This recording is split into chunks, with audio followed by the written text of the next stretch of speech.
to drift into a reverie, his hands absently massaging her stomach. Bobby watched them move, feeling how the baby shifted in response.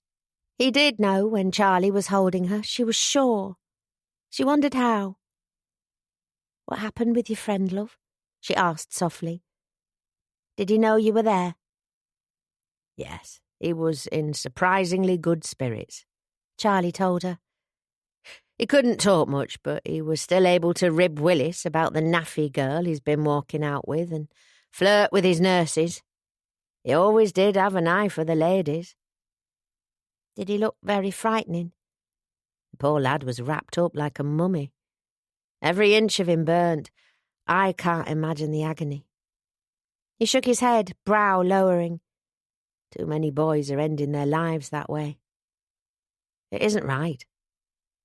He knows, doesn't he, that he doesn't have long left.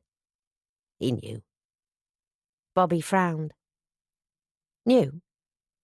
Charlie hid his face on her shoulder. "We were only just in time," he whispered. "We got word the next morning that he'd gone in the night.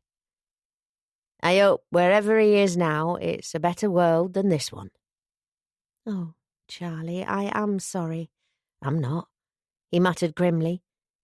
Every minute he stayed alive was pain. Bobby shuffled around. "Let's leave the washing up and have an early night, shall we? We can take the wireless in and have a cuddle. It's the wedding tomorrow and I'll be in no mood to celebrate if I don't get some rest." "I'd like that." He let her go so he could start collecting up the tea things. "By the way, you'll be pleased to know I wrote to the Air Ministry on the train home," he said as he did so. "I popped it in the box in Leeds." Oh. Bobby had been so preoccupied with other things, she had forgotten about the DFC. "And you accepted?" "Said I would, didn't I? Not that I needed to write. They presume acceptance for things like this. I felt like I wanted to, though."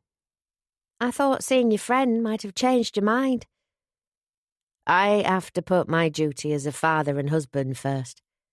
I do feel guilty, but Heinzie would have understood." Bobby remembered the letter that had come for Charlie, which she had thrown on the coffee table with the rest of the post. She went to retrieve it.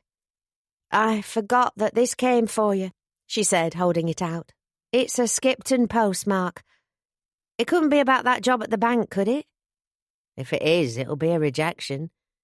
Charlie put his tray of crockery down to open the letter. He frowned while he read it. Bobby watched him anxiously. "Well," she asked, "is it a rejection?" No. Well, yes, but..." He sounded bewildered. "Here, you read it." Bobby took it from him. "Dear Mr. Atherton, I would like to thank you for meeting with me concerning the role of junior clerk at Skipton Penny Bank. Unfortunately, it was felt your war injuries were such that it would not be possible for you to perform this role to the bank's high standard. However, on a personal level, I was impressed by your neat appearance, education, and head for figures. I would therefore like to ask you to consider another role. My secretary, Miss Cummings, will be leaving the company when she marries next month, and I would take it as a favour if you would consider filling the vacancy. The role does not involve significant amounts of time on your feet, nor handling money. You would be responsible for typing, correspondence, office administration, taking dictation, and keeping my appointment book. The bank would also invest in shorthand training for you. The salary may be lower than you are used to, but is nevertheless a generous wage for the work. £3 per week, plus an additional £10 per annum marriage allowance. You would also be entitled to an allowance of £10 per annum on the birth of your first child, with smaller allowances for subsequent children. I would be grateful if you could write with your decision at the earliest convenience. Yours sincerely, William Miller, Manager, Yorkshire Penny Bank. Bobby stared at the letter for a long time. Charlie had sunk into a chair. "A secretary," she said at last. "Women's work," Charlie muttered. "Miller's trying to do me a favour." He gave a hollow laugh. "I suppose he feels sorry for me. He knows a hopeless unemployable when he sees one." £3 a week, Bobby said, her eyes still fixed on the letter. "And an extra £4 a week marriage allowance, with another 4 when Marmaduke comes. He's right, it is a good wage for the work. The courier only paid me 30 bob as a typist." "It's a good wage for a single woman." "For a married man, it's insulting." Charlie rubbed his face. 28 years old and the head of a family, and I'm expected to work for £3 a week. Bobby went to sit on the arm of his chair. "I know it's not ideal, but it's work, isn't it?" she said gently. "And while it might not be a great wage, it's £1 more a week than I get on the magazine. We can make it stretch." "But having to tell people I'm a secretary? A secretary, for God's sake, and working for a woman's wage?" He laughed grimly. "I imagine Tony would crack a few jokes at my expense." "Pay no attention to him. He can hardly mock your wages on what Reg pays him. And I know for a fact he was only on £3 a week at the Courier." "But it's still a woman's job. I'll never hear the end of it from the lads round here." Bobby put an arm around his shoulders. "You don't have to take it." "Of course I have to bloody take it. What else is there?" He sighed and gave her arm a squeeze. "Sorry, I shouldn't swear. It's just hard to feel like the head of a family doing a job like that. And then I'm to be grateful for it and take it as a favour." "It doesn't have to be for long. You can be keeping an eye out for other jobs." "What other jobs? It'll be even worse once the war ends and I'm competing with hundreds of demobbed men with 2 working arms and legs each." "I'm sorry, Charlie." She stroked his hair. "You're worth so much more." Charlie sat silent, his face dark. Gradually, his expression started to lift, however, until he looked up with a smile. "I'm being an ungrateful swine again, aren't I?" he said softly. "Here's fate, stretching out her hand with the means to provide for my wife and baby, and I'm turning my nose up because it doesn't satisfy my pride." "It's understandable when you've got a brain you're desperate to use. I've felt that way all my life, that the world refuses to let me do what I'm capable of." "And I should count myself lucky to be one of the more privileged sex, I know." He planted a kiss on her lips. "There, take that as an apology. And consider me duly reprimanded for my ingratitude. I must admit it's a relief to know you can leave the tyke without plunging us into destitution. I couldn't bear to have you working after what nearly happened today." Chapter 21. Bobby was careful to set her clock before bed. Now Marmaduke had blotted his copybook as an alarm. Tomorrow was the wedding of Gil Capstick and Mabs Jessup, and she would feel dreadful if anything happened to make them late.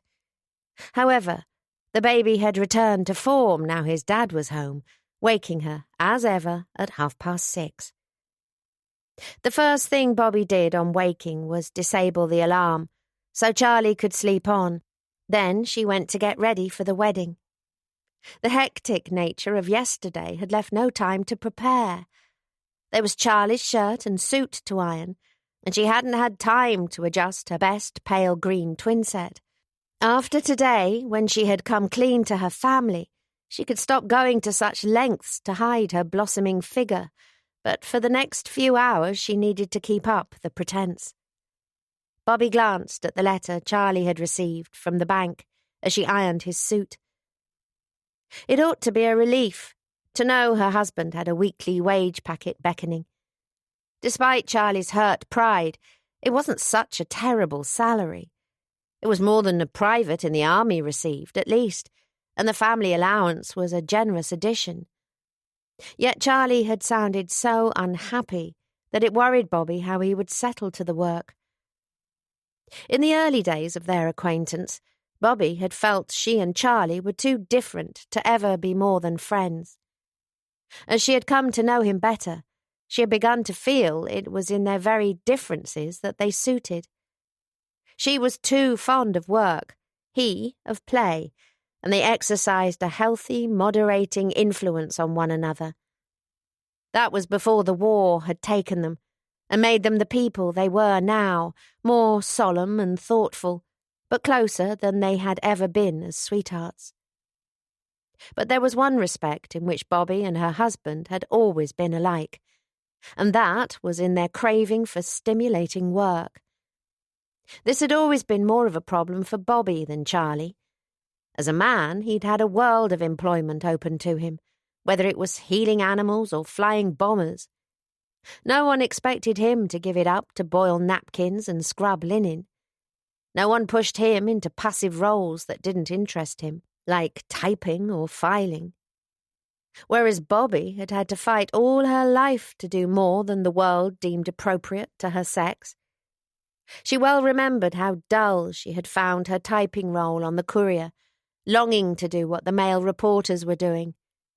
She remembered, too, how she had defied her commanding officer when the WAF had tried to condemn her to shorthand typing for the duration, fighting instead to be trained as a plotter.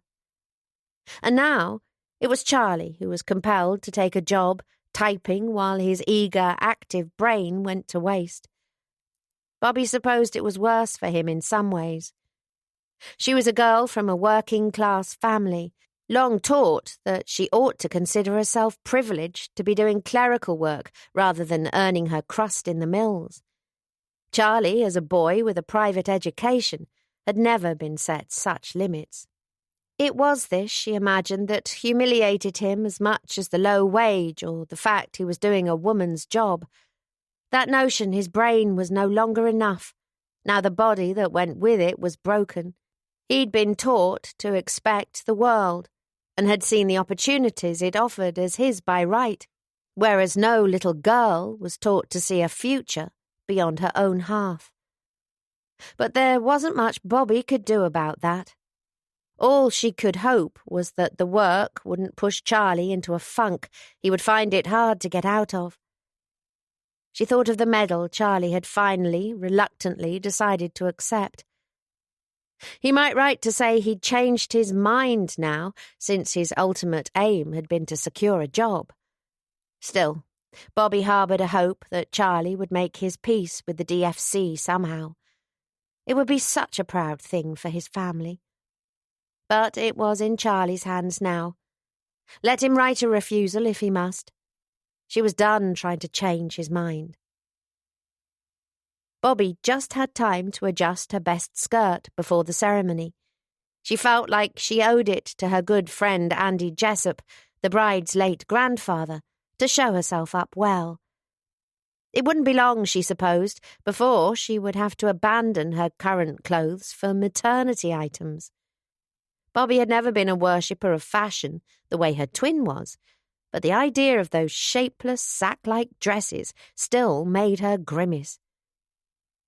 Inside the chapel, Charlie joined Gil by the altar to perform his duties as best man. Meanwhile, Bobby slipped into a pew next to her sister.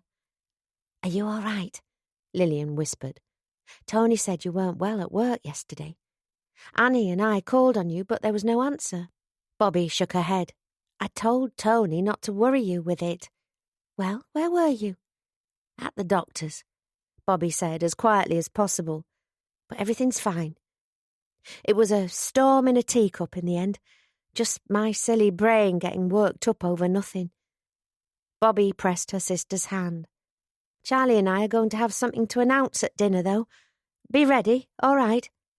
"You're announcing it today?" "Yes, it's time." A hush fell on the congregation as the organ began to play. Bobby glanced around the Wesleyan chapel. It was significantly smaller than St. Peter's, the Anglican church, but quite a crowd had been packed in. The Jessups were a large clan, and half the pews were taken up with Andy's children, grandchildren and great-grandchildren. His second wife, Ginny, was there as well, of course damp-eyed, as she waited for her step-granddaughter to appear. Topsy had naturally been invited. She always did receive an invitation to village weddings as Lady of the Manor. She was sitting with Yolka and Mrs. Hobbs. Teddy, whose wheelchair would struggle to fit into the small space, was at home enjoying a visit from Piotr and young Tommy. The chapel quickly became so crowded that it was standing room only. Gil was well liked in Silverdale, his job as postman bringing him a wide circle of friends. The groom was grinning in a dazed manner by the altar, as if he still couldn't believe his luck. Ernie and Sandy, both fleeting objects of Mabs Jessop's affection, had been invited too. Bobby caught Ernie's eye and smiled. She hoped he would understand what this meant, that all was okay with the baby after all. He smiled back. Bobby vowed to seek him out during the reception and speak to him about what she and Charlie had discussed. It was a simple wedding, but emotional. The recent death of Andy seemed to hover over the event. Mab sounded choked as she said her vows. It was clear she had developed a real love for the man she was marrying. Gil beamed like a man whose horse had come in at 100 to 1, leaving no one in doubt that this was the happiest day of his life. After the service, everyone proceeded to the church hall by St. Peter's for a lunch of ham sandwiches and lemonade. The hall belonged to the Anglicans, but they didn't begrudge a loan to any local Methodists with a wedding, christening or funeral to observe. "We'd better not stay long," Mary whispered to Bobby after they congratulated the new Mr. and Mrs. Capstick. "I've the roast to get on. I did suggest to the childer we might have a light supper, since they'd be filling their tummies with jelly and blancmange this afternoon, but they wouldn't hear of missing Sunday dinner. Honestly, you'd have thought I was suggesting starving them to death." "I'm on their side. Best meal of the week," Bobby said. "Besides, it's nice to have the family together on Sundays." "Aye, there is that," Mary smiled. "I remember when family meant only me, Reg and young Charlie, when he deigned to give us his company. Now the kitchen barely holds us all. Everything seemed to change when I talked my Reg into taking on some city lass who turned up sobbing and covered in coal dust one afternoon." Bobby smiled too. "I imagine you're sorry you ever persuaded him." "I'd love to tease you, Bobby, but that's a fib too big," Mary said, giving her a squeeze. Bobby flinched at the arm around her well-rounded abdomen, but Mary didn't seem to notice anything amiss. Her gaze had drifted to Jess and Florrie, who had skipped the sandwiches and were queuing with hungry expressions for the sweet things. While Gil and Mabs's wedding feast couldn't compare with the spread when Topsy had married Teddy the year before, they had still done themselves proud. Silverdale folk were always generous when a couple were to be wed. There was even a cake, small but rich-looking, with real sugar icing. "Where on earth did they get that?" Bobby asked Mary. "I think it was Topsy's present. As for the sweet things, they'll have come from the two Canadians, I expect. Their rations seem a mite more generous than we civilians get." Mary shook her head at Jess, trying to fit a whole jam tart into her mouth. All this and she still wants a dinner. "I'd better make sure they don't wolf down their food. Their father's obviously too busy with his lady friend to keep an eye on them." She bustled off.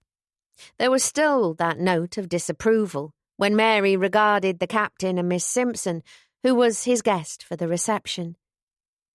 Bobby had wondered if her friend might warm to the woman now she had shown herself to be a steady sort, but apparently not.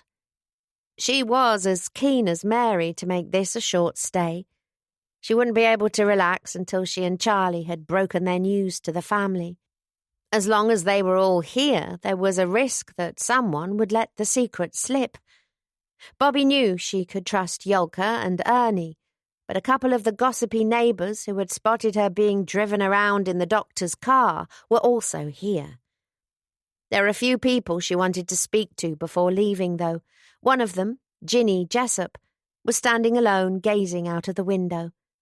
Bobby approached her. "How are you feeling, Mrs. Jessup?" she asked gently, resting a hand on the old lady's shoulder. "Oh, Miss Bancroft." Ginny pulled her eyes from the window. "I'm sorry, I must have been away with fairies." She shook her head impatiently. "Miss Bancroft, now what am I on about? It's Mrs. Atherton, isn't it? How long is it you'll be married now?" "Coming up to 9 months. "As long as that already?" Ginny's gaze drifted to the window again, which looked out on the fells, rising up into a steely Dale's sky. "Time does seem to run faster the older you get," she said dreamily. "How you feeling?" Bobby repeated. "It must be an emotional day for you." "It is." Ginny smiled in Mab's direction. The young bride was holding her husband's hand and beaming as she received the hearty congratulations of their many friends. "But a proud one. Andy would be proud enough to burst if he were here. He had a soft spot for that little lass out of all on 'em, wayward as she could be." "I'm sure he is here." "Aye, happen so." Ginny laughed a little brokenly. "He used to despair of seeing the child settled. Always should be running after lads with more brass buttons than brains, caring for nought but a handsome face. It took losing someone she loved to make her understand the value of the heart underneath. He'd be glad of that, any road. Glad it were him as brought them together."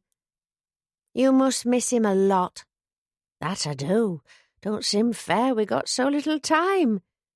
Then again, we were lucky to get that much. And he had a long life, and he fit a whole lot into it."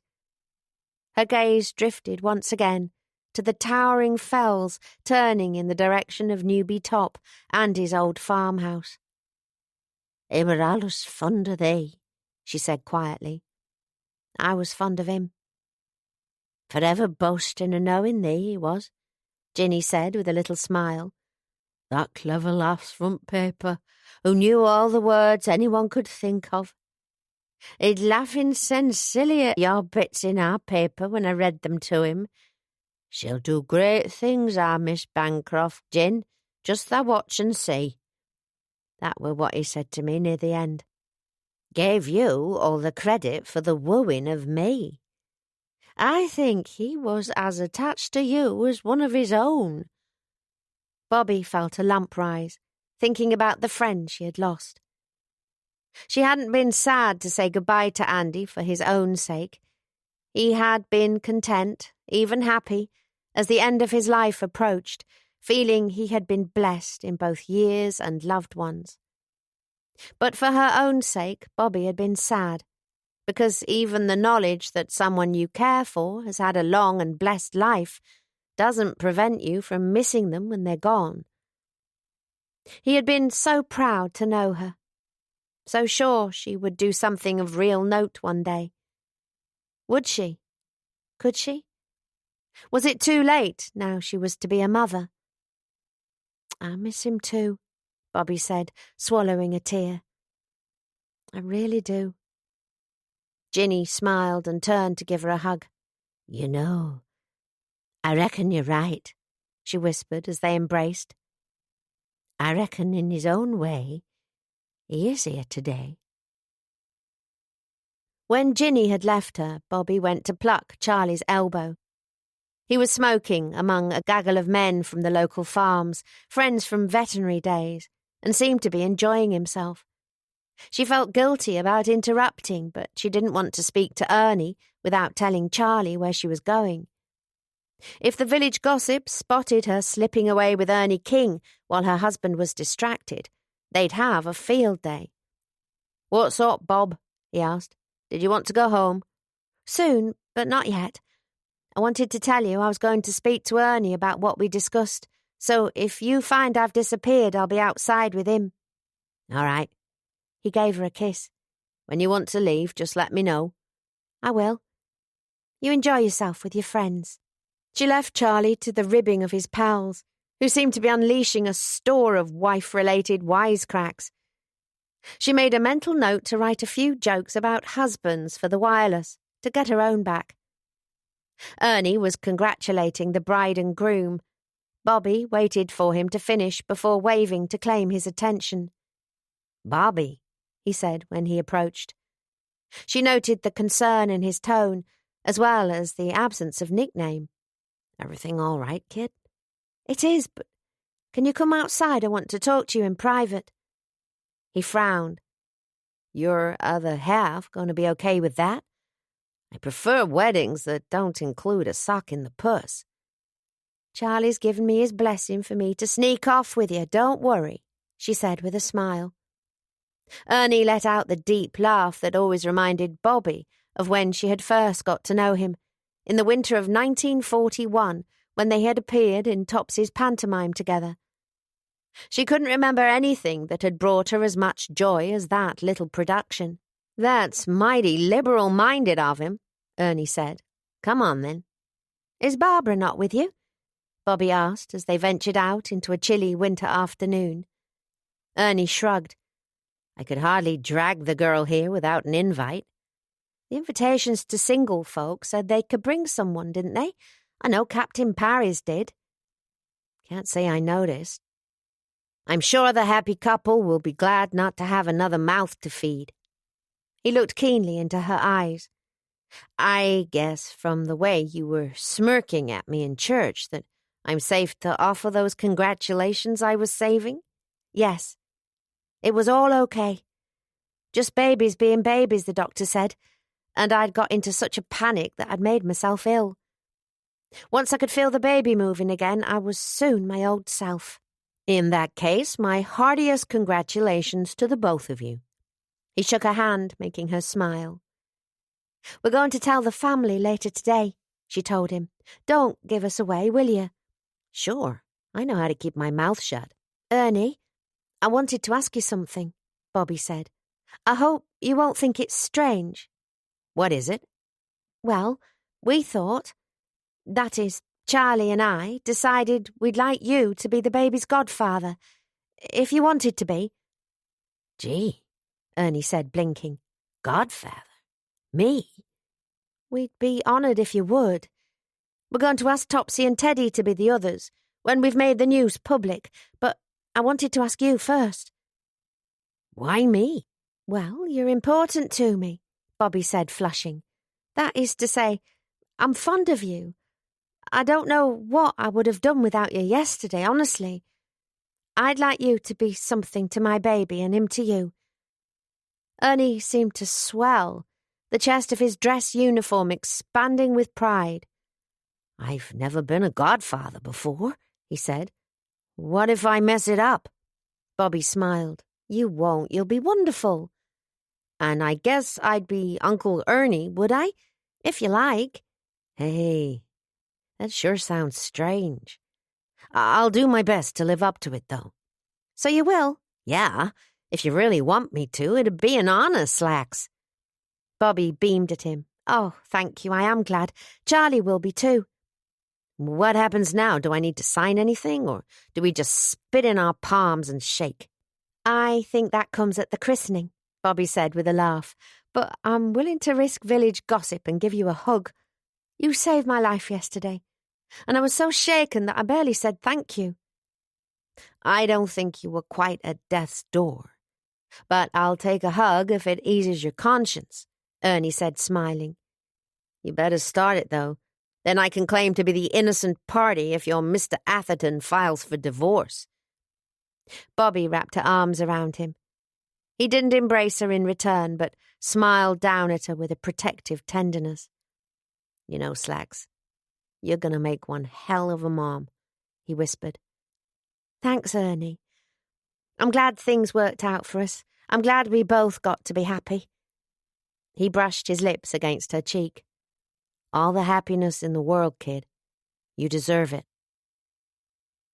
Bobby was anxious to leave after her conversation with Ernie, but Charlie was having such a merry time with the other men that she didn't like to drag him away. It was good for him to socialise. Instead, she sought out Topsy, who she hadn't seen since Yolka had passed on the news that Mrs. Hobbs would be leaving her. The blow had softened a little with time, although Topsy still seemed stunned at losing her much-loved nanny. Mrs. Hobbs was to leave her at the end of the month, when she had arranged to move into a cottage in the village, by the beck for the benefit of her pet goose Norman and his family, just as Bobby had predicted. Topsy soon began talking animatedly about her and Teddy's plan to adopt a child, however. "I've written to one of Father's friends on the board of the Waifs and Strays Society for advice," Topsy said. "Oh, but it is frustrating having Mamie leave just when I need her. Of course, I'll have to give up nursing. Teddy will need me at home, and I'll have the house to keep. I've never tried being a housewife before. Mamie's always been there to divide the chores with." Bobby had private suspicions that Mamie Hobbs had taken on more than her fair share of chores at Topsy's cottage. The former nanny did seem to act as unofficial housekeeper there. However, she kept quiet on this point. "Shan't you miss nursing?" she asked Topsy. "I'll miss doing my part to help those poor boys, but when I've got my own wounded hero at home, it's hard to feel too guilty." Topsy popped a short-crust finger in her mouth, as usual eating like someone with no time to waste. "I think it will be rather an adventure, don't you? I wish Mamie didn't have to go, but I'm looking forward to getting started on motherhood." Bobby would never cease to be amazed at the breeziness with which her friend considered such matters. Bobby was perpetually worrying herself into knots about how the changes in her life would affect her, but to Topsy, every change was just the next big adventure. Why couldn't she be that way? It felt strange, too, how little changed Topsy was. Bobby often felt like a whole other person than that girl who had first come to Silverdale, and Charlie had changed even more. Everyone she knew had changed to some extent, because 2 years of war did change people. Mary had become more independent, Reg softer, her father happier, Lillian more serious, and Tony more responsible. Only Topsy seemed never to alter. And yet Topsy had altered, a great deal under the surface. Loving Teddy had taught her softness and selflessness. Bobby could never have pictured the Topsy Sumner Walsh she had met on New Year's Eve 1940 as a mother, a nurse, or the wife of a disabled man. Topsy had matured, but she had managed to retain her colour, her buoyancy of spirit and youthfulness of heart, all the things people loved her for. No amount of war and hardship seemed able to rob her of them. Bobby felt sure her friend would have the same happy disposition all her life, and it gladdened her to think of it. Chapter 22. "Are you ready?" Charlie murmured later that day, when he and Bobby arrived at Moorside for their family dinner. The time had come, finally, to share their big news. Bobby didn't know if she was or not. It felt strange that soon everyone would know about Marmaduke. She was filled with worry about how the family would react when she revealed not only her pregnancy, but the sneaky way in which she had endeavoured to conceal it. "I suppose so," she whispered back. "Let's go in. We're a little late." In the kitchen they found everyone already seated around the table, her father, Lil and Tony, with Annie in her high chair between them, Captain Parry and his daughters, and Reg, of course, with Mary at the oven checking on the joint. The sound of merry chatter instantly made Bobby feel better. Everyone seemed in good spirits after today's happy event. Bobby wondered how they were actually supposed to announce their news. Ought she to bang her fork against her glass, as people did at weddings? She would feel so foolish. Perhaps she should leave it to Charlie. "Well, you're here at last," Mary said as they each took a seat. "In that case, I shall start serving up." Just a moment. Before we eat, there's something I'd like to tell you all. Bobby glanced at Charlie in surprise. It wasn't him who had spoken, it was Captain Parry, seeming to snatch the words right from their mouths. Mary frowned. Everything all right, George? The captain looked rather bashful. Yes. I only wished all of you to know, before anyone else, that Miss Simpson and I— well, the fact is we're engaged to be married. She did me the honour of agreeing to be my wife this afternoon. This was met by a shocked silence.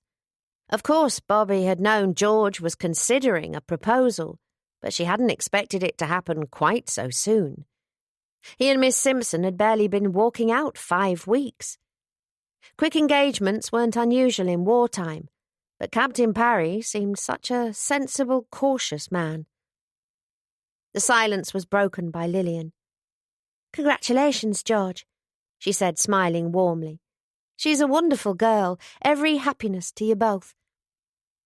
This seemed to break through the collective daze, and a moment later Reg and Rob were slapping George on the back while everyone offered their congratulations. "You ought to have said something, Ginger," Reg said. "I'd have got a bottle in to toast the happy news." Florrie, however, was staring at her father in horror. "You're not really going to marry her, are you?" she asked in a disgusted tone. George rested a hand on her shoulder. "Now, Florrie, don't be that way. You'll like her ever so much when you know her better." The child's lip wobbled. "I won't let you," she said. "I won't, so there." Jess, who looked no happier about the situation, nodded in agreement.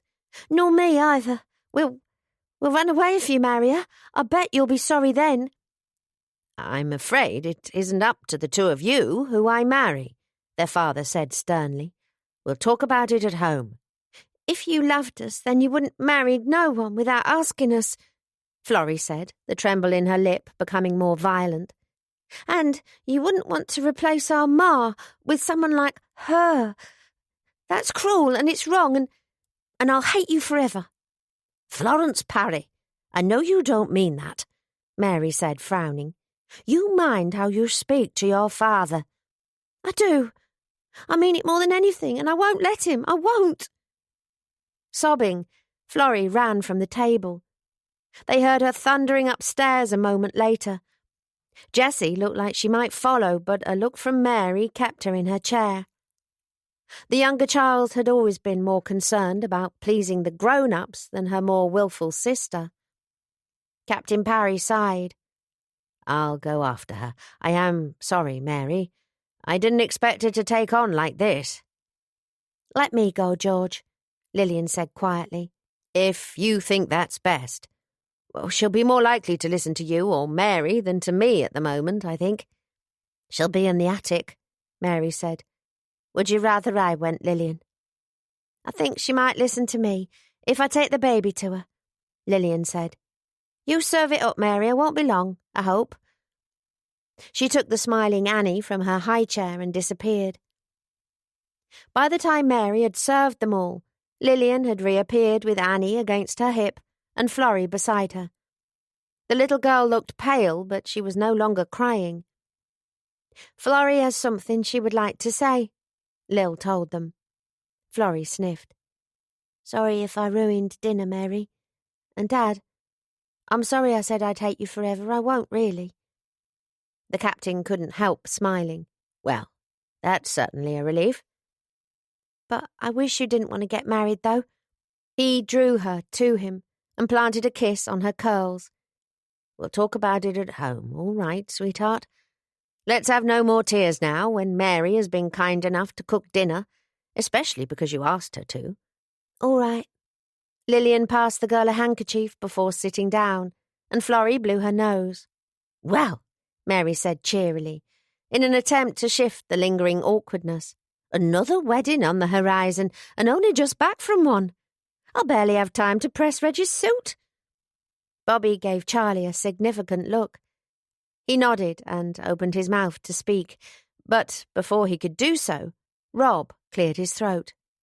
Happen you'll need to press it sooner than you think, Mary," he said, turning red. I've a little summat to tell all of ye as well." Bobby blinked at him. She had forgotten her father had said he'd let everyone know about his plan to move out of the cowhouse today. But what did he mean about suits? "What is it, Rob?" Mary asked. "Well, the fact of it is, I'll be flitting next month. Not far, like. We've taken a little place on the beck. But anyhow, we'd like all of you to be there, although it won't be much. At our age, we thought summat quiet would be best." "Dad, what are you talking about?" Lillian asked. Rob rubbed his neck. "When I told you and your sister I'd a mate from pub I was aiming to set up home with, that's true enough, but I didn't quite tell you all of it. Anyway, now she's given me a yes, I can come clean." Lillian frowned. "She? Oh, my goodness," Bobby said, the penny dropping. "Dad, you're not saying—" "Not Mrs. Hobbs." "Aye. Well, she's a fine old girl and we'll rub along well together. I hope you'd never think I was trying to replace your mam, but at my time of life, I'd like to spend what's left of it with someone I can look after, and someone as can look after me." His neck was starting to look rather sore under constant rubbing. So, I asked and she said yes. That's about all there is to it. The wedding's booked at the registry in Skipton for 3 weeks' time. 3 weeks? Bobby didn't know whether to be pleased or to run sobbing from the room as Florrie had done. She was so surprised she didn't know what to feel. It was Charlie who recovered first. Breaking the second stunned silence of the afternoon, he leaned across the table to shake his father-in-law's hand. "Every happiness, Rob," he said. "I won't think of it as losing a father-in-law so much as gaining a goose." Rob smiled. "Aye, it'll be an experience sharing a home with that pet of hers. Still, she's worth it for all her funny ways." Tony looked rather thrilled, which Bobby assumed had more to do with no longer having to share a home with his father-in-law than her dad's news. He shook Rob's hand heartily. "We'll miss you, old man," he said. Rob laughed. "Like heck you will." He glanced from Bobby to Lil. "And what do you pair have to say about it?" "Well, congratulations," Lil said, planting a bewildered kiss on his cheek. "Every happiness and all that. But I wish you'd told us sooner, Dad. 3 weeks isn't long to plan a wedding." "Oh, it's plenty for a couple of old fogies like us. We've been talking about setting up home for months, but Mame wouldn't commit till she'd squared it with her ladyship. I told her I'd be ready with a licence as soon as she gave me the nod." Bobby finally recovered enough to smile at him. "You sly thing. So that's what's had you in a good mood the last few months, is it? I wondered what could be putting the grin on your face." "You approve, then?" "You could knock me down with a feather, but yes. I've always liked Mamie Hobbs. Does Topsy know?" "Not yet. Mame's breaking the news now." The rest of the family chimed in with congratulations, and Rob was beaming by the time they settled down to eat.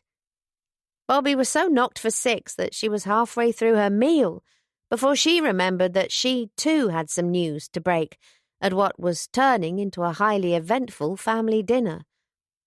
The thought seemed to occur to Charlie at the same time. "When?" he murmured.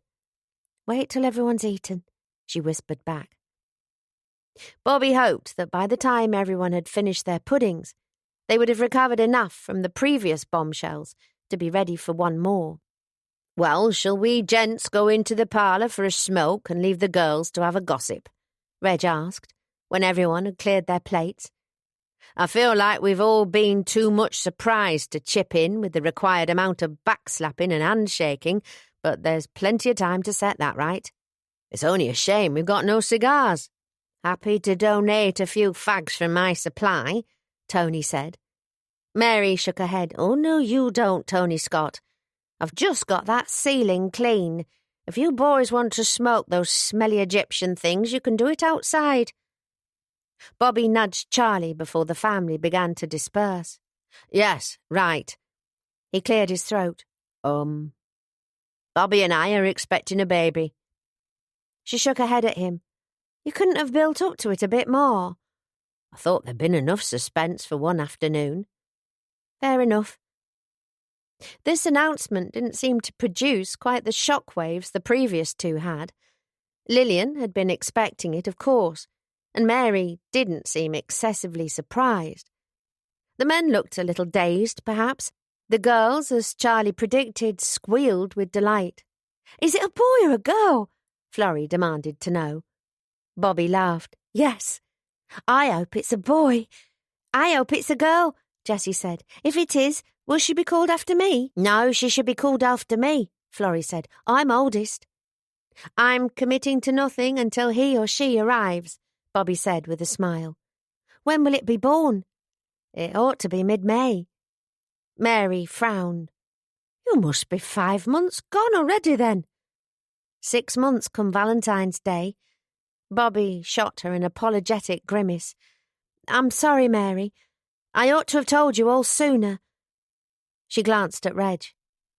I hope you're not angry. Reg remained silent, however. It's wonderful news, Lil said, beaming. Isn't it, Tony? Oh, aye, Tony said. You're leaving the mag then, are you, Bob? Lillian glared at him. Really, that's the first thing you think of to say? He shrugged. Got to be a conversation about it, hasn't there? George Parry shook Charlie's hand, then pressed Bobby's shoulder. Heartiest congratulations to you both. I'm sure we can't wait to welcome him or her. Mary gave Charlie a hug, then Bobby. Aye, congratulations, you two. Although rightly I ought not to speak to either of you. You've left me barely any time to get some knitting done. Congratulations to you, Nana, Bobby whispered as Mary embraced her. Please don't be cross. I so wanted to tell you, but I know. Mary brushed a tear from her cheek. Don't worry about Reg. I'll talk him round.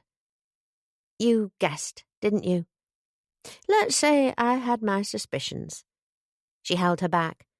Now, be sure you leave everything unlocked. If you have the babby at home, back and front door and any other lock in the house, it'll ease the birth. You must turn over your mirrors as well. Bobby smiled, accustomed to Mary's store of old superstitions, and promised it would be attended to. Bobby, will the baby like stories? Florrie demanded. Her eyes were glittering, already thinking about how many new tales she could add to her book before the baby's arrival. I'm certain of it, Bobby said. That reminds me of another little lass, Florrie, Rob told her, getting up. Always with her it was stories, stories, stories. How is she, Mr. Bancroft? Florrie asked. He smiled at Bobby. Well, happen she's a mite bigger now. You remember, Bob? They were always about little girls with brown hair and twin sisters and their heads full of books, cracking spy rings and what not. I remember, Bobby said softly. She had been worried that her dad, too, might be resentful she hadn't shared her news sooner. But since he had been nursing a secret of his own for months, he had less cause to take the moral high ground than Reg and Mary. Anyhow, he didn't look angry. He was smiling as he pressed her shoulder, although there was a sad, tender expression in his eyes. Bobby waited for his congratulations, but he didn't offer any. Come over to Cowhouse when you're done here, lass, he said. Summat to gi' thee. All right. After shaking hands with Charlie, Rob disappeared. Bobby turned to Reg, who had remained silent in his chair while the rest of the family fussed about. Can I talk to you in the parlour? Aye. Reg blinked a few times, then reached for his stick. Aye. Let's get it over with. He followed her to the parlour, which felt oddly bare without their desks. Reggie's wolfhound Barney, who had been banished here with his sister while the family ate, sidled up to Bobby's legs, and she tickled him absently between the ears. Reg, I'm so sorry I didn't tell you. she said. I felt terrible about it, but... But you wanted to keep working. He shook his head, scowling. Bloody stupid of you 5 months in. You're angry, she murmured. But what could I do, Reg? I knew you'd never keep me on if you knew. Charlie was out of work and we needed the money. I'd have given you the damn money, lass. You think I'd leave my own brother scrambling for pennies with a bairn on the way? I didn't want you to give it to us. I wanted to earn it. Striding over the fells in that condition, Reg muttered. Suppose you'd lost the babby, eh? How do you think I'd feel, knowing it was me who sent you out there? Honestly, you men act like we're as fragile as eggshell once we're expecting, Bobby said, her patience fraying. Dr. Minchin told me it wasn't dangerous to keep working as long as I didn't overexert myself. Aye, well, it's not only that. Reg pushed his fingers into his thinning hair. I never should have taken you on again when you came back from war. You were supposed to be at home looking after Charlie. That's why they let you out, isn't it? Well, yes. But the best way for me to look after him while he was out of work was by earning money. Charlie would hate being forced to take charity from you and Mary. That's summat, I suppose, Reg said in a less harsh voice. I remember when the boy wasn't too proud to beg a loan so he could waste it on girls and horses. Good to know he's finally grown up. He's a different man these days, Bobby said quietly. Reg sighed. I knew it was only a matter of time. But Lord knows how I'll manage without you. Not that I'd ever admit it to the missus, but I was starting to enjoy retirement. I'll have to step back in now. Scott does all right, but I wouldn't trust him in an editor role. Bobby felt a sadness at this. She would miss being the deputy editor, plotting out each issue. She felt bad for Tony, too, who would be counting on a promotion. Will you take on a junior reporter? She asked. Where from? I had trouble enough getting you pair, with war taking all the lads. Now it's even come for the lasses. If I was minded to try that again after the trouble it caused last time. Bobby flashed him a smile. Come on, Reg, I wasn't so bad in the end, was I? He smiled back, unable to keep up his bad temper. You've certainly been good for our Charlie. Can't say I regret the way you turned things upside down around here, all told. You're not so cross with me that you'll go on Grandad's strike, then? Grandad? He rubbed his cheek thoughtfully. Aye, suppose I am in a way. That's what Charlie and I were hoping you'd be. Like I told Mary, you too would always be Nana and Grandad to any children of ours. This seemed to shift the last of Reggie's grump. He looked pleased and a little touched. Well, look after yourself then, he said to Bobby, covering for his emotion with gruffness. No more of this nonsense about working. Charlie told me he'd got that clerk's position. No cause for you to be anywhere other than at home now he's earning. He told you that? Aye. Shame he can't get more with his fancy education, but better than sitting on his backside at home. So Charlie had told Reg he was to be a clerk. Well, a clerk wasn't a million miles from a secretary, Bobby supposed. If it helped the boy's pride, then she guessed it didn't matter what he called himself. And what about the magazine? She asked. How will you manage? Reg shrugged. Make up the difference with freelance pieces, same as before. Not the cheapest way of doing things, but it'll have to do till the war's over. Bobby put a hand on his arm. You won't consider... What? You won't consider keeping me on? Not as deputy editor, but just part-time working from home. If you only paid me 1/3 of my salary, I know I could produce twice as much quality copy as any freelance. Reg snorted. Don't talk daft. I need someone who can go out and get me stories.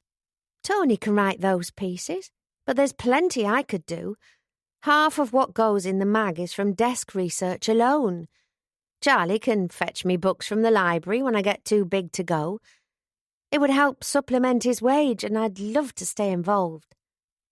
You think like that now? When you've not got a bairn demanding your constant attention? I'm sorry, Bobby, but you won't be able to have everything. That's just the way things are. I don't want everything. I just want... She sighed. I just want a bit of what you have, what men have. Something to do with my brain between changing the baby and cooking the dinner. The ability to earn by doing what I'm good at. Is that really too much to expect? Should have thought about what you had the right to expect before you were expecting, Reg told her shortly. You really think that when you've been up 5 or 6 times in the night, cooking and cleaning all day on a few hours' sleep, you'll want to sit down and write me a piece on dry stone walling? You might at least try me. If I produce shoddy work, I promise there'll be no hard feelings about terminating the arrangement. But I'm sure I could find a way to make it work. I'm sure of it, Reg. She met his eyes. Just think about it. He shook his head. No, Bobby. You can work next week to get everything finished off. Then that's an end on it. Why not, though? You used to think a woman couldn't make it as a reporter out here until I proved you wrong. You said yourself it had forced you to change your ideas. Why can't you change your ideas about this? I just want to do something that matters with my life, the same as you did when you started the mag. Reg lifted an eyebrow. Raising the next generation don't matter. I mean, something that matters to me as a person in my own right. Bobby pressed a hand to her forehead. I'm sorry, I don't mean to sound impatient. It's just frustrating that something has to be done a particular way, solely because that's how it always has been done. Oh, shoo, dog, Reg said, rebuffing Winnie as she attempted to snuffle in his pockets. What worries me isn't doing things the way they've always been done. What worries me, lass, is you. Bobby blinked. Me? Aye. So eager to always be working. You'll never be a mum first and foremost while your mind's half on your job. A wife and mother has her own work to do, and it's not writing ruddy articles. Yes, but... He patted her arm. Look, I'm not saying I aren't sorry to lose you. You're a damn good writer. Happen in 15 year or so, when your bairns can fend for themselves, you might put your hand to summat. But I'm sorry. It's time now to think of your family. Chapter 23. Bobby felt solemn after her conversation with Reg. She had known what answer he would give, but still she had harboured a hope she might change his mind. Now she had to accept that her association with the magazine she loved was really finally coming to an end. There was a loud hum of chatter from the kitchen when she and Reg emerged into the hall. It sounded as though the Parry Scott Atherton clan had at last absorbed the happy news that their ranks were about to swell by 2 brides and a baby. Bobby could make out the excited voices of Jess and Florrie, subjecting Charlie to a barrage of questions. "And will the baby like drawings?" Florrie was asking. "I should think so," Charlie answered. "And hens?" Jess demanded. "Tell you what, Jess, make me a list and I'll wire the stork asking him to make sure we get one that meets all your requirements. All right," Charlie said with a laugh. Bobby smiled. Reg pressed her arm kindly. "Try not to take it too hard, lass. You've got better things in your life now than my daft old magazine. Come and celebrate with your family. I'll send Scott to the pub for a jug or 2 of summat for us." "Yes," Bobby roused herself. "In a moment. I told my dad I'd meet him over the way." "Don't be long, eh? And bring Rob back with you. Hard to celebrate when we're missing a groom." In the cowhouse, Bobby found her father sitting by the unlit fire with a duster, polishing something. He slipped it into his pocket when she came in and looked up to smile at her. "Pull up a chair. If you can battle your way through Babby's bits," he said. Don't suppose your sister will miss me once she's got an extra room to dry her washing in."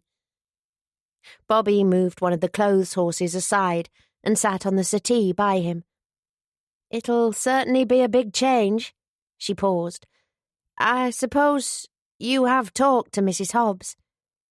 "Better get used to calling her something else. She'll be Mrs. Bancroft in 3 weeks. Bobby blinked. The new name sounded strange. "So she will," she said. "I suppose I ought to call her Mamie, as Topsy does. That's going to take time to adjust to." "What is it you want me to talk to her about, then?" Bobby hesitated. Her dad's struggle with shell shock wasn't an easy subject to broach. She thought of the years she and Lillian had been responsible for him. After their mam had become ill. At only 14, they had been forced to step into their mother's shoes, caring not only for their 2 younger brothers, but their father, whose mind had never recovered from the horrific things he had seen in the trenches. Bobby remembered all the times they had soothed him after a nightmare, with soft words and strong drink. And she remembered that dreadful day 2 years ago, when, reeling from the loss of his job, her dad had attempted to take his own life. He was a lot better now, but still, Bobby would want his new wife to be aware of everything she needed to be aware of, if she was to share a home with Robert Bancroft. "I only wondered if she knew that you slept badly at times," Bobby said, trying to phrase her worries in the way he would find least humiliating. "Does the poor mare know what she's let herself in for, you mean?" her dad said with a small smile. "Aye, Mame knows. She had her husband in the last lot. Knows how us old soldiers can be." This was about as frank as Bobby had ever heard her father when it came to an acknowledgement of his mental state. She wondered if it was Mrs. Hobbs, or Mamie as she ought to get used to calling her, who had encouraged him to open up. "I'm glad of that," she said, pressing his hand. "Have to make sure you'll be looked after, don't I?" "Me and Mame understand one another. Just a pair of lonely old folks with bairns grown who've found we'd rather have each other's company as not. We're not sentimental, but I think we'll make each other happy." "I'm pleased for your dad," Bobby said softly. "Mam would be as well. She wouldn't want you to be alone." "Aye." Her dad turned away as he struggled with emotion. "She were always big-hearted, were my Nell." "What was it you wanted to give me? There's a bit of a party at the house. Tony's going to fetch something to drink. I was told by Reg to make sure I returned with one bridegroom ready to have his health thoroughly toasted." "2 things, actually." Her dad took a fat envelope from his pocket. "First is this. There's one for each of the 4 of you, but I'll keep Jake's while he's settled. He'll only waste it on that bike of his if I give it him now. Happen those of you with families have got more important things to do with it."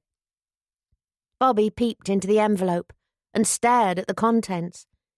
It was filled with money. £5 notes, a whole stack of them. Even one would have been unimagined riches. "Bloody hell, Dad."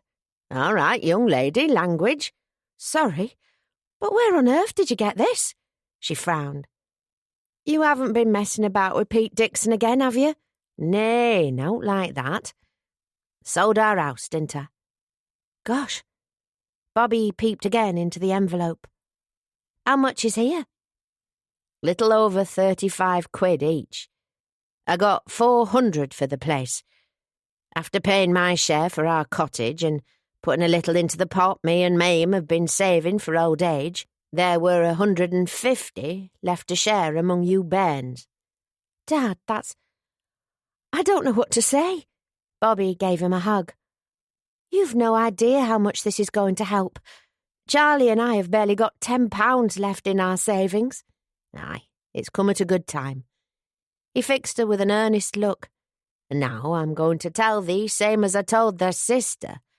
It's no reflection on young Charlie, so don't take it that way. I've always liked the lad. But If you'll take my advice, you'll keep a tenner to buy stuff for baby and squirrel the other 25 away for a rainy day." She blinked. "You mean not tell Charlie about it?" "Up to you, but I'd think on if I were you. Women don't have the temptations us lads do when it comes to unspent money. In fact, I'll tell thee a story, our Bobby." "A story?" "Aye, of me and your mum. When we'd been married nobbut a year, Nell told me she'd been left summat in an old aunt's will. £10, she told me. Well, that were a heck of a lot in them days. It came in right handy, especially when Nell's doctor told us we'd be getting 2 babbies for the price of 1.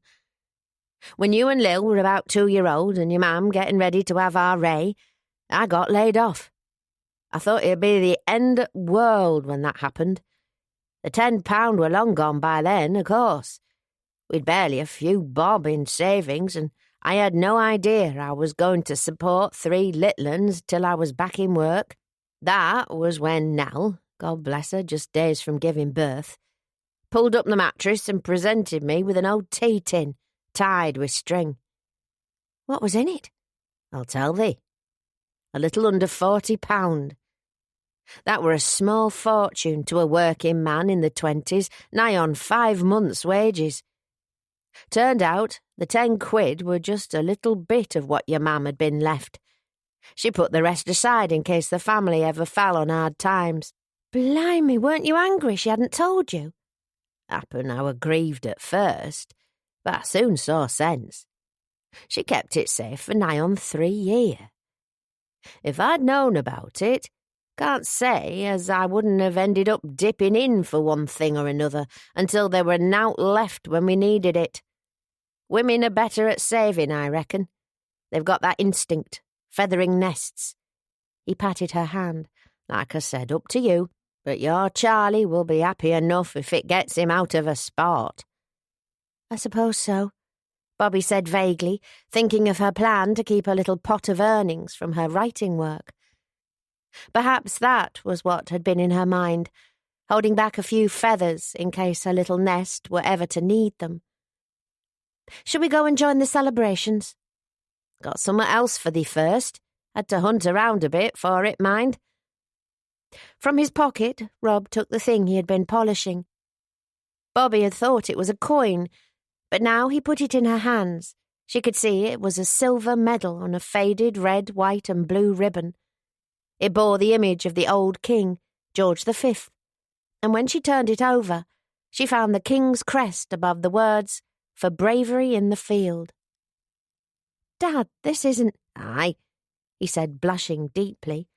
"Long time since I last looked at that old thing. Thought it'd be half rust, but it's polished up all right."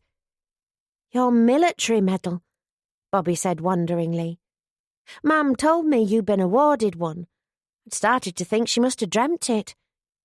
Why did you never show us before?" "I wasn't ready," her dad said simply.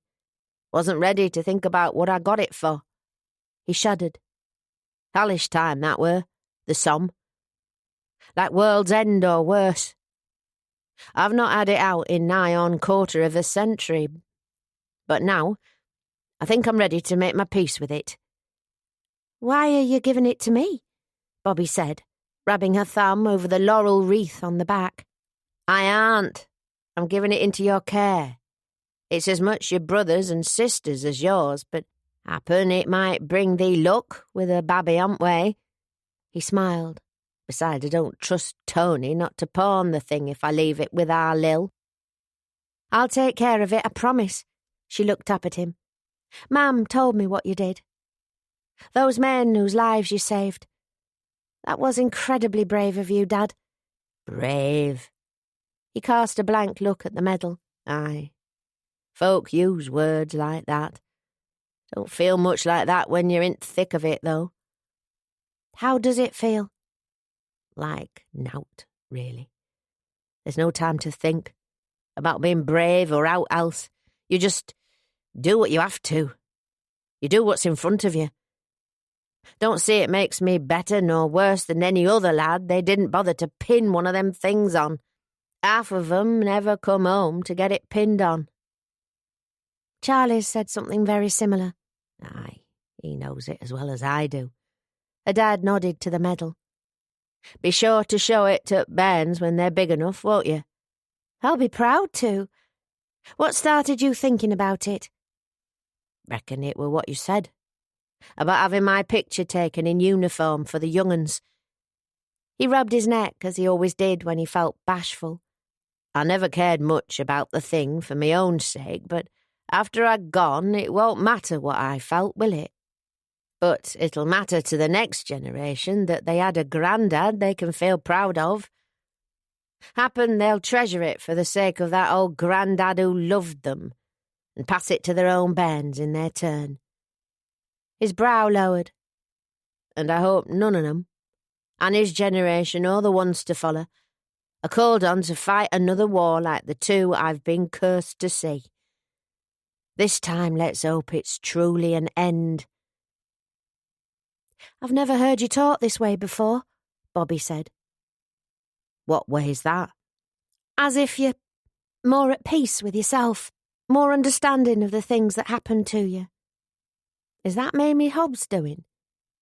He smiled. "Suppose it is. She's a good woman under that mad feathered hat.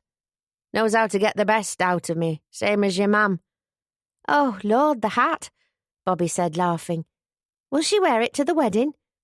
"I told her it's all off if she doesn't," he said with a grin. Bobby's gaze drifted back to the medal. "Thanks, Dad," she said softly. "I promise I'll look after it for you. For all of us. I know your grandchildren will be just as proud of you as your children are."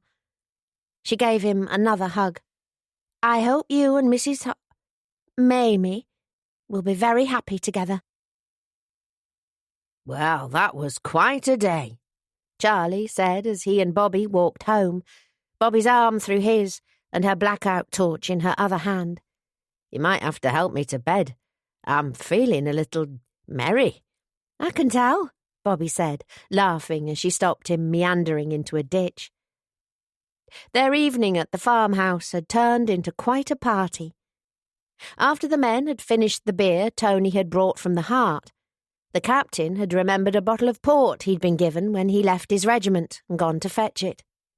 The girls had been allowed to stay up late, and everyone present had toasted to happiness, marriage, and new additions.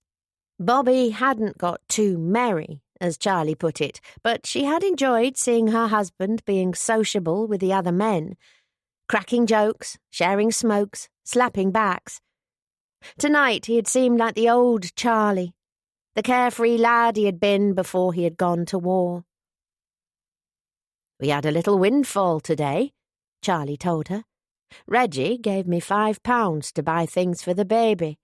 That ought to be a big help, don't you think? I can order us a cot tomorrow."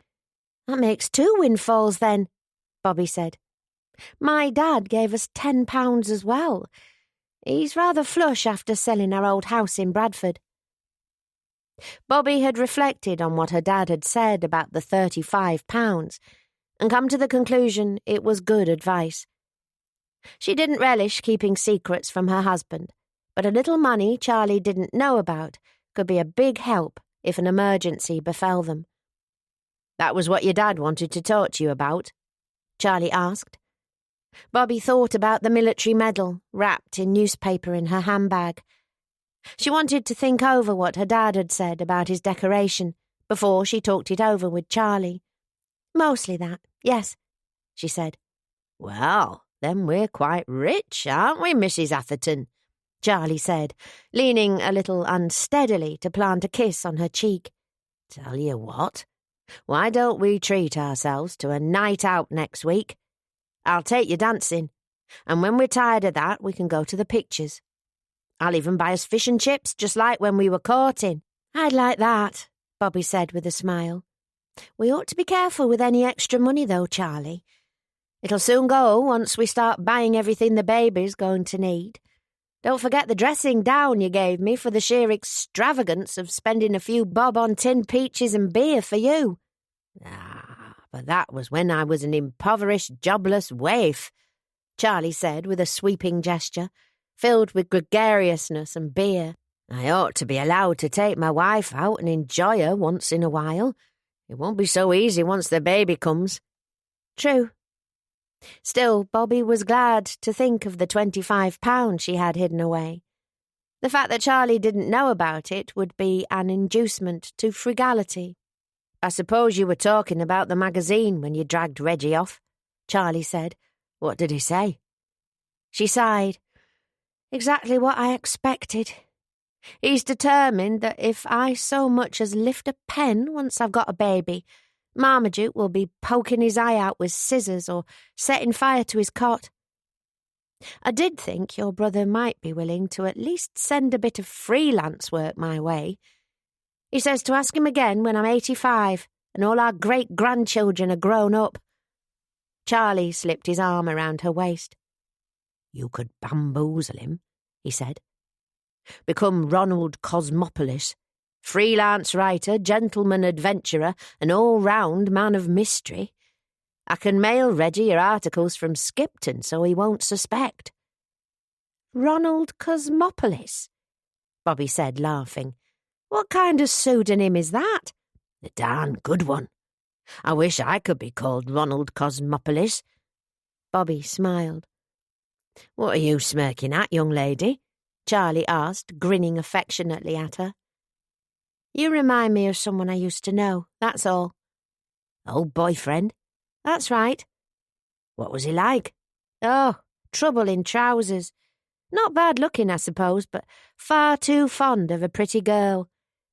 Still, he could always make me laugh. Miss him? Sometimes. But I prefer the man I ended up with. She stood on tiptoes to plant a kiss on the white scar across his cheek. Still, it's nice to have the Charlie Atherton I first fell for pay a visit from time to time. Charlie smiled. Well, what do you think? Is Ronald Cosmopolis going to be making his debut on the pages of the Tyke in the near future? She sighed.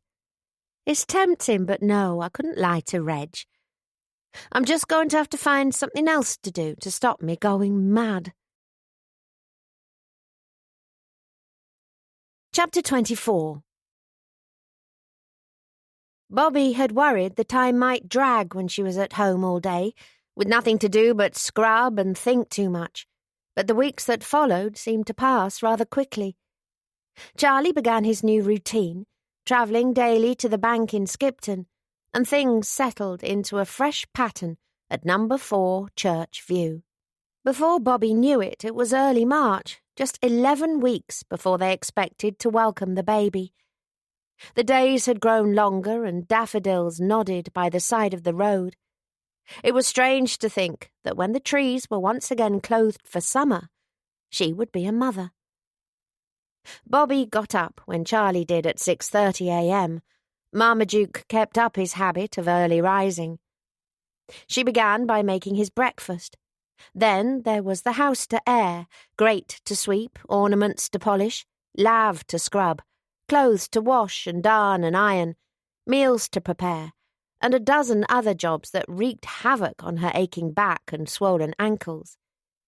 In the evenings, her needles clicked away, making things for the baby. Monday was washing day, which left little time for anything else, and Friday was the day Bobby went shopping in Settle. Yet, in spite of the many jobs that had to be done, she found she still had a few hours each day to herself. The doctor had urged her to prioritise rest. Now she was well into the final stage of her pregnancy, but Bobby didn't feel guilty about using the time to write. It wasn't strenuous, and it kept her mind off worry about the birth. The fact she was still managing to write only made Bobby more irritated when she read the Tyke and noted the decline in quality. Tony's work was, well, fine. He wasn't a bad journalist when he committed to doing some work, but he had never really understood what the little magazine was all about, and besides that, he was no Dalesman, either by birth or adoption. Circumstances may have dropped him in Silverdale, but Tony Scott was a townie, through and through. His articles lacked heart, Bobby felt. The freelance reporters produced good work, but as Bobby knew from her stint as deputy editor, that came at a higher price than using staff writers. She could do so much better. Reg might at least have considered keeping her on at home until the birth, while there was no baby to care for. What could have been the harm in that? Bobby had seen a little success in her new endeavour of writing for the wireless, but not enough to compensate for the loss of her work on the magazine. Whenever she had a spare hour, she set herself the same goal, 12 jokes, which she would aim to sell to one of the radio comics. She didn't confine herself to ITMA, but sent material for the attention of all the great and the good, even Arthur Askey, the BBC's golden goose. Sometimes Bobby's letters fell on stony ground, but other times she received a response, occasionally accompanied by a very welcome postal order. Her success rate, Bobby supposed, was about 20%. If she wrote 12 gags, perhaps 2 or 3 would be considered good enough. Not all the comics paid 5 bob either. If her work was rejected by Askey or Handley, then Bobby might try her luck with one of the up-and-coming names, but from them she would be lucky to get half a crown. Still, while the money didn't flow in as fast as Bobby might have hoped, it gave her a buzz to hear her work broadcast.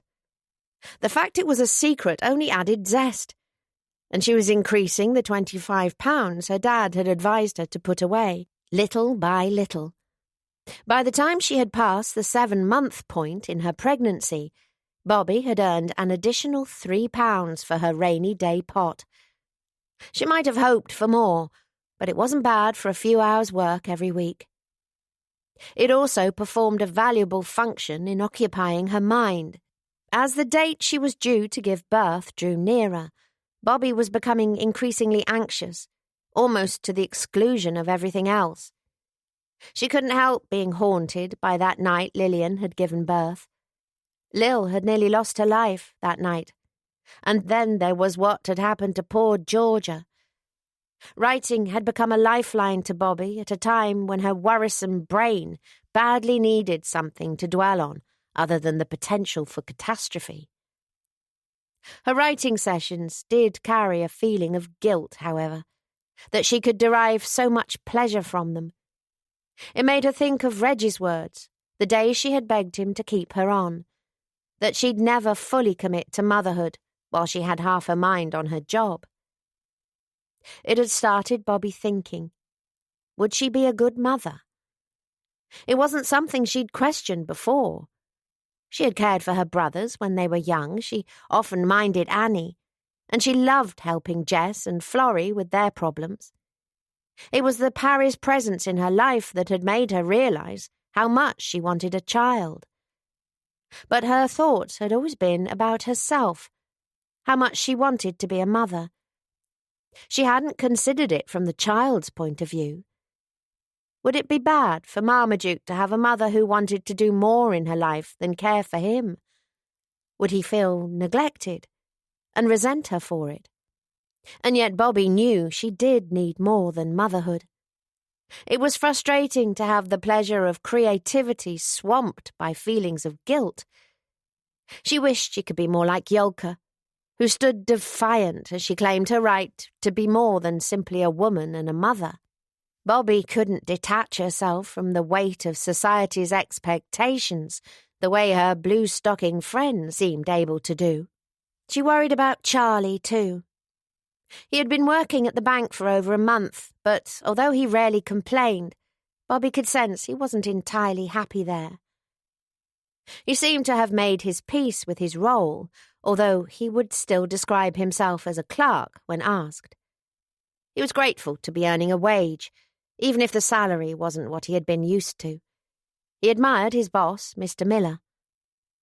The big problem, Bobby could tell, and she could tell because she had been in that position herself, was that Charlie was bored. There was little to challenge him in typing and filing. She knew he missed his veterinary work and would give anything to be able to practice again. Bobby wished there was some miraculous cure for the tremor in his hands, but there wasn't. The only part of Charlie's new job that produced a spark of interest was learning Pitman's shorthand. Forming the symbols was easier for him than writing longhand, and like Bobby, when she had first studied it, he enjoyed feeling he was learning a sort of secret code. One of Bobby's favourite parts of the day was when Charlie asked her to help him in his learning. He would attempt to write her love notes in those strange-looking symbols. Bobby laughed as she corrected them, rewarding him with a kiss for every word he got right. Today was Friday, Bobby's shopping day. The post hadn't arrived when she left to get the bus into Settle, but there were 2 letters on the mat when she returned.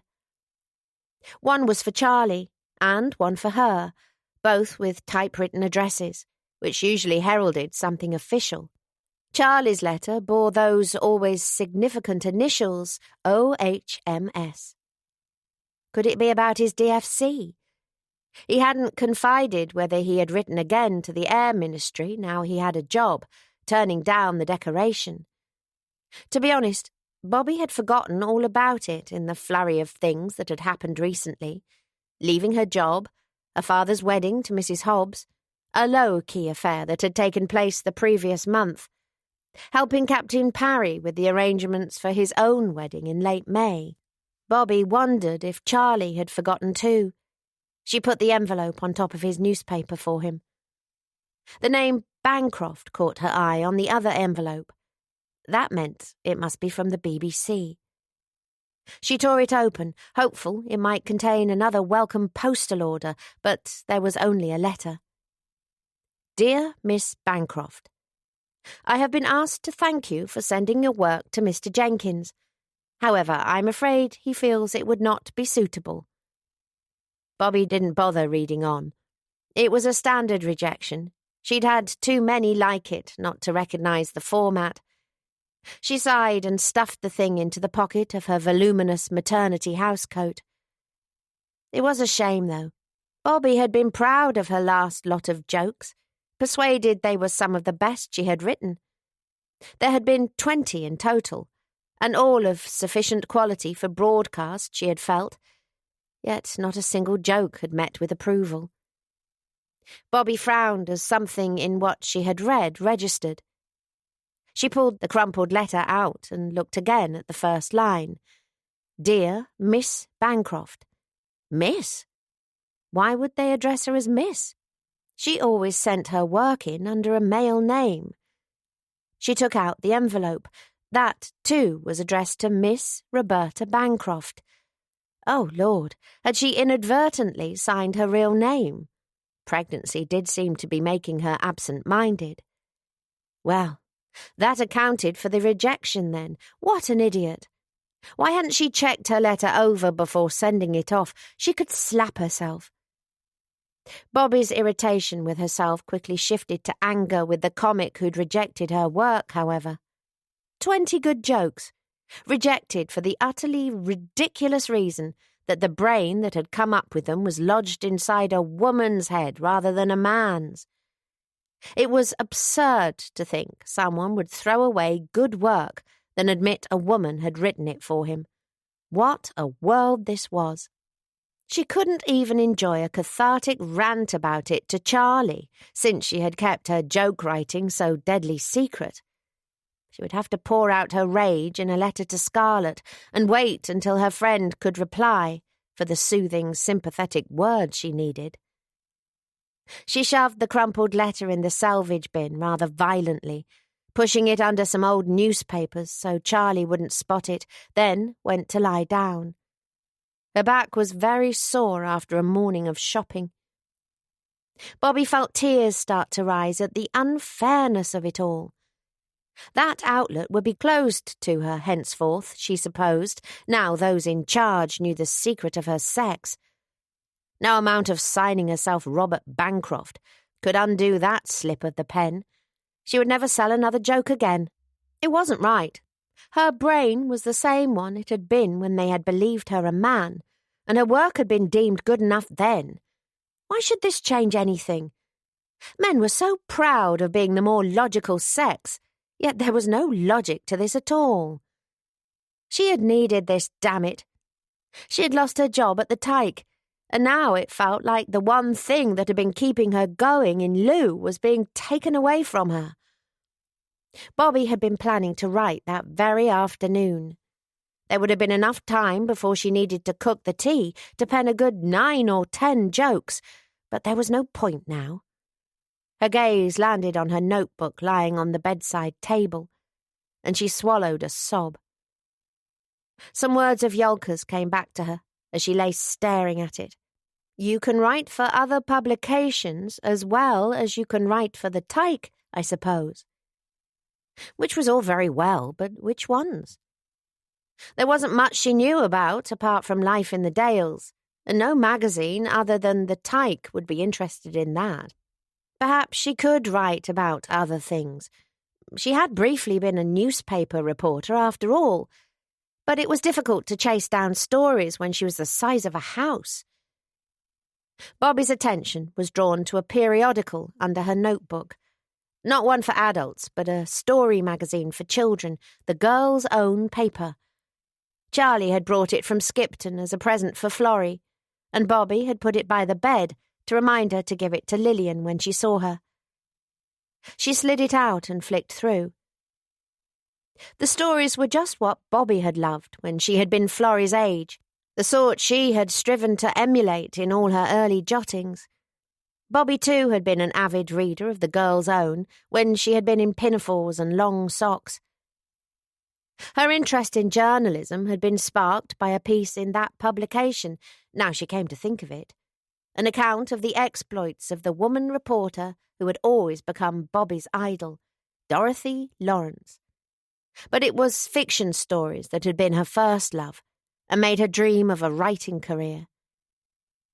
The tales in The Girl's Own were filled with action, usually featuring a plucky heroine uncovering a mystery, winning a hockey match for her school, taking first place at a gymkhana or, in these days of war, bringing down Nazis. Tales with titles like Susan of St. Agatha's, The Cravensdale Mystery, and Jane Does the Job. Bobby spent an informative hour reading the magazine from cover to cover. People before things, Reg had always told her. That was what made for a compelling magazine article. Bobby was sure it applied as much to fiction as non-fiction. That was why there was so often a Jane or a Susan in the titles of these tales, because it told readers that here they would find a friend, someone they could aspire to emulate. More importantly, it told them that here was someone just like them. If you could craft a heroine readers could root for, she would carry the story on her back. Bobby put the magazine aside and reached for her pen. Chapter 25. By the time she needed to start cooking tea, Bobby had covered several pages of her notebook. What she had produced was a more mature version of the stories she'd written in childhood. It drew heavily on her experience in the Women's Auxiliary Air Force. Bobby was a little worried it might be too similar to a story The Girl's Own had already serialized, Worrels of the Waff, but since she had little other experience to draw upon as the basis of a thrilling adventure story, she had decided to stick with what she knew. Besides, her Waff heroine, Lindy Langstaff, Bobby had named her, wasn't much like well-to-do Worrels. She was from a more humble background for a start, which Bobby hoped would make her relatable to girls from lower-class families. She well remembered how she had longed to read about girls like herself as a child, rather than the plummy heroines she seemed to encounter in every tale. She had also drawn on her experience in the Flying Aces concert party and given Lindy theatrical aspirations. The story dealt with Lindy using her experience as a ventriloquist to outwit a Nazi paratrooper, throwing her voice in order to lure him to her commanding officer. Of course, the CO then rewarded the plucky teenage airwoman with instant promotion. Bobby smiled as she thought about how her ventriloquist friend Ellis would appreciate that. She had tried to infuse her story with humour too, which she modestly felt she wrote well. Bobby had no idea if the story was any good, but writing it had significantly improved her spirits. For so long, writing had been something she had done as part of her job, always striving to earn the approval of those above her, whether that meant Reg Atherton, Don Sykes, or the knobs at the BBC. This was the first time in ages that Bobby had written something solely to please herself. It had been enormously satisfying to lose herself in the world she had created, stuck in the house as she had been since passing the 6-month point in her pregnancy, sighing as she watched the fowls putting on their spring garb through the window. It had been liberating to join Lindy for her adventures. Even if, when she read it back, Bobby felt the story wasn't something the girl's own could be interested in, she felt she was now in a state of mind to bite her thumb at the BBC brass with aplomb. Her sex wouldn't count against her with the girl's own editress. There were a few male authors who contributed, but the majority of its stories were written by women. She could abandon subterfuge, submit material under her own name, and experience the pleasure of seeing that name printed under the story's title, if, of course, the story was deemed good enough. Many writers for the periodical were professional authors like Captain W.E. Johns, the creator of Biggles, who wrote the Worrells stories. That was some stiff competition, but the magazine did have a wide pool of contributors, not all of whom were famous names, and after all, she was a professional writer. Bobby decided that she would read her story back with fresh eyes after a few days, and if she felt it had a future, she would take a chance and send it in. By the time Charlie arrived home, Bobby was in the kitchen, humming merrily as she stirred a pan of stew. "You sound happy," Charlie said when he came in, wrapping his arms around her sizable belly and kissing her neck. "I am," Bobby said, rather surprised to find this was true. Whether her story was accepted for publication or not, writing it had done wonders for her spirits. Not to mention that her brain had been kept too busy to let her worry about the imminent delivery of her baby once. Of course, this immediately brought on the familiar feeling of guilt about the pleasure she had got from writing, losing herself in it to the exclusion of thoughts of her child. "Really, you're not worrying about anything today?" Charlie said. "Are you sure you're my wife?" "Well, I never said I wasn't worrying about anything." "Go on, what is it this time?" Bobby turned to face him. "Charlie, do you think I'll be a good mum?" "If I didn't, I'd hardly allow you to carry my baby." "I don't think you've ever thanked me for that, by the way." She smiled. "You're all heart. I mean it, though. Do you think I will?" "Don't be daft, you'll be the best mum there is." "Why? Do you think you might have suppressed Fagin tendencies and set Marmaduke to work stealing hankies as soon as he can walk?" "It's something your brother said to me, I suppose. About how I could never be a good mother while I had my mind on work." Charlie frowned. "Reggie didn't say that, did he?" "Not exactly, but that's what my brain filed away. I worry that because I do want to do things other than be a mother, it means I won't be able to do it well." She looked up at him. "But I do need more, Charlie. The same way you do. That isn't wrong, is it?" "Of course it isn't." "Reggie's talking out of his hat. Didn't you tell me your mam worked in the mills nearly all your childhood?" "That's right. And took in washing when she wasn't able to. A lot of mothers down our way worked after having families. They had to." "So she must have been a bad mother then." "She was not," Bobby said, glaring at him.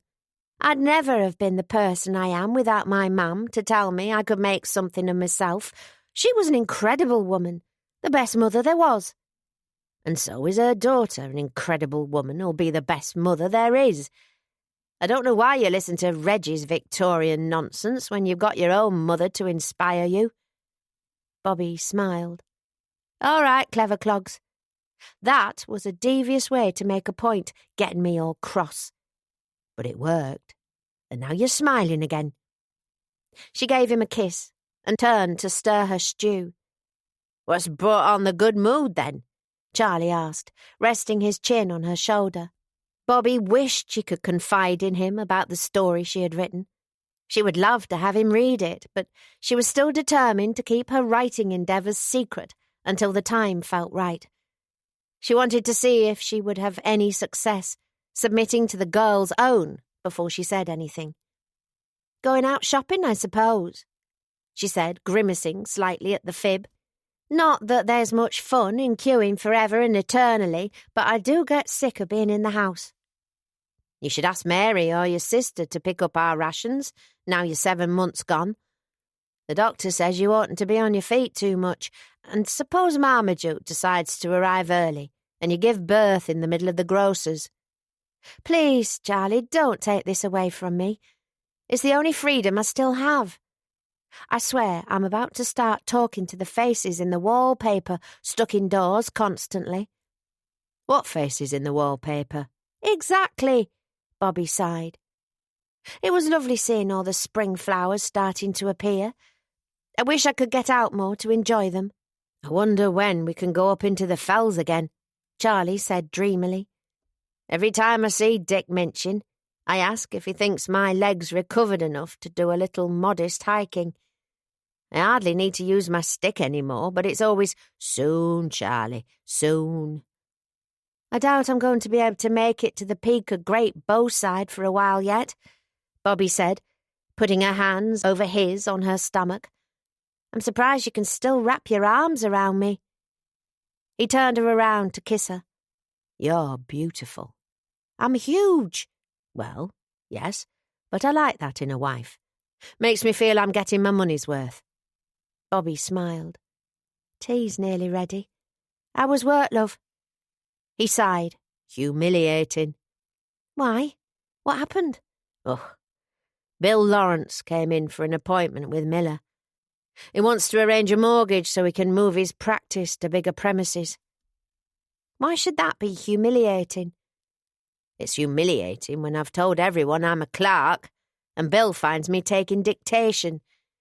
He just had this expression on his face, you know, like, 'How the mighty have fallen.'" Charlie rested his forehead against hers. "We always had a healthy rivalry when we were running neighbouring veterinary practices, and now I have to see that look of pity where there used to be respect." "I'm sure there wasn't anything of that nature. Bill knows why you had to stop practising. That alone merits his respect." "Perhaps it was my imagination, but I couldn't help feeling that way." He closed his eyes. "And then there was Phil Reynolds." "Who?" "A farmer from Skipton way I know a little. He came into the bank today too. He didn't know I'd left the Air Force. Of course, the first thing he wanted to know after we'd exchanged good mornings was why." "What did you tell him?" "That they'd invalided me out." Phil took one look at me trembling and drew his own conclusions. Charlie laughed bleakly. Didn't even shake my hand. "No doubt it's all over Skipton by now that the RAF kicked me out as an LMF case." Bobby felt her protective hackles rise. She scowled at the unknown Farmer Reynolds. What right did this man have to judge Charlie when he knew nothing of his injuries? When he had no idea of the horrors her husband had seen, or the friends he'd lost? And that went for Bill Lawrence too, if he'd really dared to show Charlie pity. It was easy for men in reserved occupations to stand in judgment when they got to remain safe at home. It made her wish Charlie would accept the DFC and wear it with pride. Then men like Phil Reynolds would be forced to acknowledge him a hero. She knew it was no good saying this to him, though. He would rather accept Reynolds' sneers than exploit his decoration to score points. "I know I ought to be grateful to have a job," Charlie said. "And I am, Bob, honestly. The work's not exactly enthralling, but it's comfortable. But when someone turns up from my old world, it does bring it home that this is a long way from what I wanted to be doing with my life. Oh, Charlie, I'm sorry. Well, one good thing came out of it. After Bill had seen Miller, he stopped to pass the time of day, and I asked if he'd have any interest in those instruments. I've been trying to get hold of him for ages. And he did? No, but he told me there's a friend of his son's from veterinary college who's opening a new practice 10 miles away, Roger Turner. He's starting from scratch, so he'll need a full set of everything. Bill thinks he'll take the lot. That's good news. When will you see him?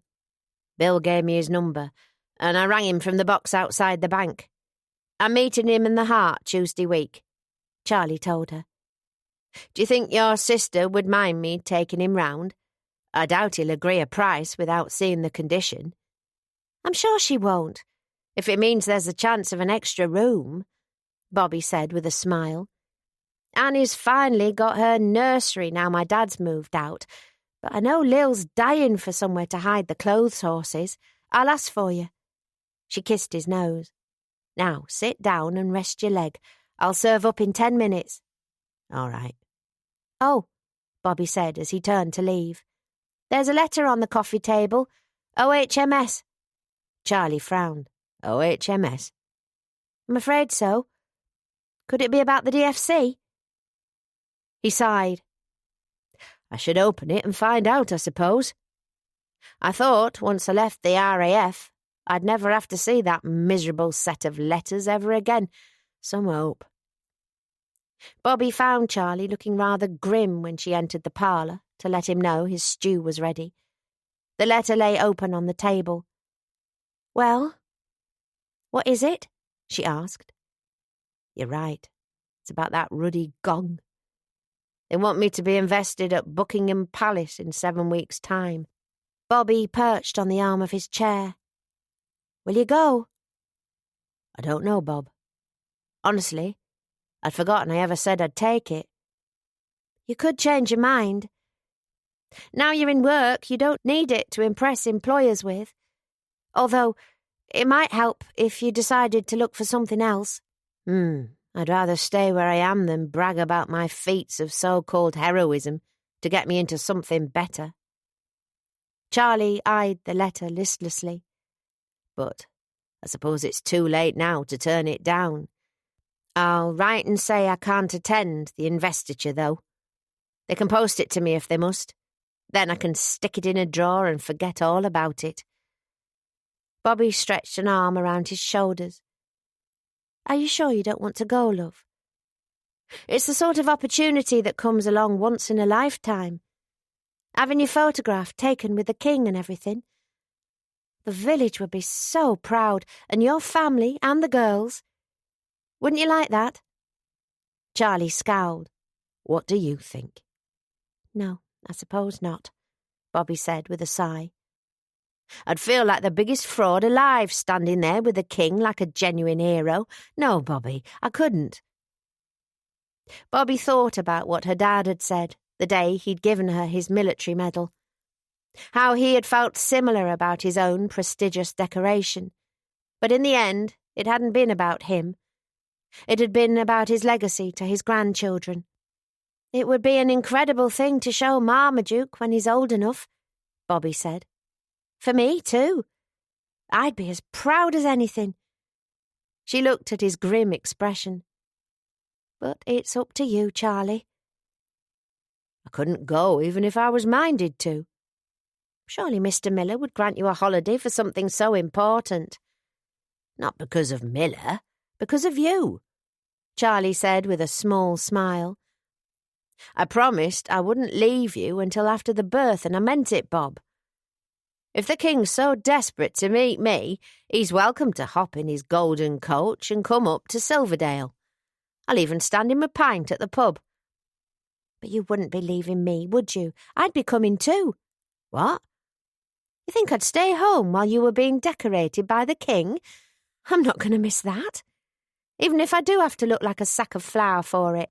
Don't be daft, you couldn't travel to London that close to the birth. What if the baby comes in the middle of the ceremony? Are you planning to ask the Queen to midwife for you? Bobby smiled. I won't be that close to the birth. If it's in 7 weeks, that means there'll be a whole month until Marmaduke's due to put in an appearance. I'll check it's all right with Dr. Minchin, but I'm sure it wouldn't be dangerous. I'm serious. What if you went into labour early? Well, there's a slim chance, I suppose, but I guess they have maternity hospitals in London too. I'll keep my legs crossed for the investiture. All right. And what if there's an air raid? There hasn't been a proper blitz for ages. Just nuisance raids. I'm willing to take a risk. Their conversation was interrupted by a knock at the door. Charlie frowned. You're not expecting anyone, are you? It'll be one of the family, I suppose. I'll get it. Bobby eased herself to her feet and went to answer it. Hey up, Bob, the young man on the doorstep said. Bobby stared at her youngest brother, who was in his battle dress uniform with a bag over one shoulder. Jake, what on earth are you doing here? Got some leave, didn't I?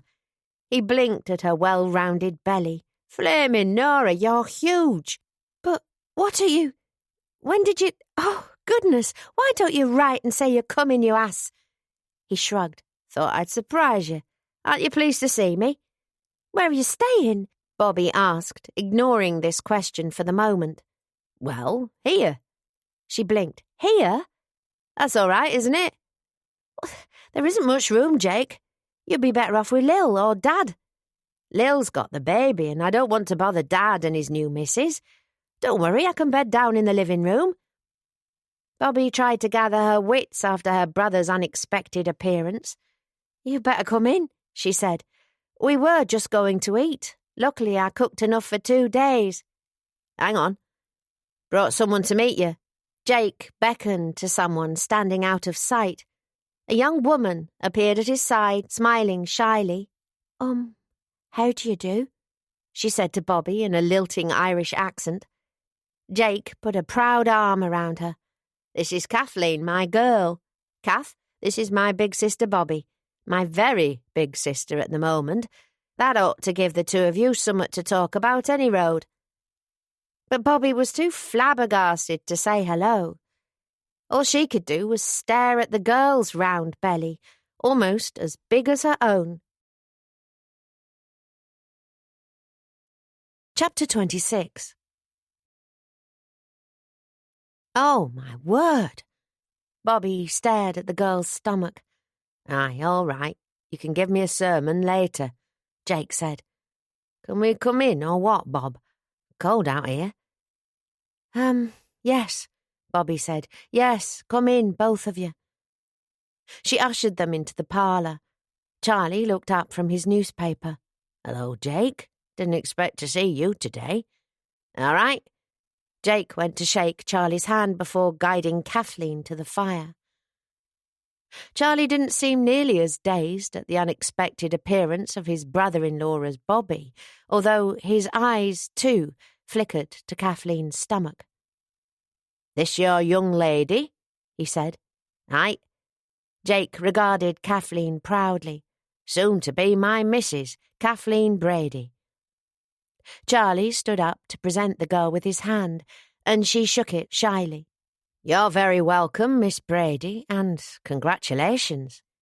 He glanced at her stomach. Double congratulations, it seems. Can I get you both a cup or something? Thank you, Kathleen said in her soft voice. I'd love a cup of tea, if it wouldn't be too much trouble. I'll make it. Charlie, go and have your stew in the kitchen.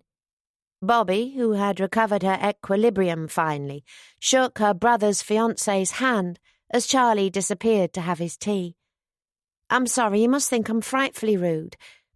It was only the surprise of seeing my no-good baby brother. Welcome to our home, Kathleen.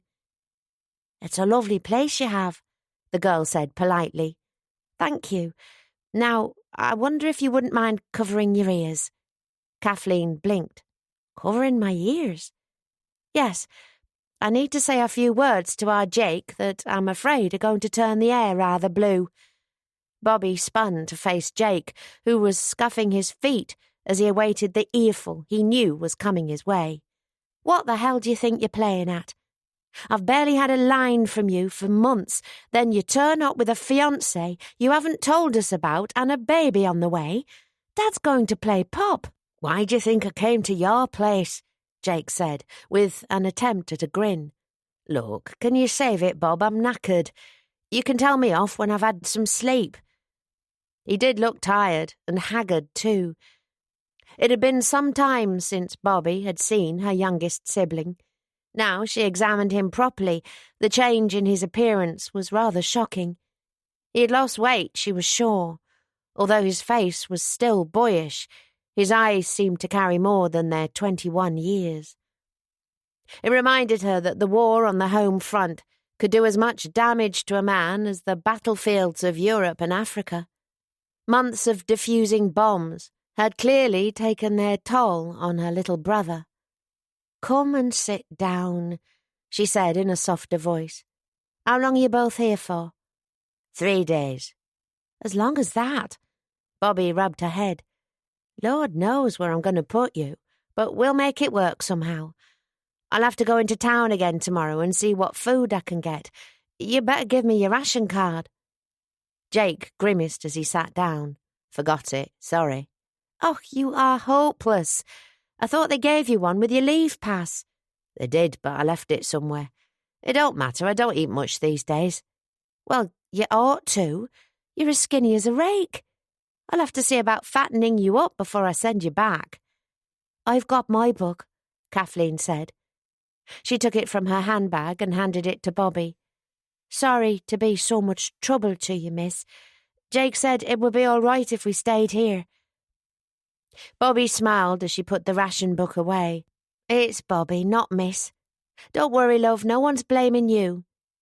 She sat down by Jake and ruffled his hair. "I'm blaming this one. Still, it's good to see you, Jake, even if you are a... But I won't go into that. You know what you are." "We can stay then?" he asked. "I'm not going to throw you out into the street, am I?" She glanced at Kathleen. "I'll have to think about sleeping arrangements, though. What possessed you to just turn up?" "We needed your help." Jake beamed at his fiancée. "We've come to get married. I thought you and Lil could help us sort it out." Bobby pressed her forehead. "You're wanting to arrange a wedding on this leave in 3 days? Oh, my word." "Well, we need to do it fast, don't we?" Bobby glanced at Kathleen's swollen stomach. "So I see." "Look, we meant to do it properly. Have the wedding first and that, but the army wouldn't let me out for it, so things ended up sort of the wrong way round."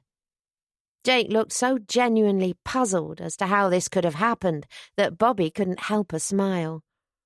"I'll make you tea," she said, heading to the kitchen. Charlie was seated at the table, finishing a bowl of stew. "Well, this is a turn up," he said quietly. "You're telling me," Bobby muttered back. "Honestly, I don't know whether to hug the lad or strangle him." "He looks like he needs the hug more, poor kid." "I know. He looks dreadful. I suppose you heard all that about the wedding, did you?" "I did. Why would he come to you?" "Me and Lil did our share of raising him," Bobby said, rubbing her forehead. "He was a bairn when our mam got ill. I suppose it's natural he'd look to us when he needed help." "Not to your dad?" "Their relationship's always been a bit strained. Jake found it hard to understand why Dad was the way he was. Struggled to respect him." She shook her head. "Honestly, could he not send a ruddy telegram to say he was coming? Where on earth are they going to sleep?" "They'll have to bed down in the parlour."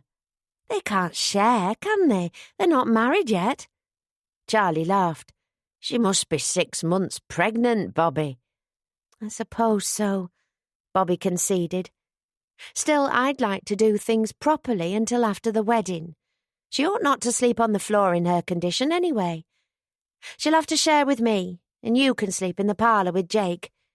She pressed her aching temples. I can't imagine how I'm to feed them. Typical of the boy to forget his ration card. And how can we arrange a wedding at this short notice? Registrars are used to last-minute arrangements these days. We'll take them into Skipton tomorrow. I'll go to the registry and organise it while you hunt down provisions. Bobby glanced through the door at her brother, who was sitting with Kathleen on his lap. I'd be minded to give him a serious ticking off about getting that poor girl into trouble if he didn't look so awful. But he's trying to do the right thing. You can tell he thinks the world of her. Charlie got up and gave her a kiss. And since I feel much the same about my own wife, I'm going to insist she eats her stew while I brew the tea. Yes, I ought to eat. Bobby rubbed her eyes. I dread to think what our Lil's going to make of all this. Bobby slept badly that night. She found it hard to relax, sleeping beside a stranger. Kathleen was a quiet sleeper, but this only made things worse. Bobby had grown used to Charlie's restlessness. The lack of movement felt eerie now. She listened carefully for any sound from the parlour to indicate her husband was having an unsettled night, but she couldn't hear anything. Charlie's nightmares were different from her father's, more a quiet whimpering than outright screams. Oh, God, her father! He would have to be told about this. Rob's relationship with Jake had always been difficult, but Bobby would like Kathleen to be welcomed into the family properly. There was also the £35 her dad had put aside for his youngest child. The lad had more important things to spend it on now than his Triumph motorcycle. She made a mental note to send a message to Lillian tomorrow and enlist her help. By 9 a.m, Bobby, Charlie and the prospective newlyweds were in Skipton. Bobby hadn't neglected to send a note to Lil via Gil Capstick, explaining that Jake had turned up for some leave and to call round later. You three had better get to the registry and find out what you need to do, Bobby said. Don't wait for me after, just get the bus back. I'll head home once I've scoured the shops for supplies. Don't you need witnesses, though? Jake said. You better come with us, Bob, in case you have to sign out. Bobby was surprised her eternally clueless little brother was even this well-informed about weddings. I doubt they'll be able to do it today, Jake, she said. You have to get a licence first. Once you've got that, you can arrange the ceremony when you're next able to get leave. He shook his head. We want it done right away, don't we, Kath? The girl nodded. I don't want my baby born without a father. My family would never speak to me again. They're strict Catholics. Don't they know you're engaged? Bobby asked. No. I came over here to go into service, but I lost my job last month. The toughs she worked for gave Kath her ticket when they noticed. Well, you know, Jake said, looking rather guilty. I've been supporting her on my pay, but a guinea a week don't go far. I'll get more once we're married. And if I have the baby here, then, Kathleen flushed. Well, there'd be no need for my mum and dad to know we didn't do things proper. I'm of age. We'll do everything we can, Charlie said. Let's start with buying the licence.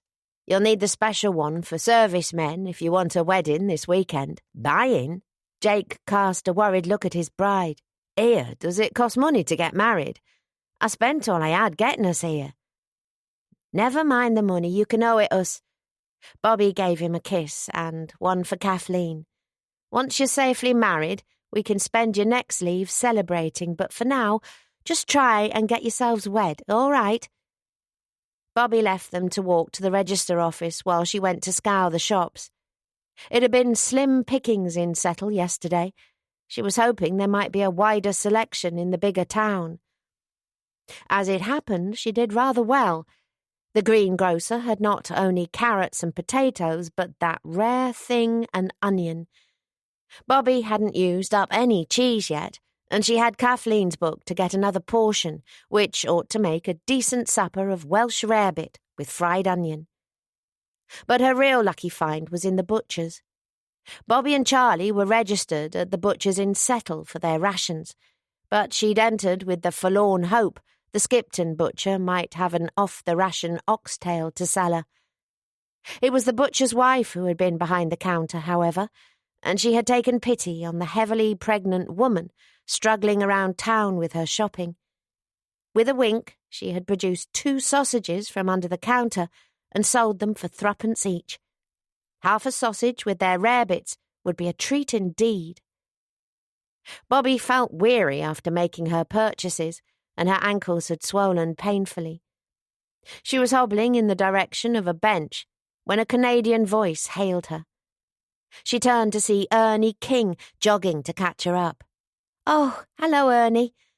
Bobby felt suddenly very conscious of her bloated figure, her ugly swollen ankles and the unbecoming maternity dress she was wearing.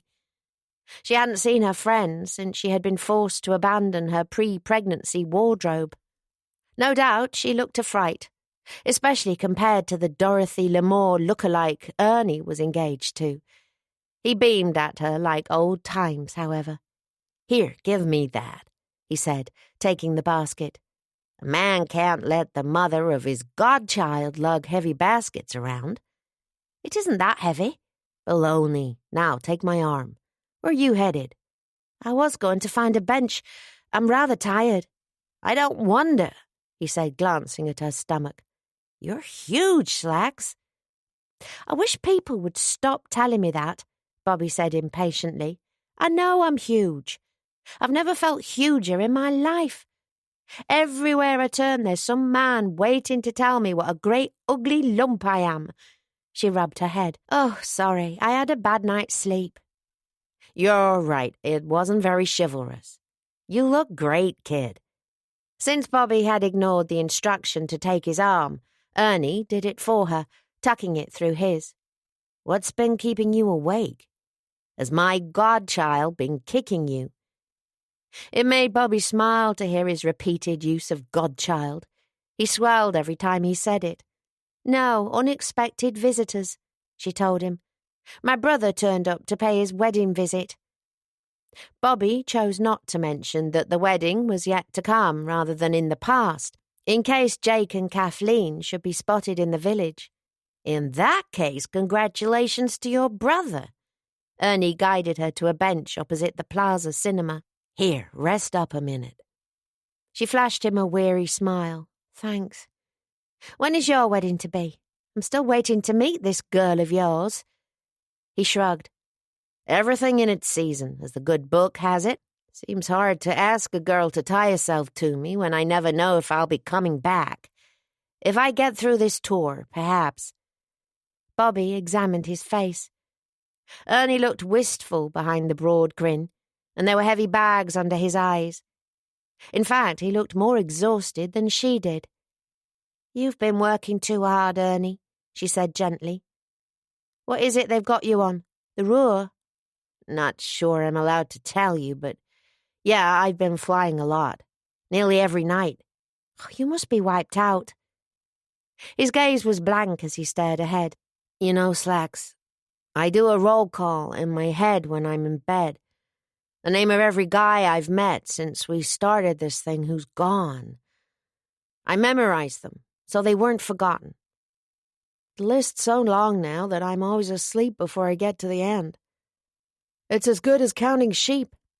The mingled expression of grief, defiance, and exhaustion was too familiar. Bobby had seen it on Charlie's face, and on dozens of airmen who had been in the privileged yet often deadly position of being selected as aircrew. "And Chip, last of all," she said softly. He gave a bleak laugh. "You'd think, but no. We're dying like swatted flies up there. 2 more pals gone since Chip's lanky came down." "Poor Ernie," Bobby said with a sigh. "Poor all of you. I wish there was something I could do." He summoned a smile. "Sorry, kid, didn't mean to go all morbid on you.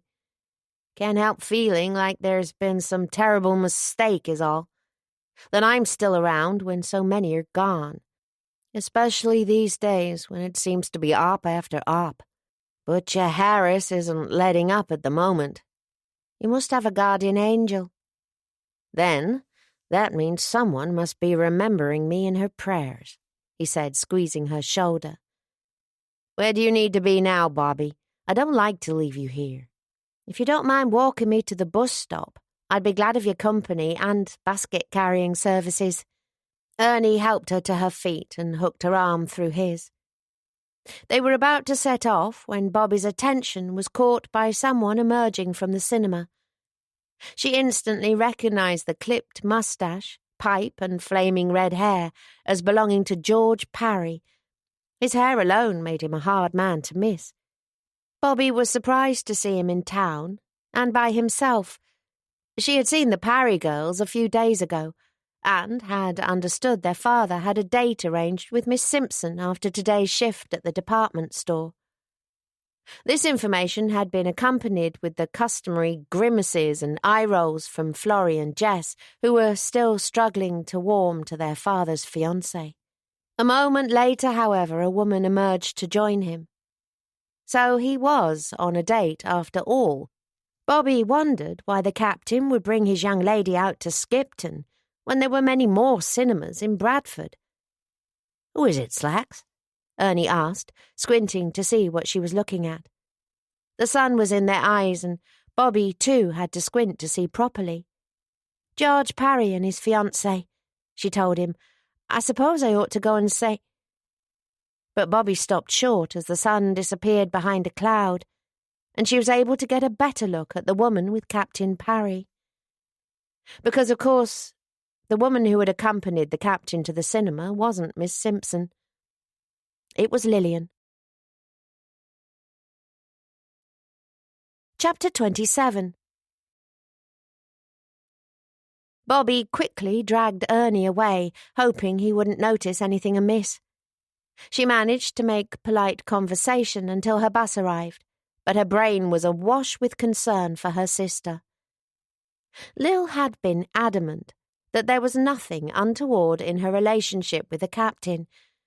Despite Bobby's qualms, no one else in the family seemed to think there was anything improper about it.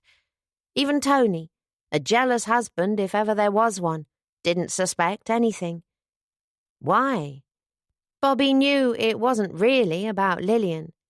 It was because the captain, officer, war hero, fond father, model of an old-fashioned English gentleman, seemed in every way above reproach. Even after seeing what she had seen with her own eyes, Bobby could hardly believe that George Parry would pursue a married woman. It had worried her enough when she had spotted the two of them in Settle, talking so earnestly. But Lillian had sounded genuine when she had told Bobby she'd been advising the captain on engagement rings. But the pictures, that was different, wasn't it? Bobby would need to be delusional in the extreme to persuade herself that Lil and George must have run into each other there coincidentally.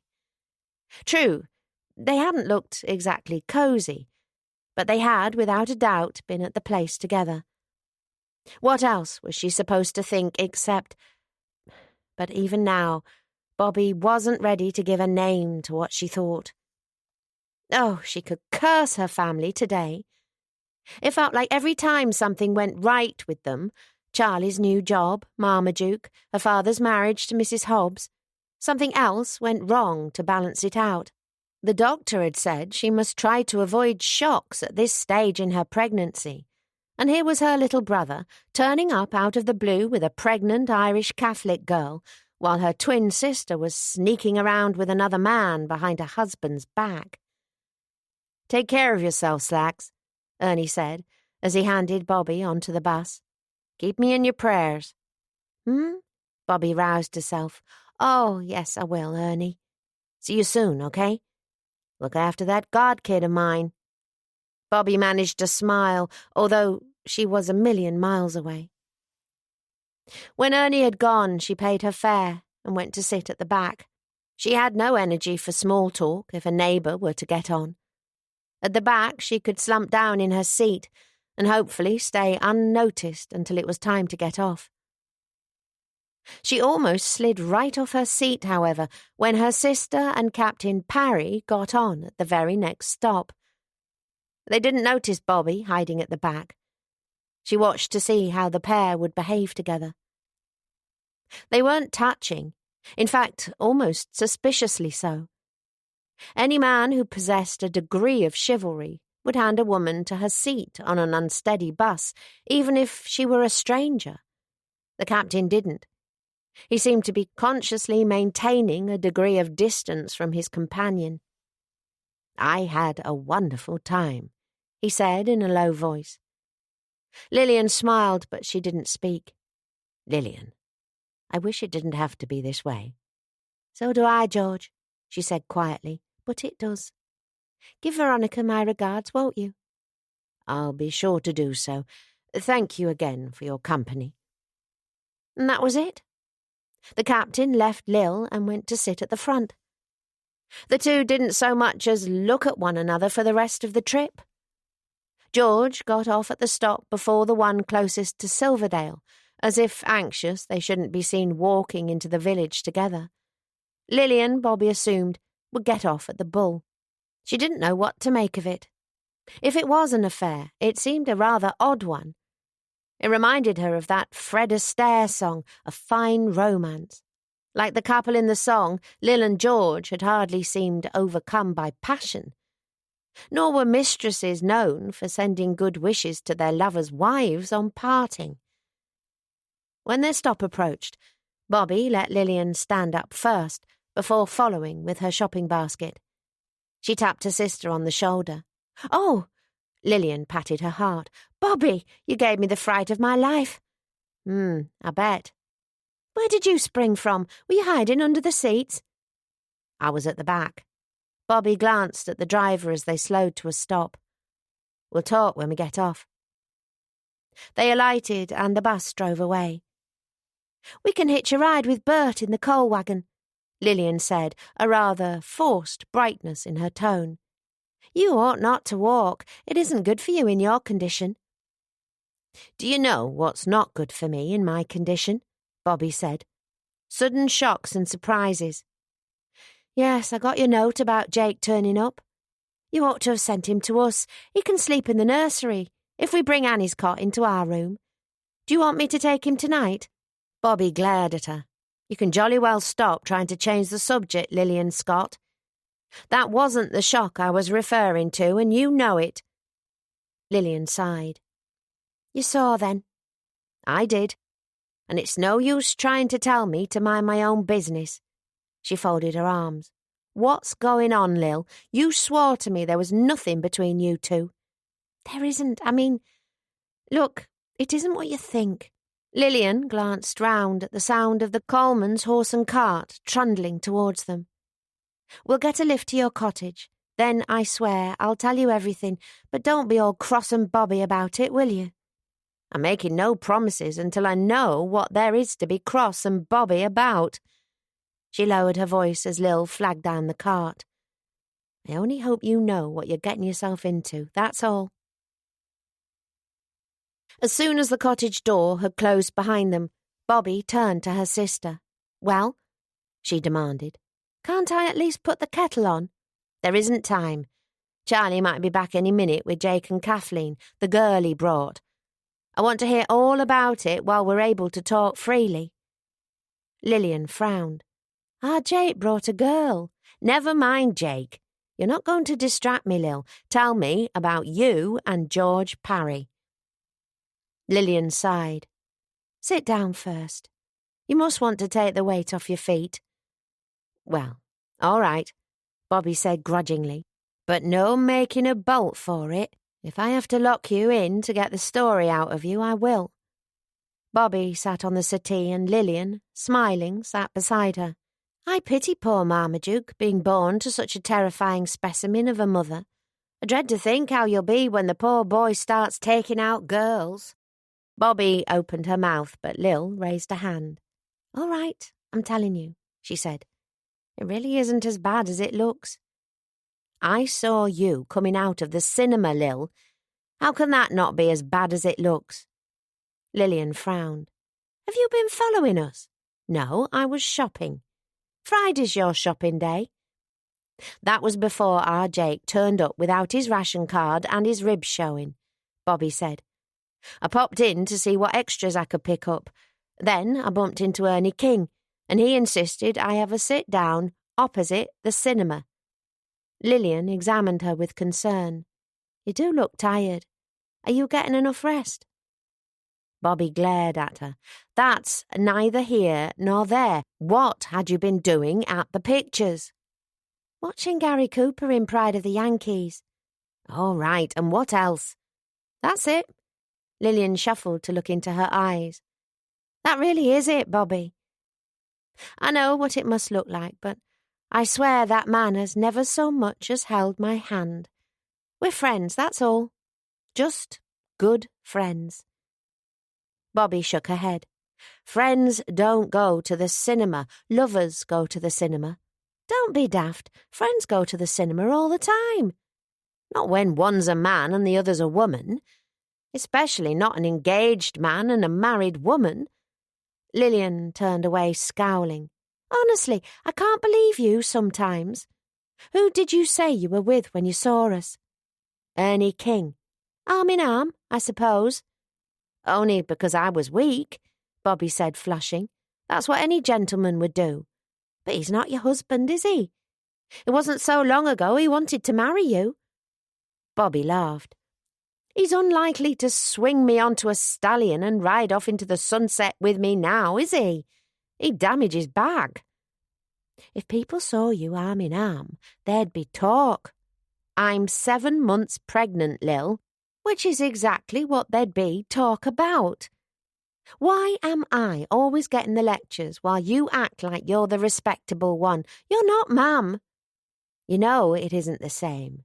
There wasn't anything secretive in my meeting Ernie. He just happened to be there. Isn't it the same? Lillian demanded. How many times have you been to the pub with one of your men friends? Just the two of you, even married men, like Don Sykes. She was glowering now.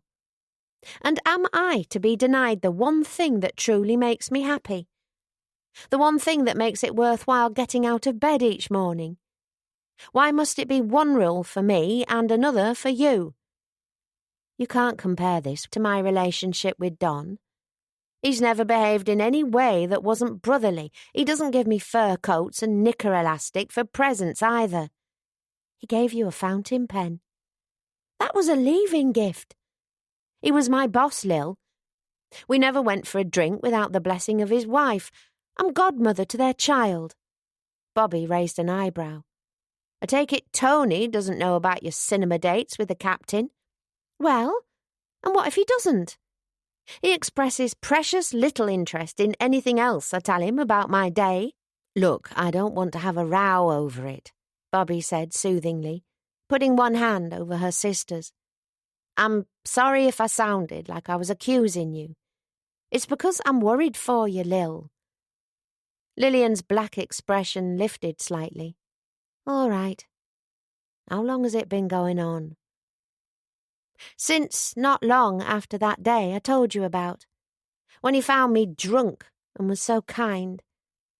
It was an accident, really. We bumped into each other while he was in town, hunting for a gift for Veronica's birthday. She smiled fondly. Poor man. He looked so thoroughly bewildered that I couldn't help taking pity on him. I said I'd be happy to help pick something out, and we chose a gift for her together. How does that end up at the pictures? George was so grateful. He asked what he could do to pay me back, what my favourite little treat was. I tried to brush it off, but then he remembered I'd told him how much I used to adore the movies. When I said Annie was with you for the afternoon, he insisted on paying us both in to see a new Humphrey Bogart. He said a break from my routine was exactly what I needed, and, well, I felt it was what I needed too. So you went. I didn't think it was wrong. You wanted to repay a favour, and I couldn't resist an afternoon away from my life. Did he try anything? He never touched me. Lillian flushed. After that, it just sort of turned into a regular thing. It became the bright spot in my week. He's really never kissed you or, anything? I told you. We've never even held hands. We just meet at the cinema, watch the film, and catch the bus home." She smiled sadly. Perhaps I was wrong in agreeing to go again after that first time. But physically there'd been nothing between us, and I knew there never would be as long as George remained the man he is. Even if I said it was what I wanted, he wouldn't. It was within the letter, if not the spirit, of my marriage vows, so I just allowed it to keep on happening. "I heard him say he wished things could be different," Bobby said softly. "He'd have wanted to be with you, under other circumstances." "Oh, what does it matter what he wants?" Lillian pressed her temples. "Tony's my husband, and soon George will be married to Veronica, and that'll be an end of it all." She whispered a sigh. "But I wish things could be different too. I'm sorry, Bobby, but I can't help it. When I spend time with Annie and the girls and then take them home to their father, I just think we could have been such a perfect little family." "Oh, Lil." Bobby absorbed her sister into an embrace. "I've let you down, haven't I? I ought to have told you, but I knew you'd force me to face up to the fact it was wrong." "You haven't let me down." Bobby held her sister back. "You know it has to stop, though, don't you?" "I know."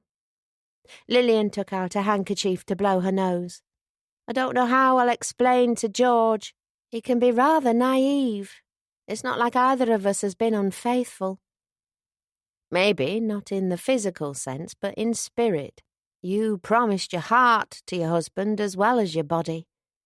I think Tony knows deep down that he's never really had my heart," Lillian whispered. "When I look at the difference between him and George, I can't love a man I don't respect, and Tony's such a hard man to respect sometimes.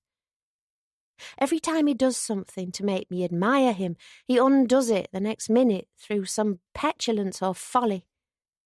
I dread feeling that one day I might end up actively despising him." Bobby was silent. On this point it was hard to speak up in Tony's defence. "I know it's strange, but the cinema trips with George have made being married to Tony easier to bear," Lillian said. "I was content to make his meals and wash his clothes, even to tolerate sharing his bed, as long as I had those to look forward to. It made me less irritable, so he was happier for me being happier." "I doubt he'd see it that way." Lillian sighed. "No." "Do you love him?" Bobby asked quietly. "The captain? Honestly, I don't know. I don't know if I love him as a man or more the idea of him. He's just so admirable and kind and not like Tony," Bobby finished for her. "But he does make me happy," Lil said with a small smile. "I enjoy his conversation. He makes me laugh. I'm going to miss him terribly." "You're going to end it then?" "I have to, don't I? Otherwise I really am going to fall for him, and that's going to break nobody's heart but my own." Bobby squeezed her hand. "You do right, Lil. I know it's not easy, but you could make a world of trouble for yourself if you keep seeing him. If you're lonely, I'll be your steady date for the cinema." Lillian gave a damp laugh, wiping her eyes. "I doubt you could fit into the seats." "Don't you start." They were interrupted by a loud knock. "Charlie must have forgotten his key," Bobby said. "Lil, you better fix your face before our Jake sees you crying. I haven't had time to fill you in on his affairs, but you might be in for a shock." Lil had gone to the window to twitch aside the net curtains. Her eyes widened. "You're telling me," she said. "Bobby, there's a gang of redcaps outside." Chapter 28. Redcaps? Bobby hurried to the window as fast as her large frame and sore ankles would allow her. Lillian was right. There were 4 military policemen on the doorstep, all wearing grim, set expressions. The sergeant at the front gave another urgent rap. "What do we do?" Lillian whispered. "We have to open up, don't we?" Bobby whispered back. "Otherwise they might break the door down or something." "What can they want with you and Charlie?" "I have a hunch," Bobby muttered darkly. "Just follow my lead, all right." Hastily, she chucked Jake's bedding roll and kit bag into the bedroom, then went to answer the door. Bobby tried to make sure she looked good and pregnant before opening up.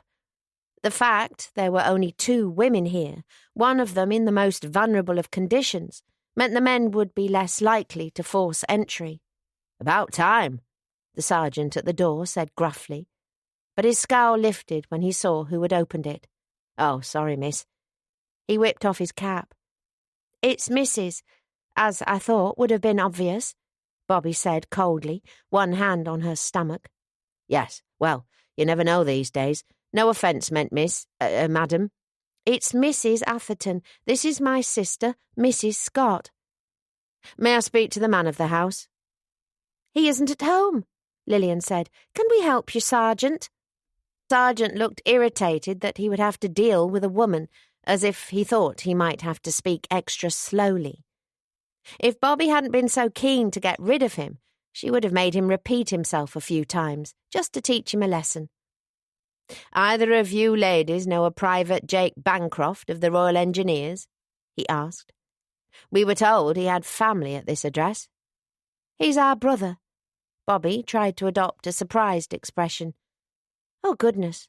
He isn't in any trouble, is he?" "I'm afraid to say he is. Can we come in and look round?" "I'd rather you didn't, if you don't mind. Our husbands are away from home, as I said. There's only me and my sister in the house." "Not that we're suggesting anything improper, Sergeant," Lillian said, with the arch smile that had always won her admirers in her spinster days. "It's only that my husband can be rather jealous. I wouldn't want it to get back to him that I'd been entertaining 4 handsome soldiers the minute he left me alone." The flirting seemed to pacify the sergeant a little. His mouth almost moved, although it would be a stretch of the imagination to call it a smile. "Well, I wouldn't want to upset a lady as is expecting," he said, with a glance at Bobby's stomach. "Can you tell me when you last saw your brother?" "Not since last summer," Lillian said, exuding guilelessness. Bobby was glad Lil was here. Her twin was much better at this sort of thing. "Any letters giving his current whereabouts?" "We haven't had a letter in weeks," Bobby said, glad that this question at least she could answer truthfully. "Why? What is it he's done, Sergeant?" "I don't suppose you girls know what being absent without leave means, do you?" Bobby tried not to let her annoyance show. Aside from the fact she had been in the WAF for 6 months, and Lillian had spent nearly a year in the Wrens, who nowadays didn't know what absent without leave meant. This was someone who patronised women simply because he could. "We're familiar with the term, yes," she said coolly. "All right. Then I can tell you that your brother had a late leave pass Thursday night, after the expiration of which he failed to return to barracks. That makes him officially AWL as of 2 a.m. Friday morning." Bobby and Lillian both tried to look shocked. "Our Jake wouldn't do that," Lillian said. "He's always been a good lad." "Well, he did," the sergeant told her shortly. He narrowed one eye. "You're certain he hasn't been here?" "Absolutely positive," Lillian said, with so much conviction that even Bobby half believed her. Any other family in the neighbourhood?" "There's only our father, but he and Jake are estranged, so there's no chance he'd go there," Bobby said, significantly overstating the difficulties in her father and Jake's relationship. "He might go to our sister-in-law in Bradford. That's our other brother Raymond's wife. He's fighting in North Africa." She was hoping this might get rid of them. If Jake were to turn up while the men were here, they would haul him away, still unmarried, and probably lock him up for a few months as punishment. There would be no guarantee he'd make it out in time to legitimise his baby. The sergeant was still eyeing them narrowly, however. "All right," he said at last. "We'll be going now. But I ought to tell you, madam, that if your brother hasn't returned to his barracks within 7 days of going AWL, it's likely steps will be taken to have him classified a deserter. That'll mean a court-martial and up to 2 years in the nick. You might pass that on, if he does turn up." "I will, thank you." "What happens if he does return within 7 days?" Lillian asked. "Loss of privileges and maybe a spell in the glass house, but nothing more serious." The sergeant fixed her with a knowing look. "Best thing you can do is persuade him to get back as soon as he can and hope his CO deals lightly with him for a first offence. That's if you hear from him, of course." "Of course," Lillian said sweetly, "but I doubt we will. Goodbye, Sergeant." The policeman departed and Bobby leaned against the door. "I think he knew we were hiding something," Lillian said. "I'm sure he did. But he seemed to be telling us he was leaving it in our hands. Is he still out there?" Lillian went to the window and flicked aside the curtain. "No, they're walking up the road," she told Bobby. "There's an army tilly parked at the top. It looks like they're really going." "We better hope they don't run into Jake on the way." Bobby shook her head. "Honestly, wait till he gets back. I'll bloody kill him." What could he have been thinking? "I suppose he was hoping to get the wedding over with and back to his camp before they classed him as a deserter." "Wedding? What wedding?" Bobby sighed. "You better sit down. There's been a development." "Oh, the poor lad," Lillian said feelingly when Bobby had filled her in. "I suppose the army wouldn't give him leave, so he took matters into his own hands. His CO's bound to be lenient when he knows the circumstances." "Let's hope so. But we need to get him married and back there first," Bobby said. "I hope Charlie was able to arrange it. I really don't think Jake will go back to his barracks until he's married. He and Kathleen are worried to death the baby's going to be born illegitimate." "No wonder you look tired," Lillian said with a concerned look.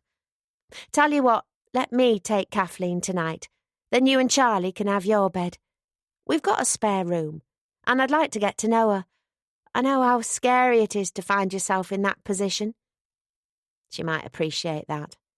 She seems an isolated little soul, with her family all back in Ireland." "How old is she?" 21, I think, same as Jake. She's ever so sweet. Tony's going out to some home guard thing, so it'll be just me, her and Annie. And if our Jake keeps on your settee, that keeps things respectable until they're married, doesn't it?" "If you really wouldn't mind," Bobby said. The idea of having no one in her bed tonight but Charlie was very appealing. "Course not. Let me pick Annie up from Mary and get the nursery room ready, then you can send her over. I've not got much food in, though. I'll feed her. I was able to buy enough to make a good tea. Then I can ask Charlie to walk around to yours." Lillian grimaced. "One of us needs to tell Dad about this." "Yes," Bobby said, sighing. "I wonder how he'll take it. I remember what a row we had when I told him you were expecting Tony's baby. That was as much about Tony as the baby, though." "True. He ought to warm to Kathleen. She's a gentle little thing. Fathers are never as protective over sons' virtues as daughters," Lil observed. "Besides, Dad's mellowed since he took up with the new Mrs. Bancroft." "Things have always been awkward between him and Jake, though." "I'll break it to him gently. I can walk over with Annie in a bit. If he takes it well, Mamie might invite the pair of them to dinner tomorrow." Now that the combined ranks of the Atherton-Scott Parry clan had grown beyond what could be accommodated by Mary's kitchen, Sunday dinner worked on a rota, with Bobby and Charlie alternating between their respective families. Tomorrow they were to join Rob and his new wife, along with Lillian, Annie, and Tony. "Thanks, Lil. I don't know what I'd do without you." Bobby gave her sister a hug. "And I'm sorry for telling you off before. I was worried, that's all." "You were right. I ought to have known better." Lillian said with a sigh.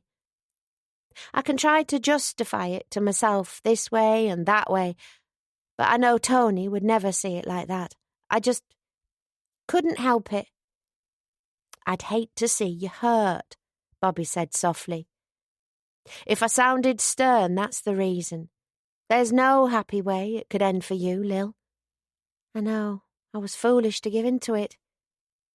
They were interrupted by the arrival of Charlie and the young couple. Well, Bobby demanded, getting to her feet with difficulty.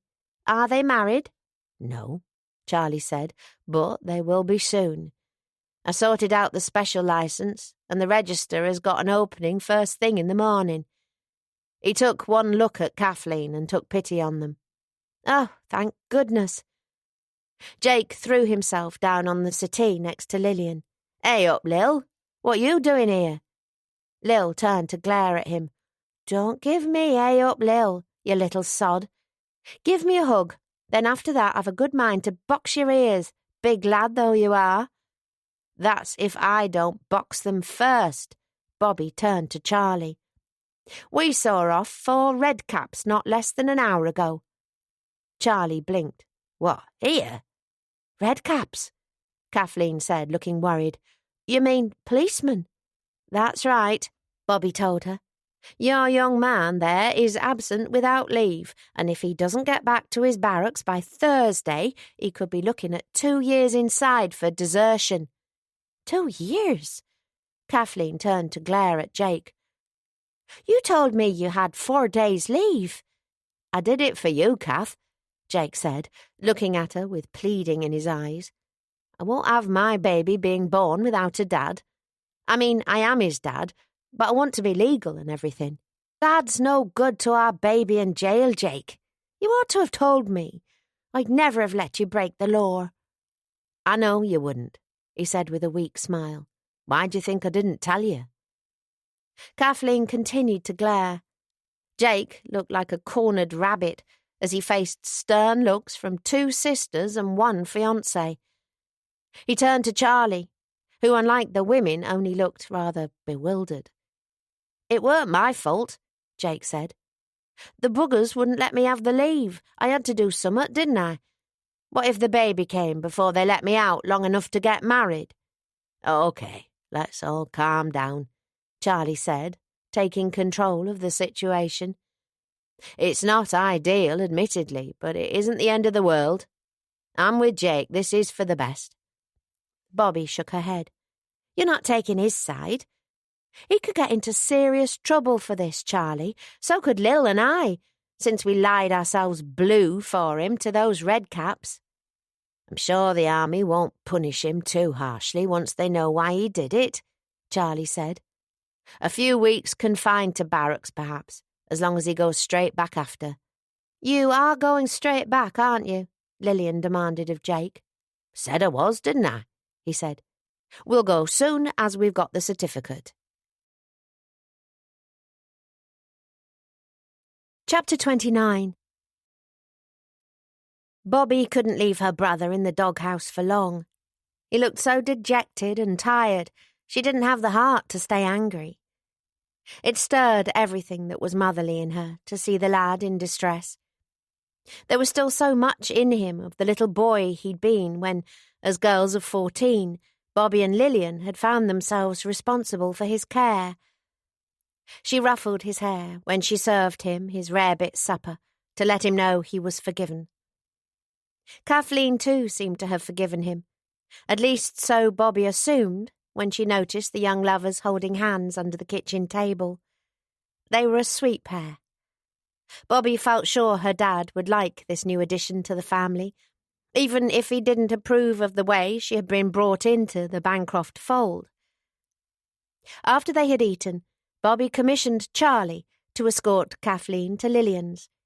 She gave him whispered instructions to find out if Lil had seen their dad and what his reaction had been to the news. Well, what did she say? Bobby demanded when Charlie arrived home. He had sought her out in the kitchen, where she was elbow-deep in the washing up. Jake had gone to buy a packet of smokes from the Heart so they could talk freely. She couldn't say much in front of Kathleen, but it sounds all right, Charlie told her. At any rate, the kids are invited to dinner tomorrow. Jake said they were going back as soon as the ceremony was over. He can stay for dinner, surely, and introduce Kathleen to your dad.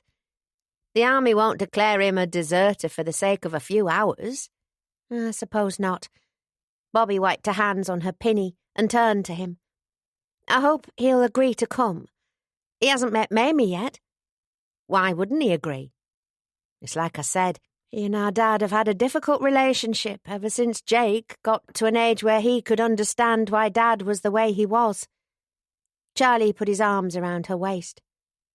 Meaning the way your dad used to drink, I suppose, he said quietly. His drinking, the screaming nightmares, the way he shakes, Bobby sighed.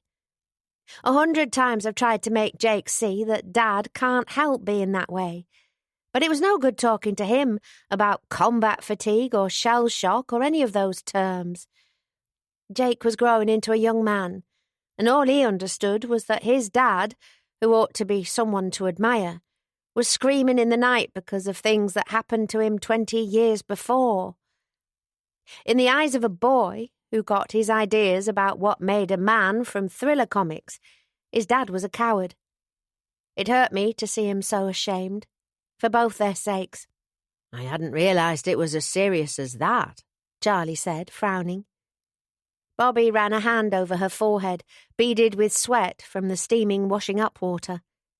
They're not estranged exactly. Our Jake loves his dad in his own way, I'm sure he does. But he can't admire him, and I wish there was some way to fix that. Does he know what your dad went through? He knows Dad was in the trenches, but that doesn't mean he understands. He never saw Dad's nightmares firsthand, as Lil and I did, or heard him raving about the horrors he'd seen. He was the baby, so we did everything we could to shield him from it. I wonder sometimes if that only made things worse. Charlie looked rather thoughtful. He seemed about to say more, but Jake arrived with his cigarettes, and the conversation came to an end. Bobby was hoping Marmaduke would settle that night and let her have some uninterrupted rest. With Charlie back at her side, there was no reason for the baby to make a fuss about the absence of his father. Unfortunately, Marmaduke, while quiet enough, seemed to have decided to make a mattress of Bobby's bladder. It must have been around midnight when she admitted defeat and slid noiselessly from under the covers to use the privy. Charlie was sleeping soundly for once, and she didn't want to risk waking him by making use of the jerry under the bed. In the parlour, the embers of the fire were still in the grate, lending the room a mellow illumination. Bobby believed her brother to be asleep on the settee when she tiptoed to the kitchen so she could let herself out of the back door, but once she had visited the outhouse and crept back in, she realised this wasn't the case. The red glow of his cigarette rather gave him away as awake. "Hiya, Bob," he said in a toneless voice.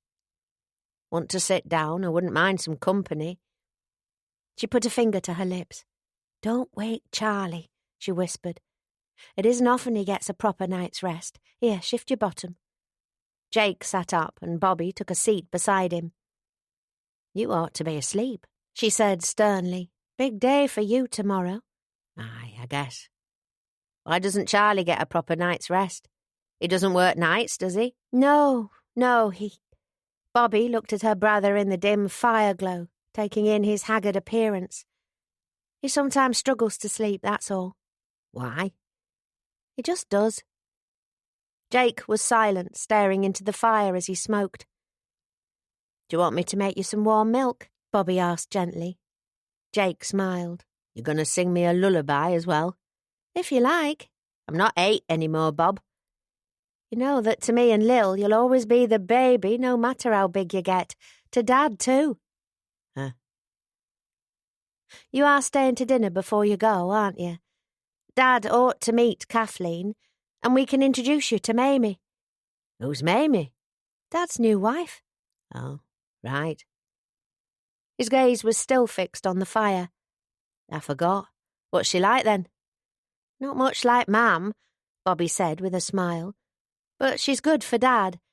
She's a brisk, sensible, kindly sort, in spite of some odd ways. You'll like her."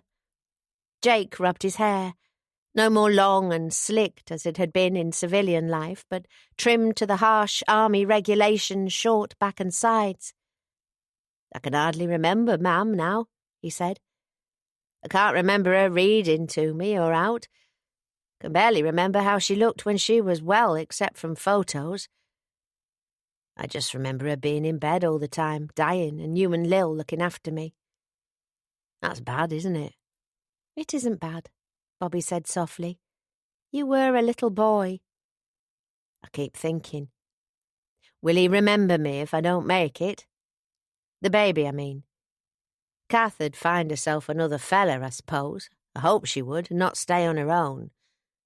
But then the baby probably wouldn't ever think about the dad he'd had before. We wouldn't let him forget. We'd still be his family. Jake swallowed a sob. I've seen some stuff, Bob. Bobby put an arm around his broad shoulders. "I know, love." I had this mate, Terry. We were working on this UXB in Tottenham Court Road, a 500-pounder from a tip and run the night before. Chatting about football and joking about each other's girls, sharing fags and that. Weren't supposed to be a high-risk job, but summat must have gone wrong because... Well, he sent me to fetch a couple of teas from the WVS wagon round the corner. Jake closed his eyes. They were a bang, and when I went back, he was in bits, Bob. Actual bits lying all around. Hands and feet and guts. That used to be Terry. And he was my mate. He didn't deserve that, did he? No, sweetheart, no one deserves that. I always swore I'd never be like Dad when I grew up.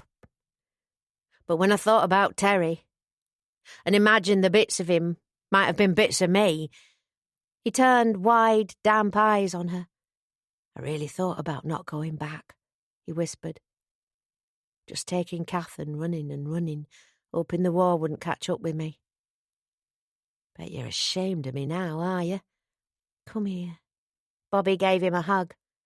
Stop talking, Daft. I'm proud of you, and I always will be. He gave in to sobs as he hid his face on her shoulder. Suppose I'm more like Dad than I realised, he muttered. Cowardice must run in the family. You mustn't say that. You're not a coward. And neither is Dad. Jake continued as if he hadn't heard her. If it hadn't been for the baby, I honestly might have deserted, he murmured.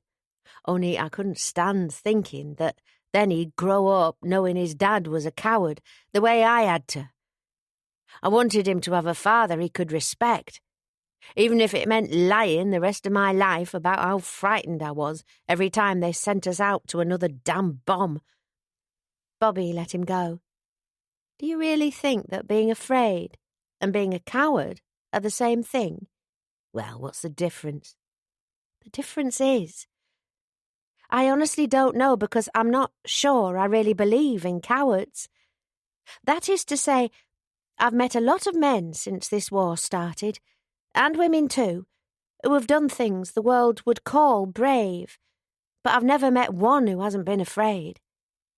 She shook her head. It's my fault for reading you all those Bulldog Drummond stories when you were little.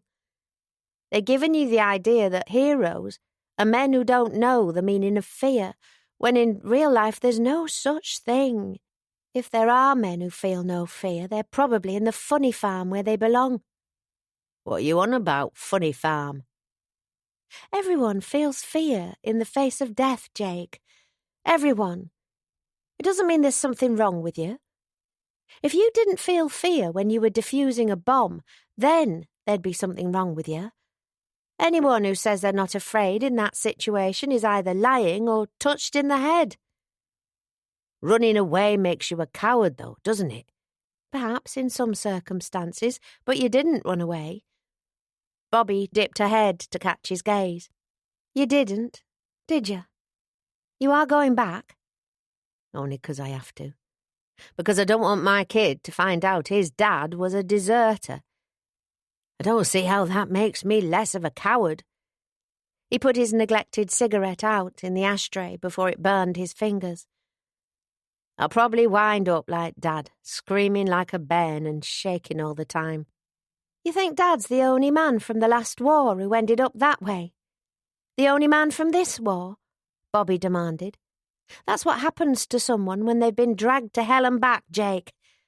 Any good modern doctor will tell you it's the sign of being pushed to the limit of what the human mind can stand, not cowardice.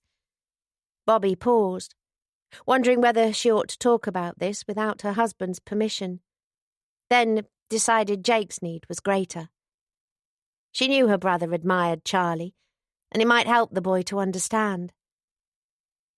You've noticed Charlie's hands shaking when he smokes, I suppose.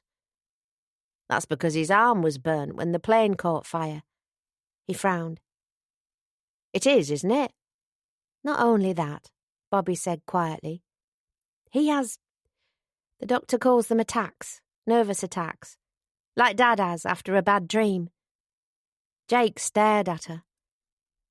But Charlie climbed out of his plane to put the fire out and saved those other men. That's what you told me. He did. And the fact he was afraid doesn't make him any less of a hero for it. If anything, it makes him more of one. Bobby rested a hand on her belly.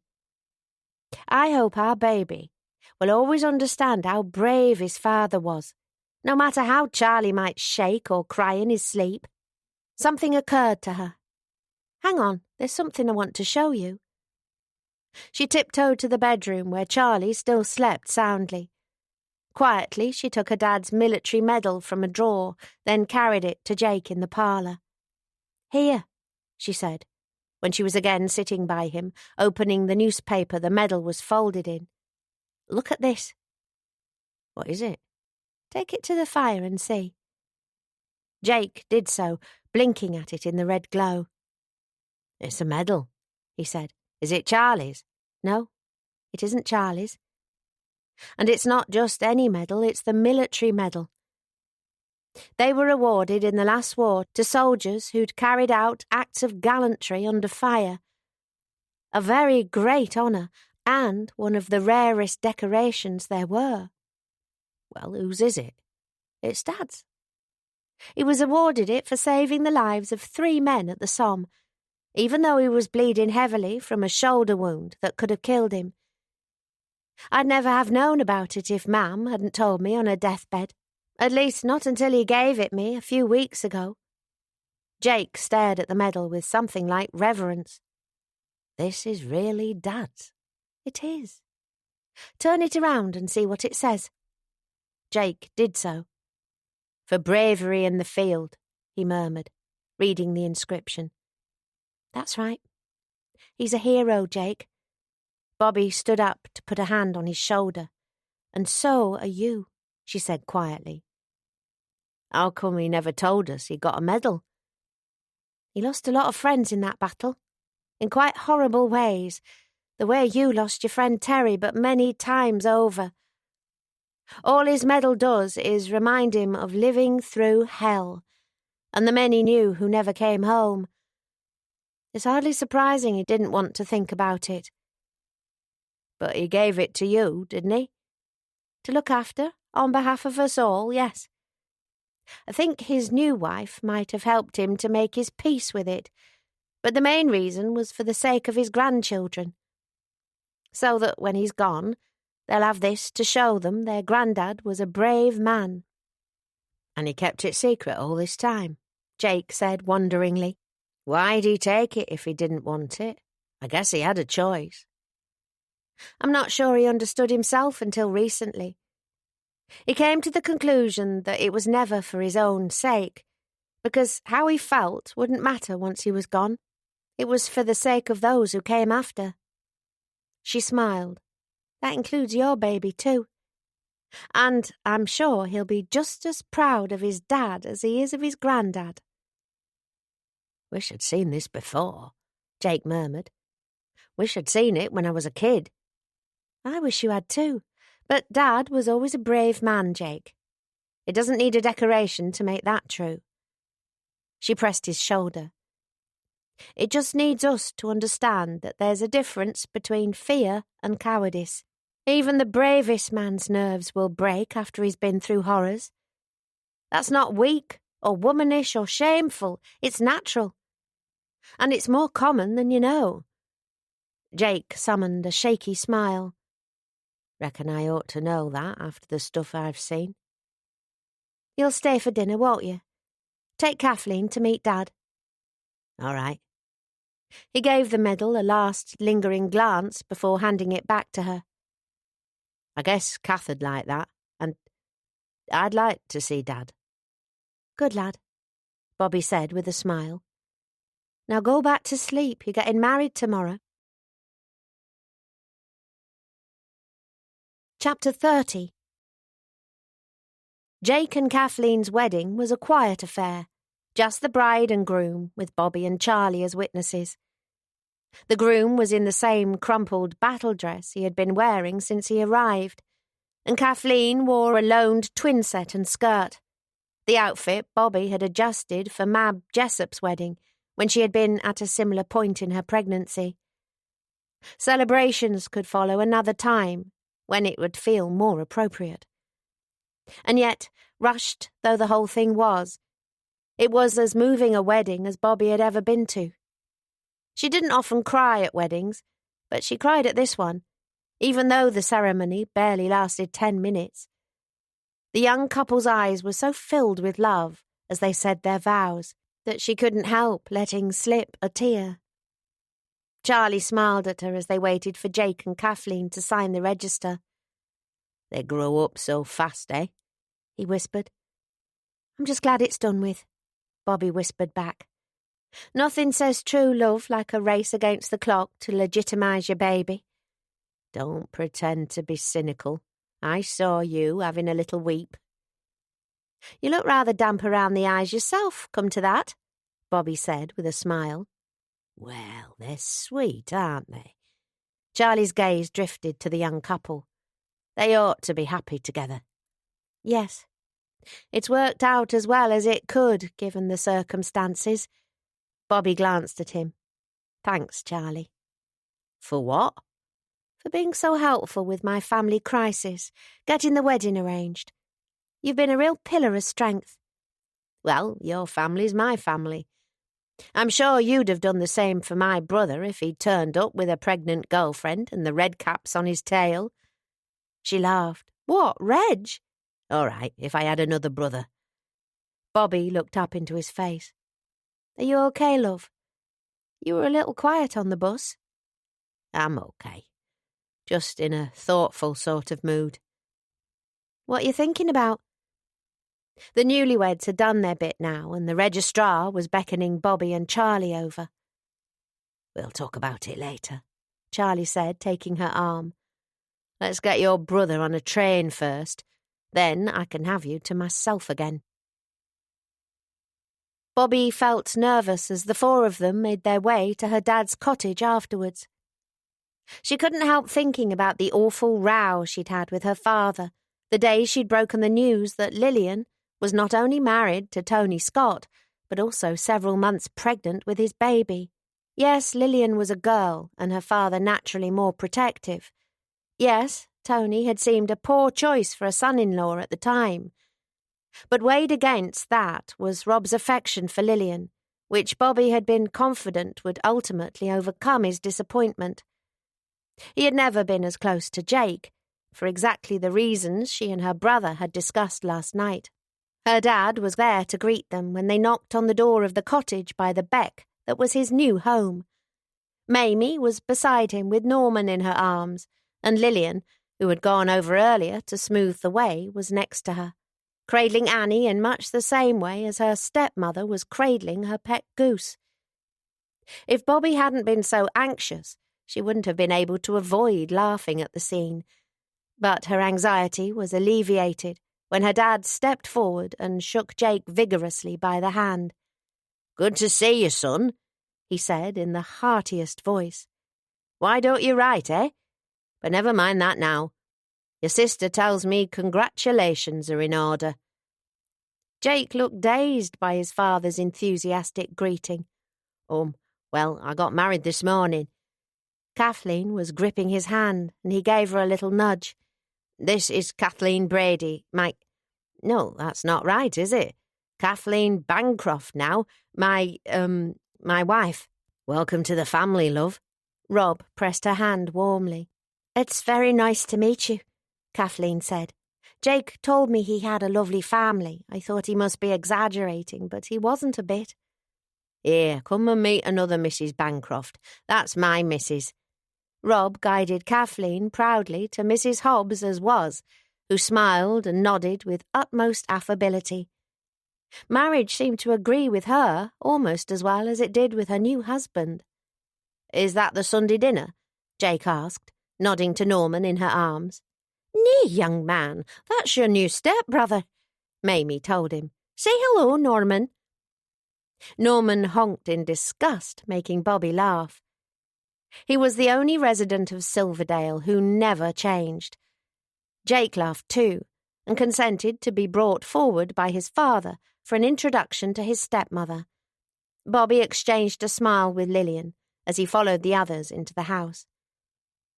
"Well, lad, I think we've time for a smoke before we eat," Rob said to Jake, putting an arm around his son's shoulders. "We'll leave young Charlie to squire the women while me and thee have a little talk, father to son." "I'd like that. Ta, Dad." Jake smiled gratefully at him. "I mean, really, thanks for everything." Lillian nudged her sister as they watched the two men disappear into their dad's study. "Straight to bed, I think," Charlie said when he and Bobby arrived home. "I don't care if it's barely 5 o'clock. I've never felt more in need of an early night." They had seen Jake and his new wife safely on board the bus into Skipton after dinner, the envelope containing Jake's share of the money from the house sale now stashed in Kathleen's purse. The girl couldn't have looked happier if she'd married into the royal family with this unexpected windfall, the warm welcome she had received from the Bancroft clan, and, of course, her long-desired new surname. "All right, but don't get any ideas," Bobby warned her husband. "I'm so exhausted, I think my knees have stopped working." "What I had in mind wouldn't have involved your knees." She smiled. "I can manage a cuddle. That's all I'm good for today, I'm afraid." Charlie massaged his forehead. "I think it might be all I'm good for as well, sadly." "I ought to make tea first," Bobby murmured. She felt like she barely had energy to open her lips after all the drama of the last few days. "Why, are you hungry?" "Not really, I ate plenty at dinner." "Then rest first. I can make sandwiches later for a supper." Bobby glanced around the parlour. It felt strangely bare now Jake had gone. As dramatic as it had been, she had rather relished having a little brother who needed her help. She had always thrived in a crisis, and it had given her something to focus on, other than worry about having the baby. "It feels quiet without the children, doesn't it?" she said dreamily. Charlie smiled. "I'm not sure how your brother and his wife would feel about being called the children at 21. I can't help it. Jake feels like such a boy still. I suppose mothers always do feel that way, even after their children are grown up." "Go and lie down, darling. You look dead on your feet. I'll bring you a cup of tea." "Yes, thank you." She could feel her eyes trying to close. Bobby was asleep almost as soon as her head touched the pillow. She didn't know how long she slept, but it was dark when she awoke. Charlie lay beside her, leaning on his elbow as he watched her sleep. "Oh, Lord," she rubbed her eyes. "How long was I off for?" "Well, your tea's gone cold. Do you want another cup?" In a minute." She rolled onto her side. "I'd prefer a cuddle first." "A request I am always happy to grant." He wrapped her in his arms, or as best as he could, around her big belly. "It went well today, didn't it?" Bobby mumbled, fighting off the lingering stupor of sleep. "My dad and Jake, I mean. Jake and I had a heart-to-heart last night that I think did some good." "I know," Charlie said quietly. Bobby frowned. "What?" Sorry, Bob, I couldn't help overhearing. I woke up when I heard you talking. Bobby thought back to her conversation and grimaced. I'm so sorry, Charlie, she said. I know I shouldn't have talked about your problems without discussing it with you. It's just, Jake admires you. He knows what you did on that last stop. I thought it might help him make his peace with everything if he knew our dad's problems weren't unique. I don't mind. It just made me think, that's all. He drifted into a reverie, rolling onto his back to stare at the ceiling. After a while, Bobby tried to reclaim his attention. What did it make you think about, love? She asked. About what you said to Jake about your dad's medal. He turned over again to look into her face. And it made me realise you were right, darling.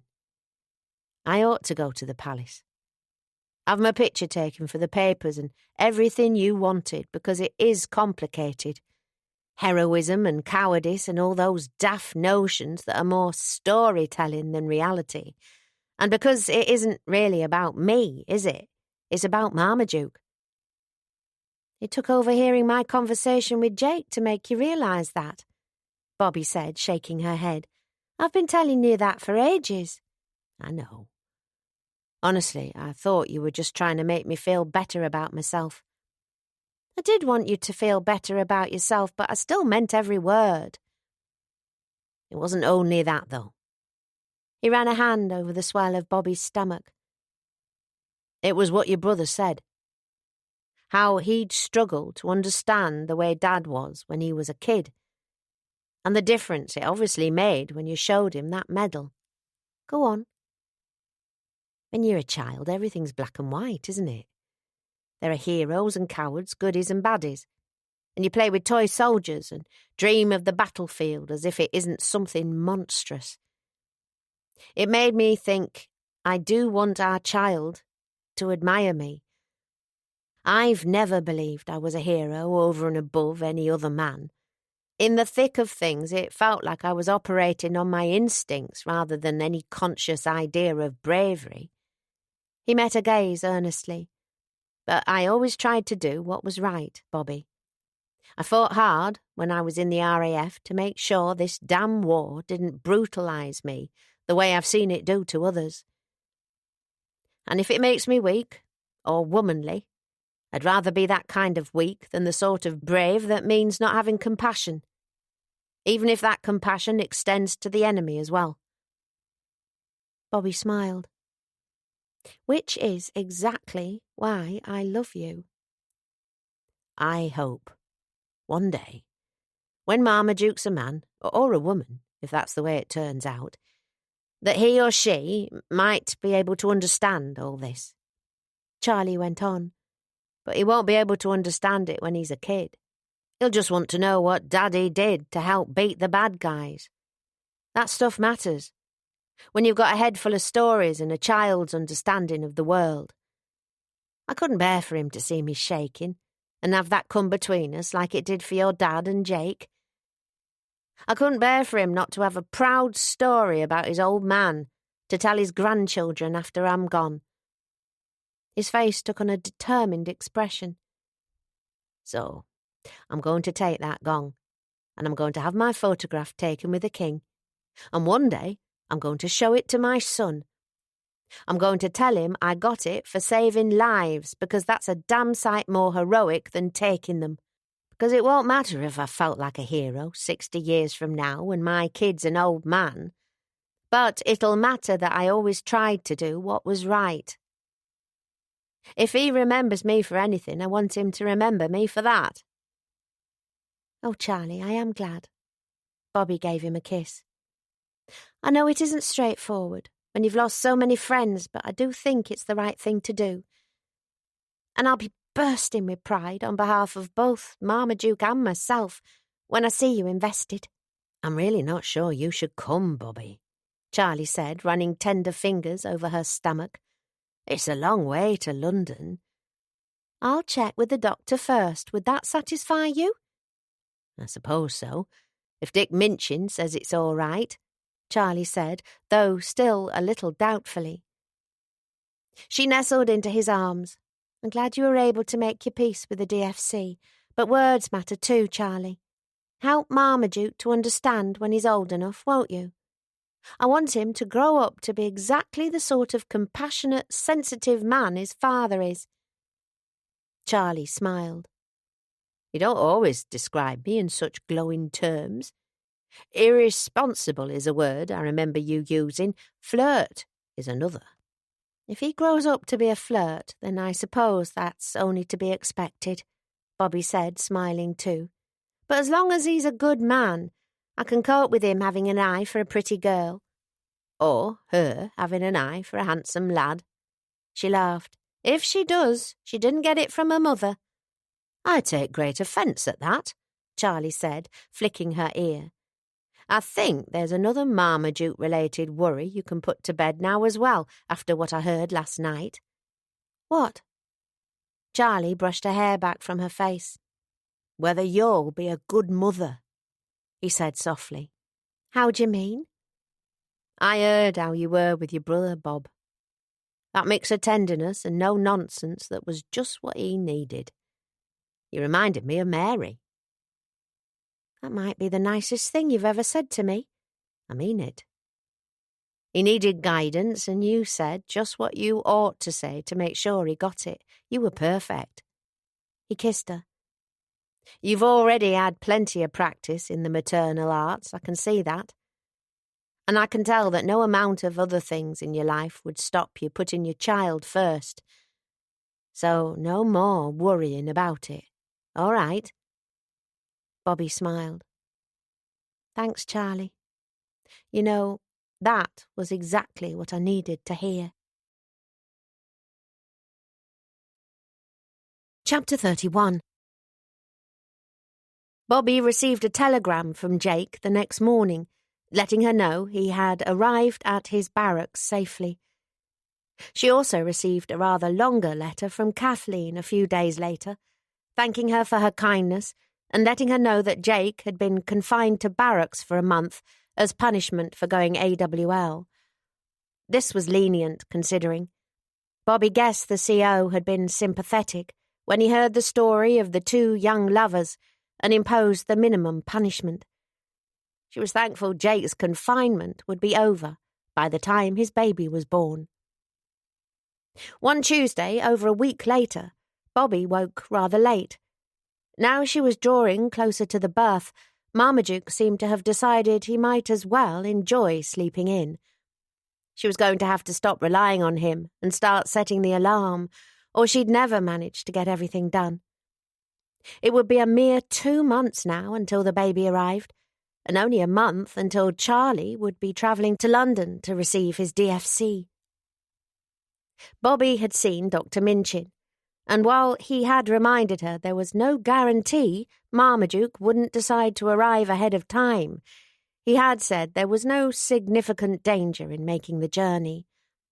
That was good enough for Bobby, who informed Charlie she would be coming with him whether he liked it or not. Major blitzes were rare these days, with only the occasional tip and run raid, so she wasn't worried on that score either. She hoped Marmaduke's newfound tardiness didn't imply any unwillingness to come out. She was heartily sick of being big and sore and having ankles the size of oranges. As afraid as Bobby was of giving birth, she was beginning to feel the day couldn't come soon enough. Charlie's side of the bed was empty, but Bobby could hear him bustling about, so she knew he hadn't gone to work. She pushed her feet into her slippers before seeking him out in the parlour. He was bent over the coffee table, writing. "Morning," she said, yawning. "Sorry, I overslept. Have you had breakfast?" "Yes, I made myself some toast." "What are you writing?" "A note for you. You might as well read it now you're here." He handed it to her. "Don't forget I'm seeing Roger Turner in the Heart after work, so we'll be later than usual." This was followed by some pitman's shorthand. Charlie's skills hadn't progressed enough yet for him to write the whole note that way. "What's this supposed to say?" Bobby asked him. "I love you. Doesn't it?" "Not quite. You've got some of your strokes the wrong way round. What you're actually telling me is that you vole me." "Oh, well, that's close enough." He came to take her in his arms. "I better go for my bus." "Good luck with Roger. I hope he buys the instruments." "So do I. I'll give him my finest spiv patter, quite worthy of a Pete Dixon." "Good idea. And pay for his beer as well." Bobby gave him a squeeze. "Have a good day, darling. You do really, truly vole me, don't you?" "You and only you, Mrs. Atherton." He pressed a kiss to her hair before grabbing his hat and hurrying out. Bobby was sitting down to a breakfast of boiled egg, toast, and orange juice when the post arrived. Along with extra eggs and milk, orange juice was one of the few perks of her pregnancy, since what supplies there were of the precious vitamin-filled liquid were available only to expectant mothers and young children. You couldn't always get it, even with one of her special green ration books, but Bobby had been lucky enough to find some put aside for her under the grocer's counter on her last shopping day. She tried to savour it, knowing her days of enjoying this particular treat were numbered. The soft flump of the post suggested a well-stuffed envelope was among the letters. Bobby abandoned her breakfast and went to the front door to see what it might be. She hadn't neglected her writing ambitions in the wake of her brother's tempestuous visit. The very day after he and Kathleen had departed, she had read her WAF story over and found that not only did she think it well worth sending in to the Girl's Own, but also that it might be the best thing she had ever written. She had longed to show it to Charlie, but had forced herself to hold on to her excitement until she had an answer from the magazine. Their submission guidelines had been on the back page, although there had been nothing about fees. Bobby would have liked to know how they compared to the 5 shillings per joke she had received from the BBC. She was instructed to send her story and a covering letter to the editress, along with a stamped, self-addressed envelope. Bobby's heart sank as she bent her poor sore knees to pick up the single envelope. The address wasn't typed, as she would have expected from a professional publication. It was handwritten, and in a hand she knew well, her own. That could only mean a no. The self-addressed envelope she had sent had been for the return of her story if it was deemed unsuitable. Bobby took the letter back to the parlour and stuffed it under Charlie's paper, unable to bring herself to open the thing and read those depressing words of rejection. She tried to curtail her feeling of disappointment as she nibbled her toast, but honestly she felt like crying. When she had approached the BBC, she hadn't allowed herself to get her hopes up, hardly daring to believe that her words could be good enough for that illustrious institution. And yet they had been. Some of them, anyhow. Perhaps that had made her overconfident. But Bobby hadn't been able to help letting her imagination run away with the notion of her story being printed in the Girl's Own. This time it would have carried her byline, unlike the anonymity of the gag she had sold to the BBC. This time she could tell her friends and family and bask in the knowledge she wasn't just a published writer, but a published author. Perhaps Florrie and Jess would read her story and boast to their schoolmates of her. Perhaps it would lead to more and better things until she really was managing to bring in a decent income from her pen alone. But the daydreams had been for nothing. The magazine didn't want her work. There was no anti-woman prejudice at play, not at the Girl's Own, for goodness sake, with a woman editor and mostly female contributors. No, her story must have been rejected for the standard of writing alone.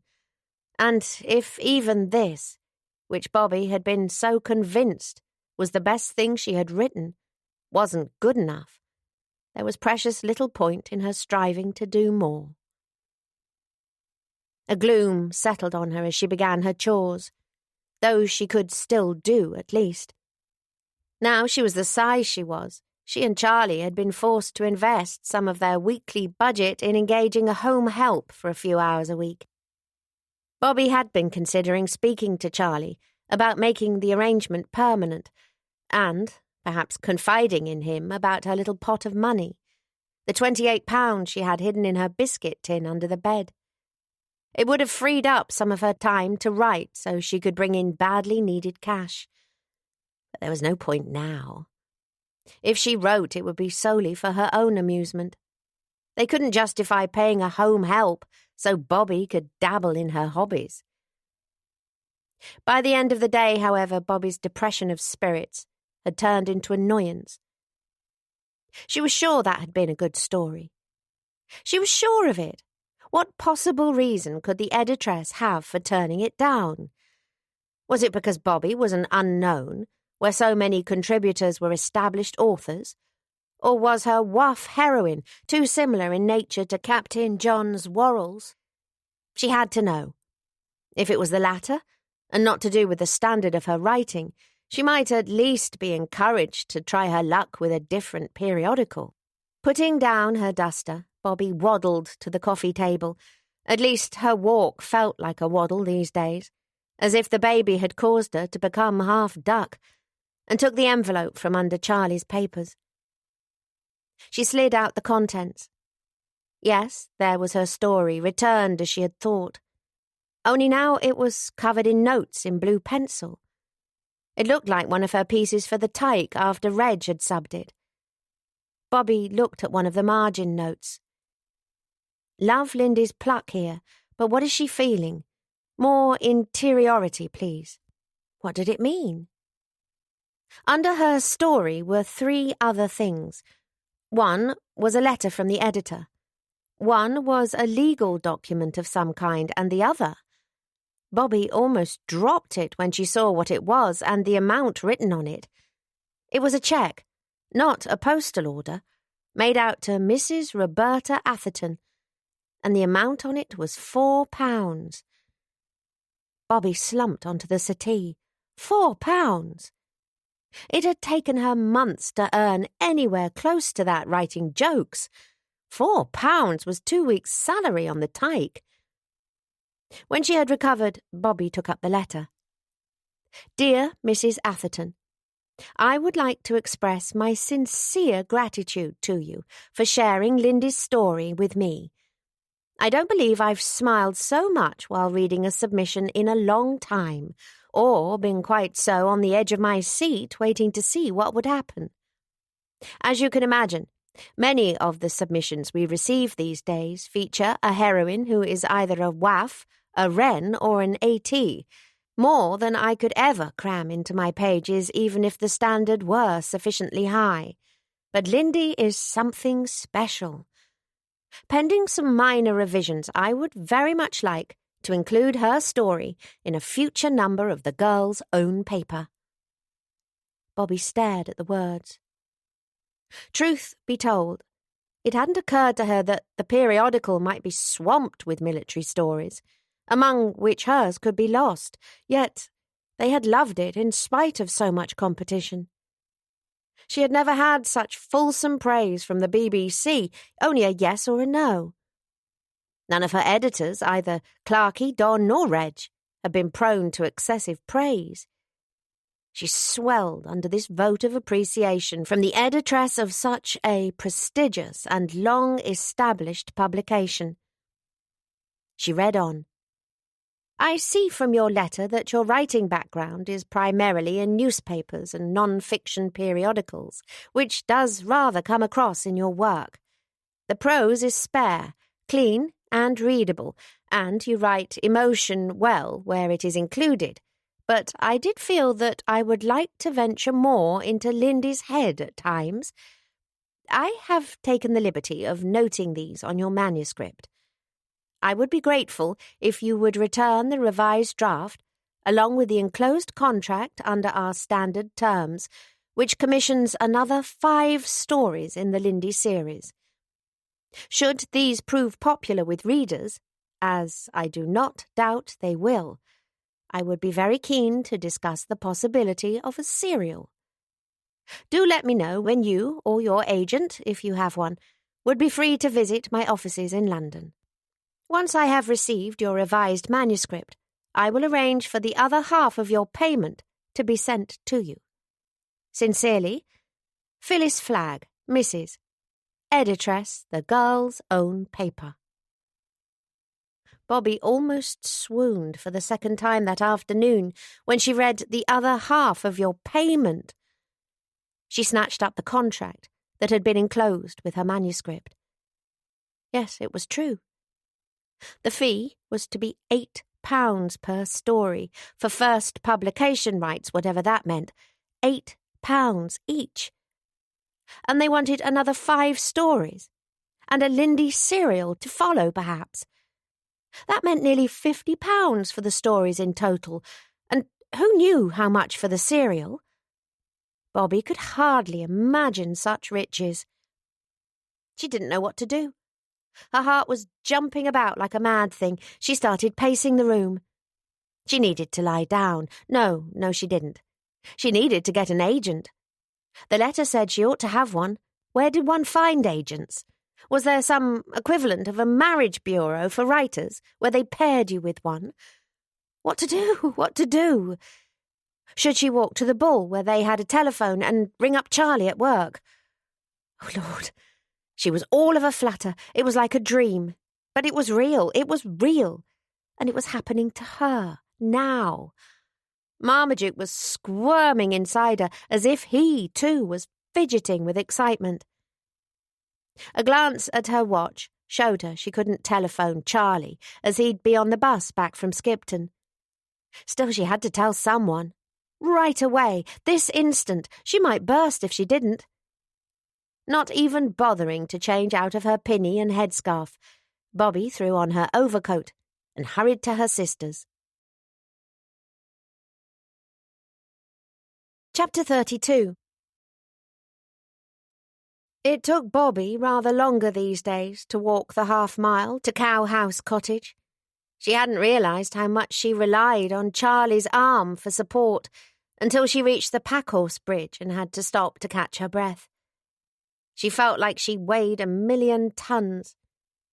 If she had been thinking clearly, it might have occurred to her to commission one of the boys playing football near her cottage to take a note over for a 6pence fee and get Lillian to come to her, but she had been too impatient to wait. She knew her sister would be in. It was Tuesday, the night of Tony's Home Guard parade.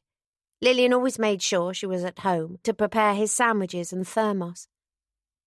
Bobby frowned as she descended the track to the cowhouse, however. Even at the top, she could tell there was an almighty racket coming from the place. The door stood open, and sounds drifted out to her, raised voices, the baby screaming. The voices belonged to Tony and Lil, and there was something on the ground outside, some sort of animal, it looked like, although it wasn't moving. What on earth could be going on?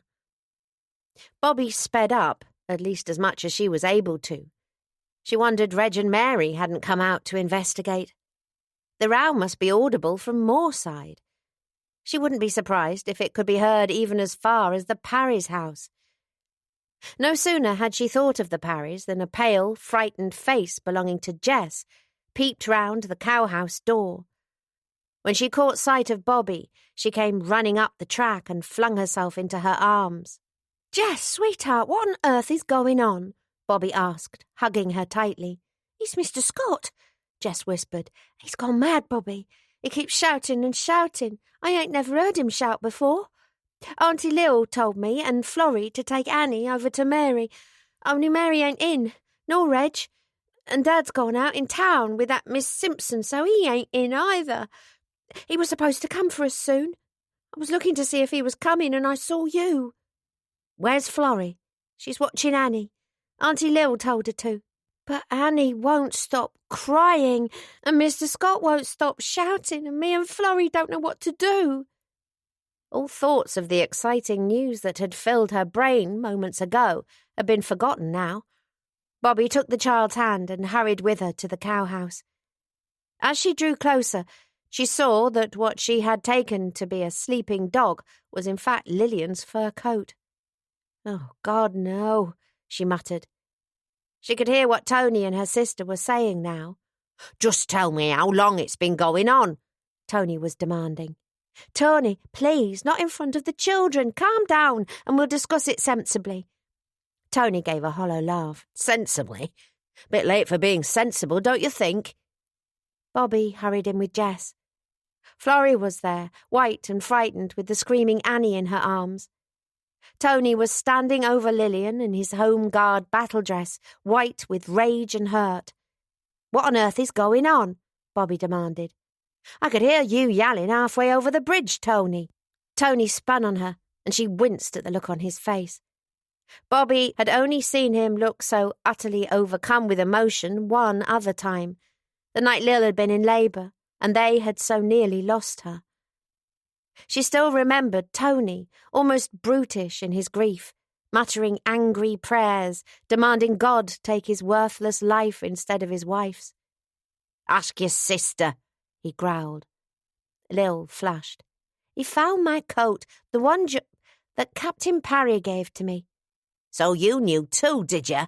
Tony said to Bobby, in the same voice of strangled rage. "Well, of course you did. Thick as thieves, you two, aren't you? You've been covering for them, I suppose. Pete told me what he'd seen, the two of them coming out of some tea shop in Skipton." Bobby turned to her sister. "What?" "I met George there to break it off like I told you I was going to," Lil said in a low voice. "That's all." "Break it off?" Tony turned to face her again. "So there was something. How long has it been going on?" "It hasn't. I swear to you, Tony, that man has never so much as touched me."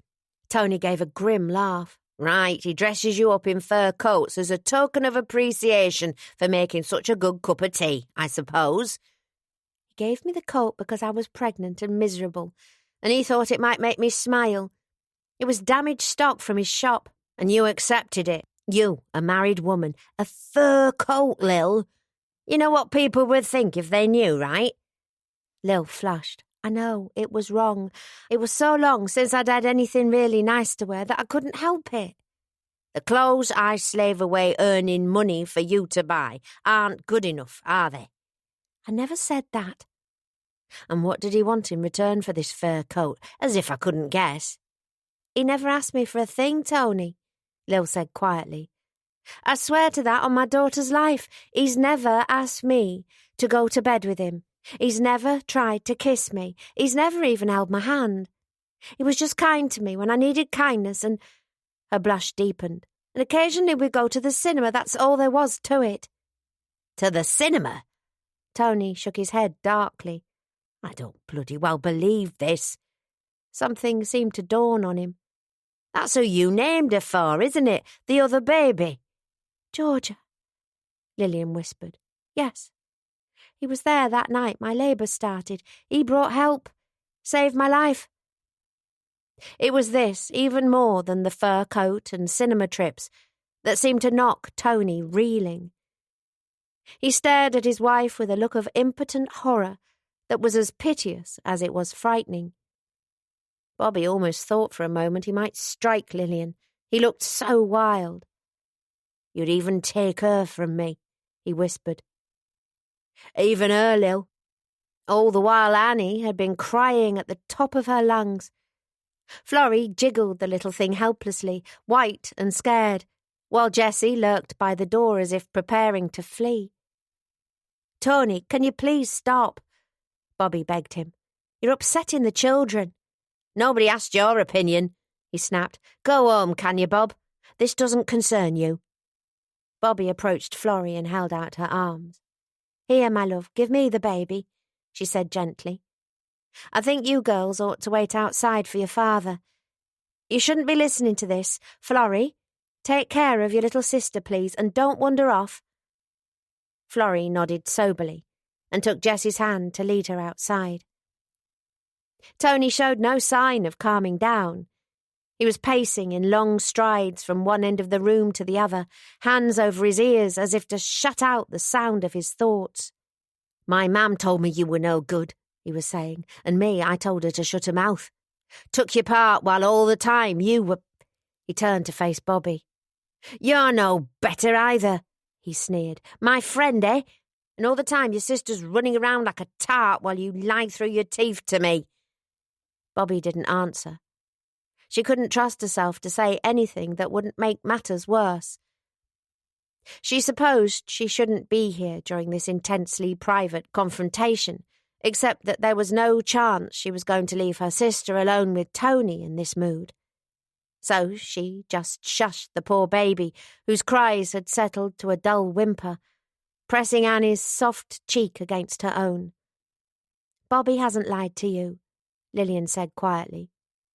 She didn't know a thing about it until a few weeks ago, when she saw us in Skipton, and she took your part right away, Tony. That's why I ended things, not that there were things to end, really. You're right, it was wrong of me to hide things from you, but in spite of how it must look, George and I were never more than good friends. Tony snorted. A friend?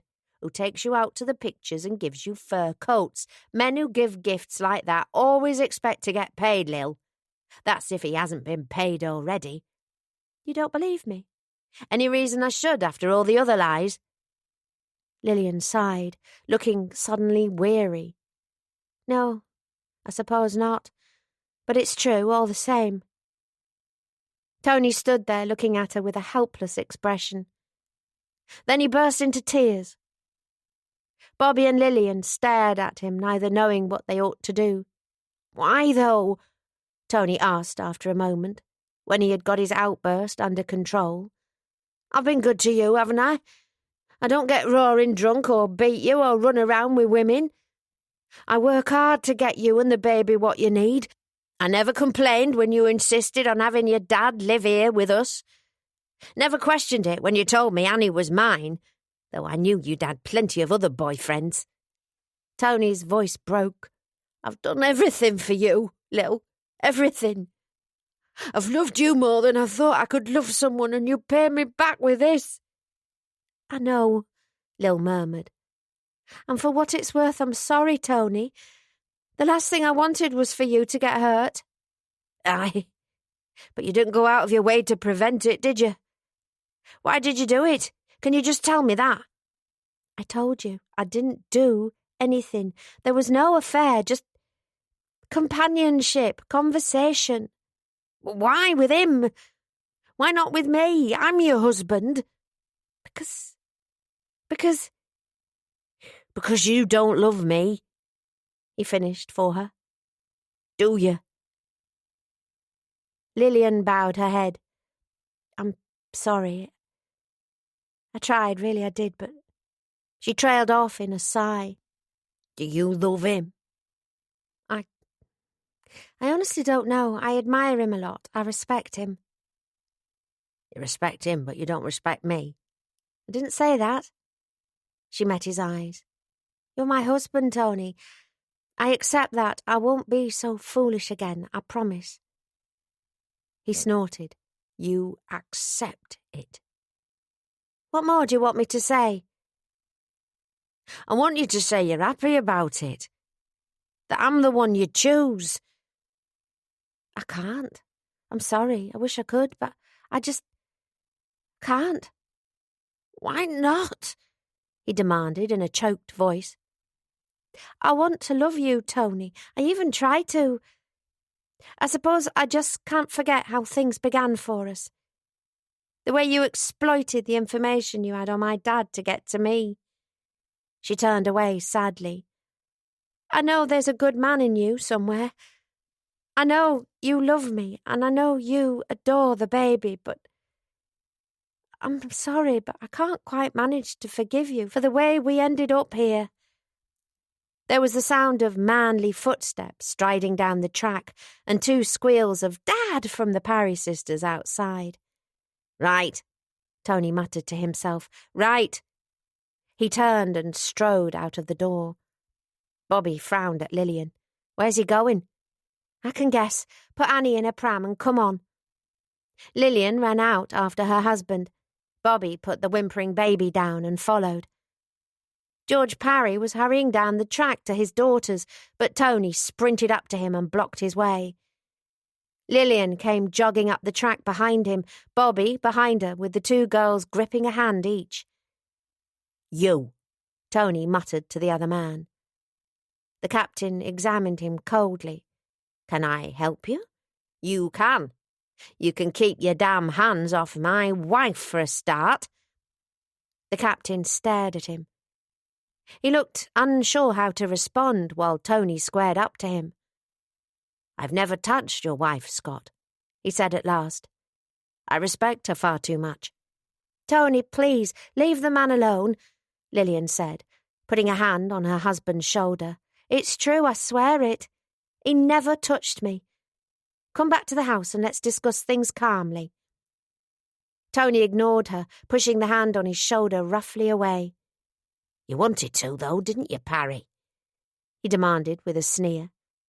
"Who the hell gives a fur coat to a woman and doesn't expect to get into her knickers? Bringing your kids over to play happy families every day. Is she your wife? Is she?" "My wife is dead," George said stiffly. "So you thought you'd fill her place with mine, did you?" "Daddy, I'm scared," Jess whispered. "Can we go home, please?" The captain took his house key from his pocket and handed it to Florrie. "Here, take your sister home. I'll be there soon when I've finished my discussion with Mr. Scott." "We don't want to leave you," Florrie said. "This gentleman and I need to have some grown-up talk. I won't be long, sweetheart." He looked at Tony. "I suppose it's all right with you if my daughters leave before we continue this conversation. Get them out the way. Something it's best bairns don't see." "All right, girls, go on." Florrie hesitated before taking the key from her father. She took her sister's hand and they ran off towards the cottage. "And now I suppose you're going to demand satisfaction," the captain said calmly to Tony. "Would you prefer pistols or swords?" "What I'd prefer is to plant my fist in your smug face, you bastard. You've been watching my wife ever since we came here. I've seen you. Maybe something happened between you, and maybe it didn't, but I know well enough what was in your mind. You never could understand what a treasure you had in Lillian."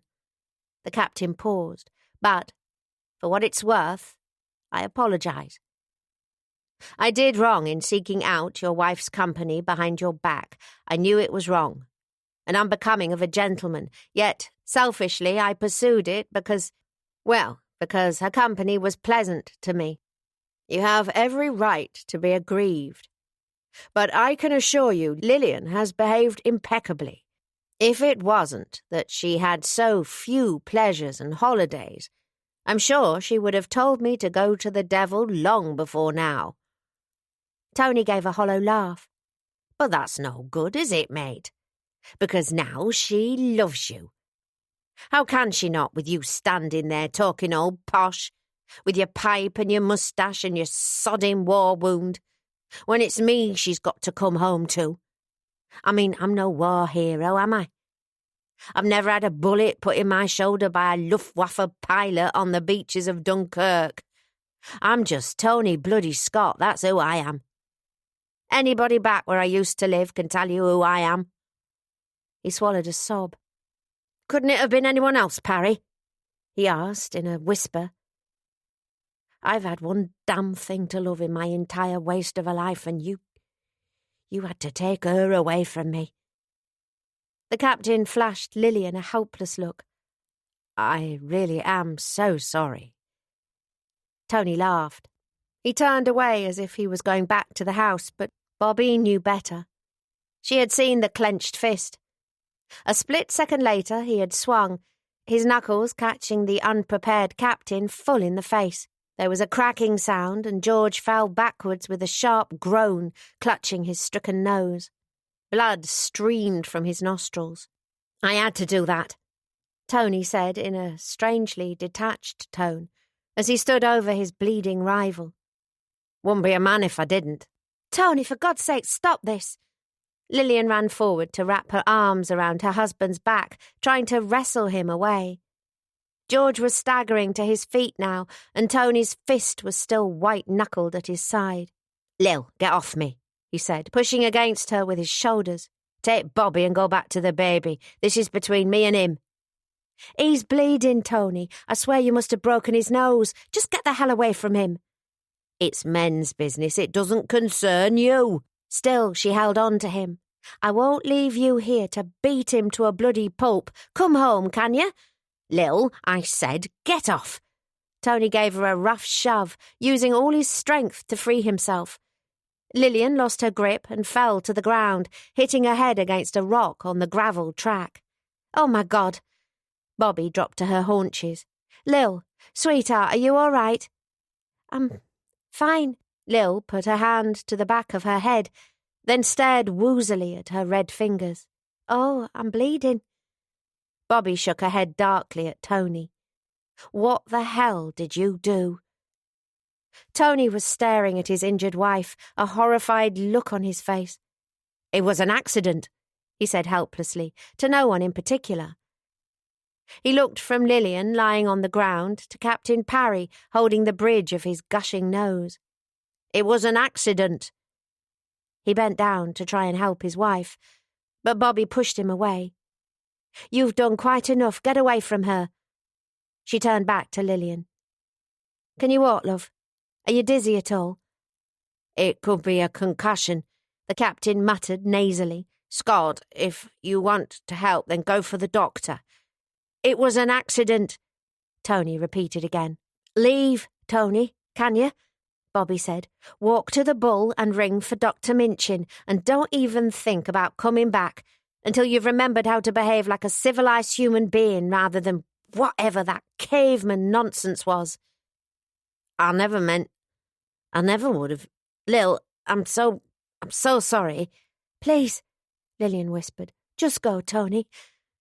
I can't be near you at the moment." Looking utterly defeated, Tony turned to head up the track. "Can you both walk?" Bobby asked the two casualties. "We ought to get back to the cowhouse. There'll be bandages and things in Charlie's cupboards. I think I still remember how to apply a nasal splint. Thank God for the waff." "I can walk," Lillian said, wincing as she pushed herself into a sitting position. "I need to get back to my baby." She looked at the captain. "George, are you all right?" "Don't worry about me," he said, sounding as if he had a heavy cold. "A bloody nose is no more than I deserve for my part in this. Still, he's certainly broken it. I don't want the girls to see me gushing blood if I can help it, so anything you have in the way of bandages would be appreciated." Lillian shook her head, then grimaced from the pain of moving it. "I'm so sorry. You left them in my care, and now they've been exposed to all this. How will we ever explain it to them?" "I'm the one who ought to say sorry. I've caused a lot of trouble for you, one way or another. I don't know how you can bear to look at me, Lillian." "Never mind all that," Bobby said firmly. "The more immediate concern is the fact you're both bleeding all over the place. Let's get inside." Chapter 33. At the cowhouse, Bobby pillaged some bandages from Charlie's surgery, as well as cotton wool and a bottle of antiseptic. She was able to fashion a nasal splint for the captain from a couple of matchsticks. She was relieved to find that Lillian's head didn't look too bad, just a small cut at the back and the beginning of a rather fine lump. Still, Bobby hoped Dr. Minchin would be able to come. She remembered from her first aid training that concussion could be a difficult thing to diagnose and was dangerous if left untreated. There were various ways to test for it, asking about spots behind the eyes and so forth, but Bobby couldn't remember what they were. An hour later, however, the doctor still hadn't arrived. There was no sign of Tony either, although Bobby had hardly expected him to come home after what had happened. She imagined he'd either gone to his Home Guard parade or, and this seemed more likely, he was drinking away his woes in a pub somewhere. Wherever he was, she hoped he was having a long, hard think about what he'd done. She might have understood him thumping Captain Parry, given the provocation. She had even felt rather sorry for him, when he had looked so very broken at the thought George might have secured Lillian's love when he had been striving for it all this time. But what he had done to his wife was harder to forgive. Lillian had finally managed to soothe the baby, who was sleeping quietly. Lil's head was bandaged from eyebrows to crown. The cut was small, but Bobby had been liberal in her use of Charlie's dressings nonetheless. Meanwhile, the captain had 2 matchsticks either side of his nose, secured by a strip of plaster, with cotton wool in both nostrils. The bleeding finally seemed to be slowing. "Look at the pair of us," Lillian said when she had put down the baby. "We look like we've escaped the pyramids, George." The captain smiled. "Yes, we are rather Tutankhamun-like. How does your poor old head feel, darling?" He winced. "I'm sorry, Lillian. I hadn't meant to call you that." "It aches, but it should be all right by tomorrow," Lillian said. "It'll only be a little tender for a while, I think." "I ought to get back to the girls. They must have been frightened before, and I owe them an explanation. If I stay any longer, they'll wonder what's become of me." "You ought to see the doctor first," Bobby said. "I don't know if I've dressed your nose right at all, George. I can go to the girls and tell them not to worry about you." "No," the captain said, a little more sharply than he was accustomed to speak. "Sorry, but I wouldn't want Scott to hear I'd been alone here with his wife. Besides, you've done enough rushing about today for someone in your condition. You can send the doctor to me when he's treated your sister." "Why did you come over?" Lillian asked, turning to Bobby. "I forgot to ask in all the drama." Bobby thought of the news she had been so excited to share. What had seemed like the beginning of a whole new life hardly seemed to matter now. She had no idea what the future would hold for her sister and Tony after this. "Just for a chat," she said vaguely. "It wasn't important." "I'll leave you to wait for the doctor," the captain said, getting to his feet. "Lillian, I'm so sorry again for all the trouble I've caused you. I've been a very selfish man, I see that now.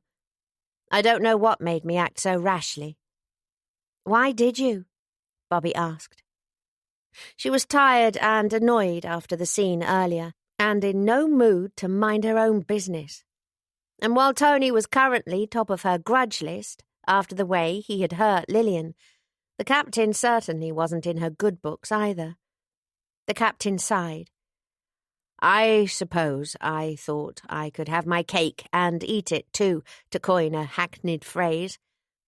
I admired your sister, and I felt that if we remained strictly and carefully platonic in our relations, then I could enjoy her company without violating the sanctity of marriage." "It didn't occur to you that feelings were involved as well as marriage vows?" Bobby demanded. "That it was always going to be more complicated than that?" Lillian shot her sister a look, but Bobby ignored it. "I don't suppose it did," the captain said, his eyes fixed on Lillian. "Or, at least, I didn't allow myself to think about it." He approached Lil to take her hands. "I'd like to say I had enough decency in my soul to regret it. But when I think of the time we spent together, Lillian, I honestly can't. It was precious, every moment. I thank you for it." "You sound like you're saying goodbye," Lillian said quietly. "Yes. I'll make other arrangements for the girls after school. I suppose you and I must be merely nodding acquaintances henceforth, neighbours and no more." "You're right, it's the only way." Lillian summoned a watery smile. "But I want you to know, George, I don't regret it either. Those memories are precious, as you say, and I'll be living on them for the rest of my life."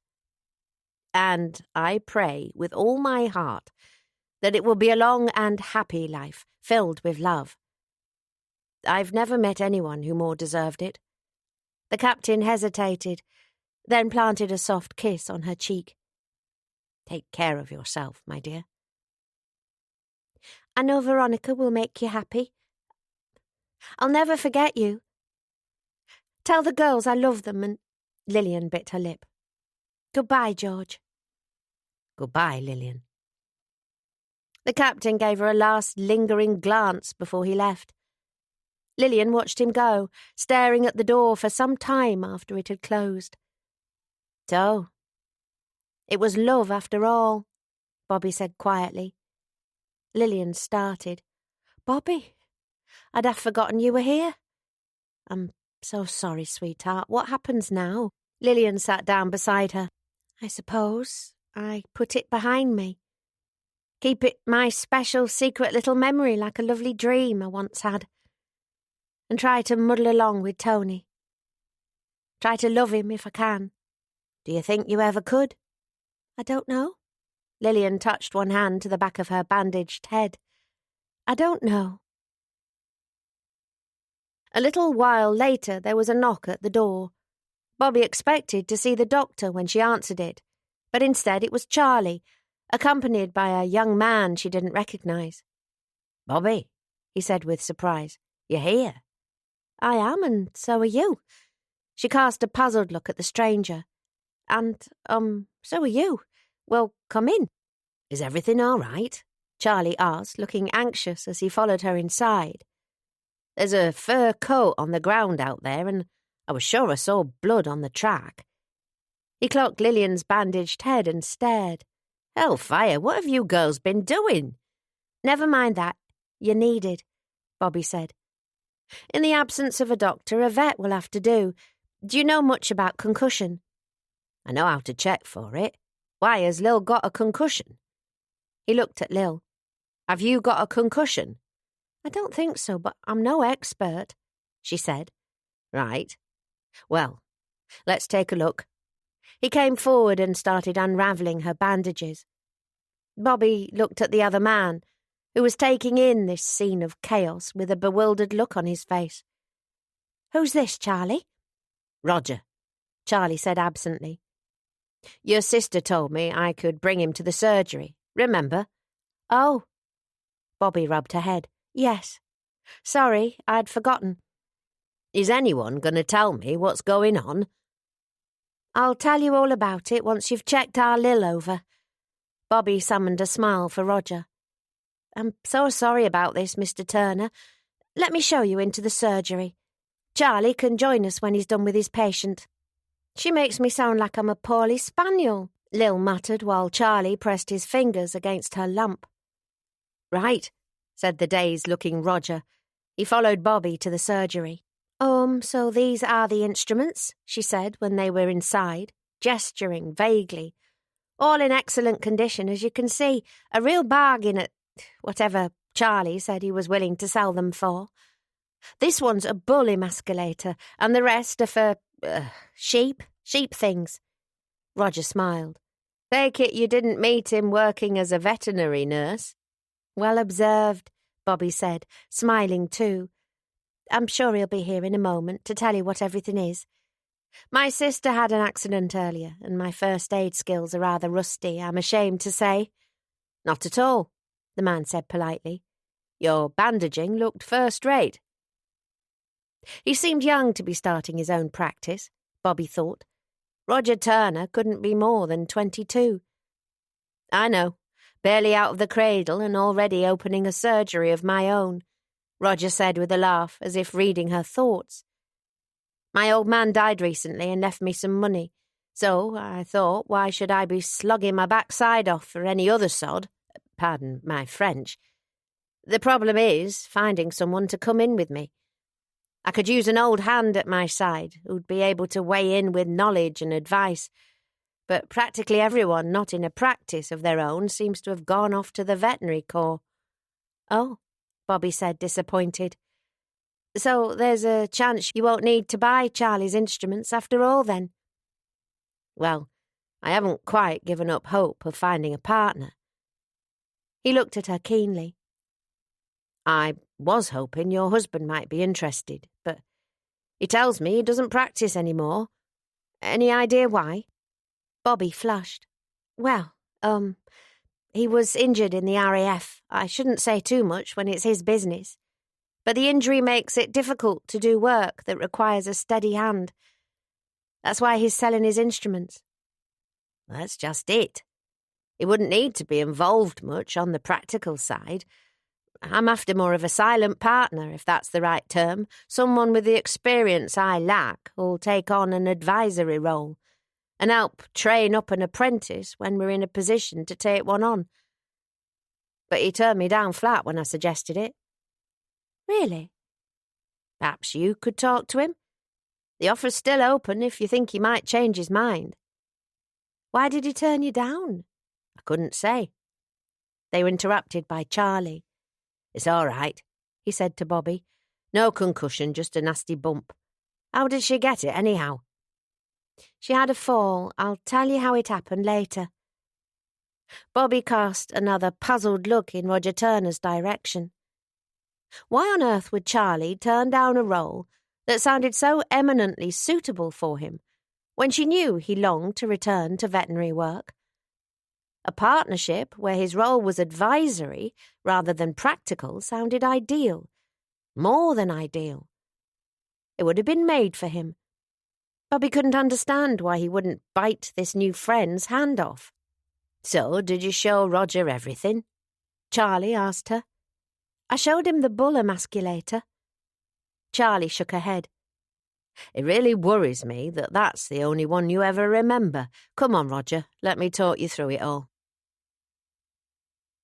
Dr. Minchin eventually turned up and was able to confirm that Lillian wasn't suffering from a concussion. After he had been over to the Paris to see the captain's nose, he had kindly offered to drive Bobby and Charlie home in his car. Bobby hadn't liked to leave her sister alone and had been making plans to stay at the cowhouse overnight. Tony had arrived home, however, chastened and surprisingly still sober, which had changed matters. You better go, Bob, Lillian had said quietly. He and I ought to talk. So Bobby had left with Charlie and the doctor, but not without a glare that told Tony exactly what she currently thought of him. Well, that was quite a day, she said to Charlie when they were home. I can see that, Charlie said, glancing at her dirty, blooded pinny. Sit down, Bob. I don't know what happened today, but I'm sure it can't have done you any good. I'm jolly glad I was there, though, she sighed. What a mess it all is. Charlie guided her to the settee. What on earth went on earlier? I saw that look you gave Tony. He didn't do that to your sister, did he? He did. Charlie shook his head darkly. That bastard. I wish I'd been there. I might have thought Tony Scott was a lot of things, but I never had him down as a wife-beater. It was a little more complicated than that. Hold me, can you? Charlie sat down beside her and guided her into his arms. Well, what happened? He asked. After Bobby had filled him in, Charlie looked rather stunned. Gosh, he said at last. I know. Your sister and Captain Parry. I'd have thought he'd be too stuffy for anything as exciting as an affair. It wasn't an affair, not exactly, Bobby sighed. I felt so sorry for them when they said goodbye. I think they've fallen quite deeply in love. And now they can never see each other again, except to nod to in the village. Lil's had so much bad luck, it doesn't seem fair that there won't be any happy ending for her. She ought to leave him. Tony, Charlie said grimly. I've got no time for men who hit women. I heard you tell your brother you weren't sure you believed in cowards, but I do. Men who prey on the weak, men who beat women. They make me sick. I don't believe Tony's a bully by nature. He looked horrified when he realised what he'd done. Good, he should do. What do you think will happen to them? Could they ever be happy? I don't know, Bob. It draws a line, something like what happened tonight. The fact Tony hurt your sister, I mean. Everything afterwards will be coloured by it, even if it never happens again. You might be right, Bobby said with a sigh. I wish there was something I could do. You can't fix everything, darling. It's between Lil and Tony now. I know. She stroked his hair. Why don't you rest your head in my lap? Marmaduke always sleeps when he feels you there. All right, but not for too long. You need to eat, Bob. He lay down and Bobby let out a deep sigh. She could feel the tension of earlier dissipating with Charlie's head in her lap and the baby settling in response. Once again, she wondered how Marmaduke always seemed to know when his dad was near. She felt rather sleepy herself. Her eyes started to flicker, but Bobby forced herself to remain awake. There was something she wanted to ask Charlie before she let herself relax. "Did Roger say anything about that equipment?" she asked. "He seemed impressed by the bull emasculator. I think you rather oversold it." Bobby smiled. "Don't joke. Do you think he'll take it?" He was definitely interested. But he had some things to arrange first. He's going to let me know when he's made a decision. Bobby hesitated, wondering how to proceed. "It must be galling for you," she said, "seeing him making plans to open up his own practice. I know how much you miss veterinary work." "I do," he said with a sigh. "Still, if he takes everything, that's £10. We'll be quite rich, won't we?" "Yes," Bobby agreed, thinking guiltily of her biscuit tin containing nearly 3 times that. "That's if he takes it, though. He told me he was having trouble finding a partner, with so many vets gone to war. If he can't find someone, then it could be all off, he said." "He told you that?" "He did." Bobby paused. "And he told me he'd offered it to you. Is that true?" "Yes, it's true. What of it?" "I just can't understand why you'd turn it down, darling. Roger said it was more an advisory role than a practical one, suitable for someone with a lot of experience. I can't think of anything more perfect. I know you're unhappy at the bank and how much you miss your old work. And to be a partner in your own practice, too." Charlie gave a bleak laugh. "He didn't tell you about the money then?" "What money?" "The investment money to get the thing started. It's £100, Bobby. Roger's putting in 50 and he's looking for a partner to put in another 50. Where am I supposed to get money like that?" Bobby almost laughed. "That's what's stopping you." "You say it like it's nothing. Even if Roger took my instruments in part payment, where would I get the other 40 quid? Reggie doesn't have that kind of money to lend and there's no one else I'd ask. Even if the bank would consider giving me a loan, it's a big risk. I'd be giving up a guaranteed salary of £3.4 a week, £3.8 when the baby comes, in the hope this new practice will be successful." "Do you think it will?" "I think it's got a good chance," Charlie told her. "There's no practice within 10 miles of where Roger will be setting up, which works in his favour."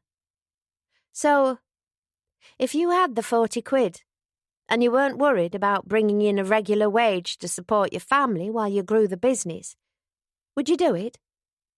He laughed. "You mean if I was a completely different Charlie, with no family and wads of ill-gotten cash under the mattress? Yes, Bobby, then I'd do it. Unfortunately, I'm this Charlie, which rather puts the kibosh on the whole idea." All Bobby's excitement about the news she had to share, forgotten during the scene between Lillian and Tony, had returned stronger than ever. Because now that news could really make a difference.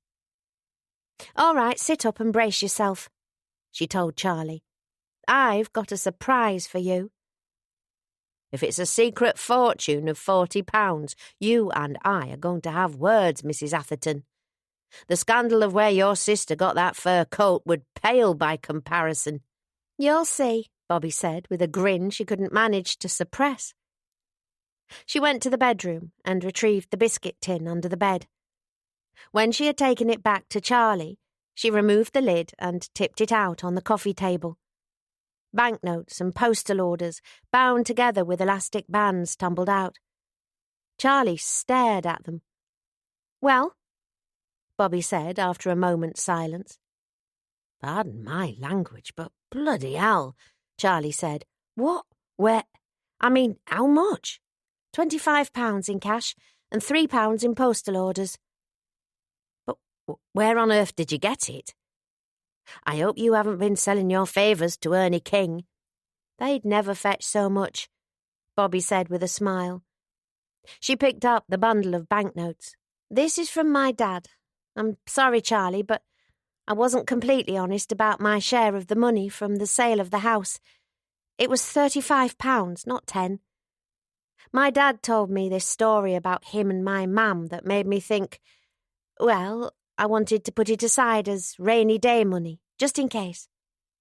I knew it would be too tempting to spend it otherwise. And it worked, you see? Because now we need it. There it is. Charlie stared dazedly at the money before picking up the stack of postal orders. What about these? There's a story attached to each one. Bobby drew out one of the 5-shilling postal orders. This one, for example. Do you remember last month, when we were listening to ITMA, how you laughed at that joke of Funth's about careless talk? Vaguely, Charlie said, blinking. What does that have to do with anything? Bobby beamed. Now, guess who wrote it? He stared at her. No. Honestly, I must have sold over a dozen jokes to radio comics since Christmas. You don't know how hard it was not to tell you. But why didn't you tell me? Bobby sat down by him. I'm sorry, darling, she said softly. I was desperate to have some writing to do when I left work, and I did hope I could bring in money by it while you were unemployed. But I knew it got you down, the way you weren't able to support your family. Then, when you got your job at the bank and felt so humiliated doing a woman's job, I was worried it might upset you. Upset me? Charlie looked again at their riches and started to laugh. You daft apeth. I'm as proud as anything. Bobby kissed his cheek. I hoped you would be. Charlie became sober. This doesn't really change things, Bob. I mean, it does, in a lot of ways. We don't need to worry about buying things for the baby, and any extra you can earn at home will help. But this is still some way short of what I'd need to go into business with Roger. Even if it was enough, the postal orders you've been getting would be pretty unpredictable source of income if I couldn't bring in a regular wage. You don't have any sort of contract with these radio comics, I suppose? Bobby grinned at him. No, not with them. The money in the tin is actually only half my news. The other half came this morning, and I've been bursting to share it with someone all day. What is it? Bobby went to fetch the envelope she had received from the girl's own editress. She extracted her story and handed it to Charlie. Here, she said. Read this first. Ignore the bits in blue for now. Bewildered, Charlie took it from her and read it through. Bobby watched him keenly, alert for every change in his expression.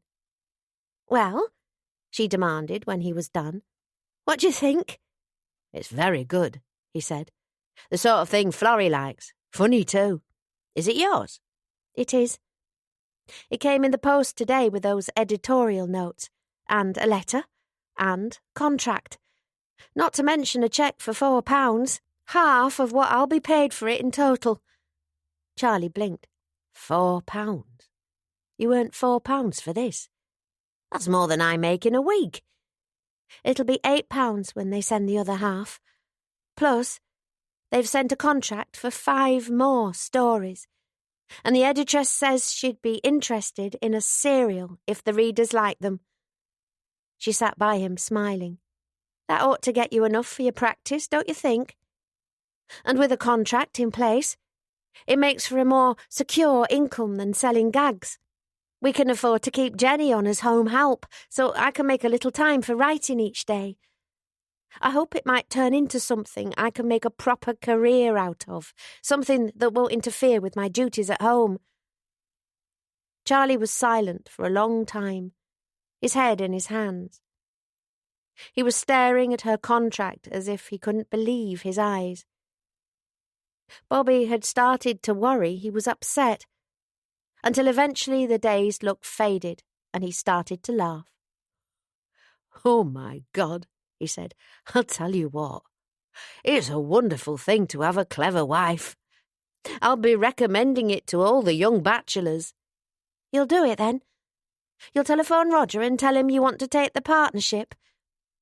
If we cash the cheque and postal orders and add the £6 left in the baby pot, that's £38. If Roger's willing to take your instruments in lieu of another 10, I'm sure Reg would loan us 2 to make it up. I can pay him back when I get the £4 I'm owed." "I think—" Charlie stared at the contract. "I think— yes. If you honestly don't mind funding me, darling, then I'd really like to do it. Well, I know it's a risk, but I've always been a vet first and foremost. I don't think I can be happy doing anything other than tending beasts, the same way you need your writing." "I know." Bobby gave him a hug. "I'm so pleased, Charlie. I've hated to see you unhappy in your work. I just know you'll make a success of it. You can make a success of anything you turn your hand to." Charlie smiled. "Says Agatha Christie over here." He kissed her. "Thank you," he said softly. "I'll do everything I can to make sure you never regret it." Chapter 34. It was 5 days later when Bobby looked out of her window to see Florence Parry moving furtively around the graveyard opposite. Charlie was out, meeting with Roger Turner to discuss the arrangements for their new practice, and Bobby had pulled her chair to the window while she worked on the second Lindy story. She was hoping to find inspiration among the crocuses and primroses in the churchyard. If she couldn't get out to enjoy the springtime, she could at least make sure Section Officer Langstaff was able to do so. It was Sunday, but there would be no family dinners that day. Word had quickly spread of the row that had taken place between Lillian, Tony, and the captain. The news that George Parry had had his nose broken by the jealous husband of that Mrs. Scott was being spoken of in whispers all over Silverdale, much to Bobby's chagrin. She hated to think of her sister being the subject of gossip, especially when the connection with the captain had been, from a physical point of view at least, entirely innocent. Of course, Reg and Mary knew what had occurred, and it was unavoidable that Bobby's dad would get to hear of it. Neither he nor anyone else knew about Lil's head injury, however, which Bobby was grateful for. She felt sure there'd be another broken nose in the family if her dad got wind of it, and this time it would belong to Tony Scott. The whole family, Scotts, Parrys, Bancrofts, and Athertons, were in a state of collective shock about the business. No one seemed to know how they ought to behave, whether they ought to still be on speaking terms with either Tony or the captain, how to keep George's daughters within the fold now he and the Scotts were estranged, or who was ultimately to blame for what had happened. No one even knew what had happened, exactly, only that Tony had suspected his wife and the captain, and had broken the man's nose in a fit of jealousy. On top of that had come the news of the breaking of George Parry's engagement to Veronica Simpson. No one knew why, but gossip said it had been he who ended it. Bobby, fingers itching as ever to fix things, was at a loss as to how they could move forward. Lillian and George had said their goodbyes, and yes, their relations would have to be different from now on. But where did that leave the children? It would be impossible to sever relations with George without losing Florrie and Jess, and no one could bear the thought of that. Mary was in some distress about it all, but how could things be managed after what had happened? A sort of numb inertia seemed to have descended on the family, with no obvious next step. Bobby watched as Florrie scuttled around the graveyard. What could the child be up to? After a moment, she put down her notepad and heaved herself to her feet to find out. "Florrie," she called on entering the graveyard, waving to the girl. "Hello, Bobby." Florrie came running over to hug her around her huge belly. Bobby smiled and bent to kiss her hair. "It's nice to see you, sweetheart. But what on earth are you doing in the churchyard?" "I was looking for Georgia. I can't remember which one's her grave." "Well, let me help you." Bobby guided her to the right plot. "Here she is, look. Why did you want to see her?" "To talk," Florrie said quietly. "Auntie Lil told me she always talks to Georgia when she's sad, and it makes her feel better." "Are you sad, my love?" Florrie nodded, brushing a tear away. "I thought I'd be happier than anything if Dad only said he wouldn't marry that Miss Simpson. But I wish he would marry her if it meant... She broke off to swallow a sob, and Bobby pulled her into a hug. "If it meant what, sweetheart?" "If it meant we could stay," Florrie whispered. Bobby frowned. "Stay? Where are you going?" "Dad says we're to go back to London. He says he's caused trouble here and now we have to go." Bobby held her back. "Your father's planning to move you back to London?" Florrie nodded miserably. "Because of what happened with Mr. Scott when he hurt Dad's nose." Her face took on an expression of defiance. "But I won't go, Bobby. I'll hide and not go. I want to stay here with Mary and you and Auntie Lil. I don't see why me and Jess should have to go away just because Dad did something wrong." "No," Bobby said absently, her thoughts on this new development. It had never occurred to her that the captain might take his children away as a result of what had happened, but of course it was logical. She knew he blamed himself for the trouble Lillian had found herself in. But to take the girls away from their new family, where they were so loved, that was far worse than his ill-judged liaison with her sister. Mary would be devastated if the girls were taken away. Everyone would be in a state of grief. "Bobby," Florrie murmured, her eyes fixed on the gravestone. "Yes, my love." "What did Dad do to make Mr. Scott want to hit him? I know it's about Auntie Lil, and Georgia as well, because she was named after him. And I know that, there's something where ladies who are married aren't allowed to have man friends, who are sort of like their husbands and kiss them and things. Like our Aunt Sadie used to have, where she had boyfriends and Uncle Jack never knew about it. But Dad says he didn't do any of that with Auntie Lil. They just went to the pictures sometimes." Bobby wondered how she could explain. Florrie was growing into a young woman, but she wasn't one yet, and her view of the world was still very much that of a child. It would be hard to make her see how Lillian's friendship with her father was different to Florrie's innocent friendship with Louis Butcher, her favourite playmate from school. "It's a little complicated," Bobby said. "Sometimes it's about more than kisses." "Like the thing people do to make babies?" "I know all about that," Florrie told her, sounding rather proud of the knowledge. "Auntie Lil told me about it." She pulled a face. "It sounds horrid." Bobby smiled. "No, I didn't mean that. I'm talking about feelings. Sometimes when men and women are friends, even without kisses and the thing they do to make babies, they have feelings which makes them different to ordinary friends." "You mean like love?" Florrie said, with another disgusted grimace. "Yes, I suppose I do. Dad doesn't love Auntie Lil like that, does he?" "I don't know, sweetheart. It's hard to know what other people feel unless they tell you. But I suppose Mr. Scott thought he might do, and that's what made him angry." "So, if Dad tells him he doesn't love her, then that'll be all right, won't it?"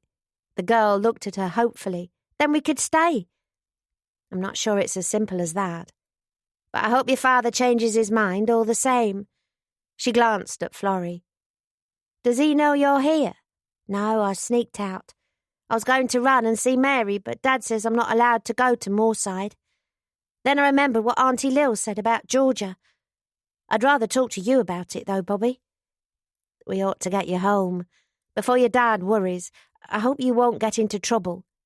Don't care if I do anyhow, Florrie muttered darkly. Are you coming too? Let me lock up the cottage, then yes. I'd like a word with your father.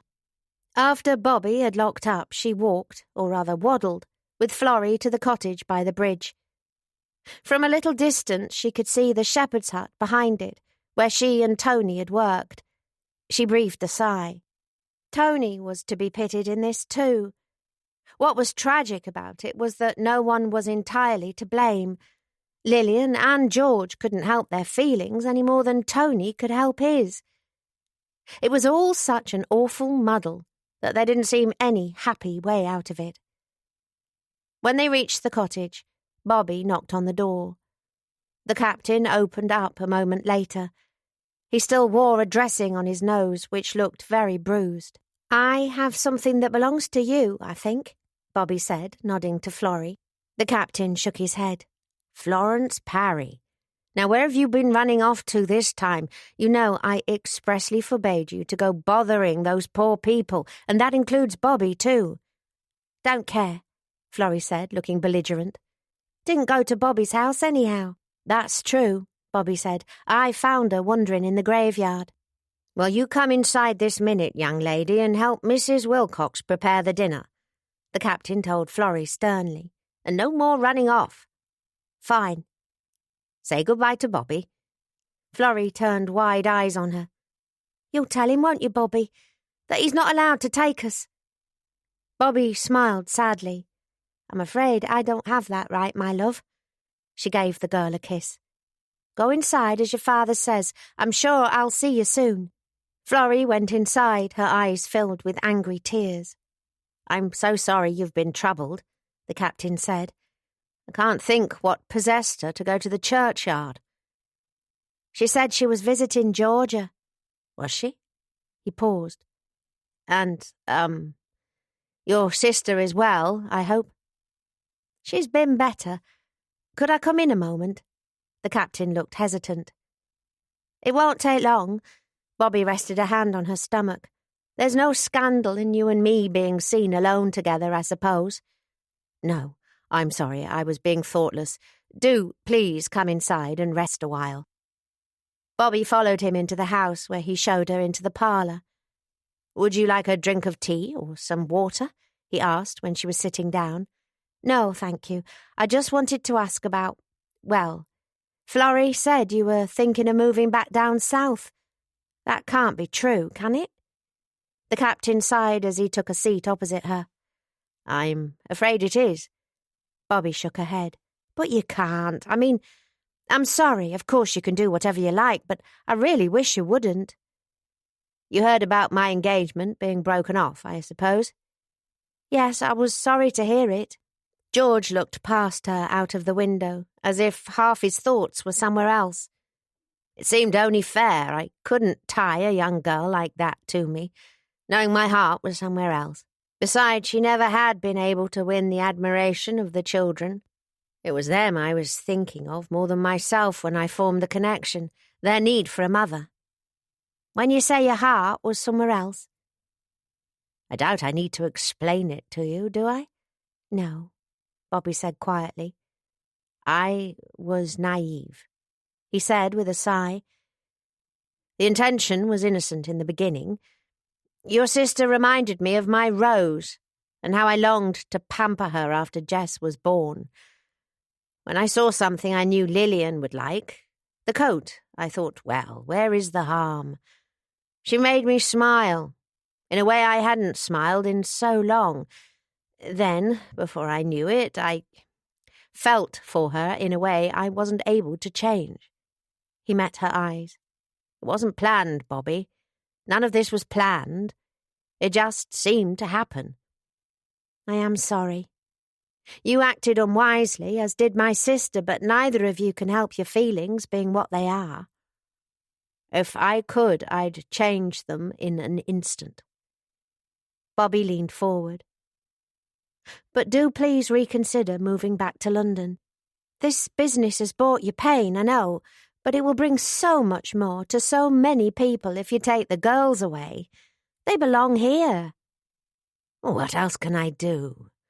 I know it must be as hard for Lillian to see me as it is for me to see her.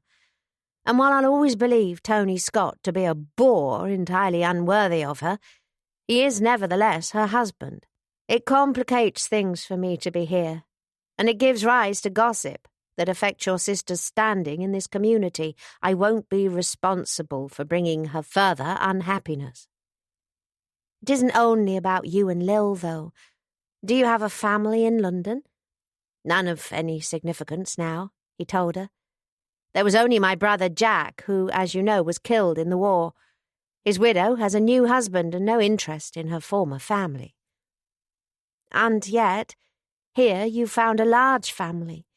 Mary Atherton loves those girls like a mother. We all love them, and we've grown fond of you as well, George. It will break the children's hearts and ours if you take them away.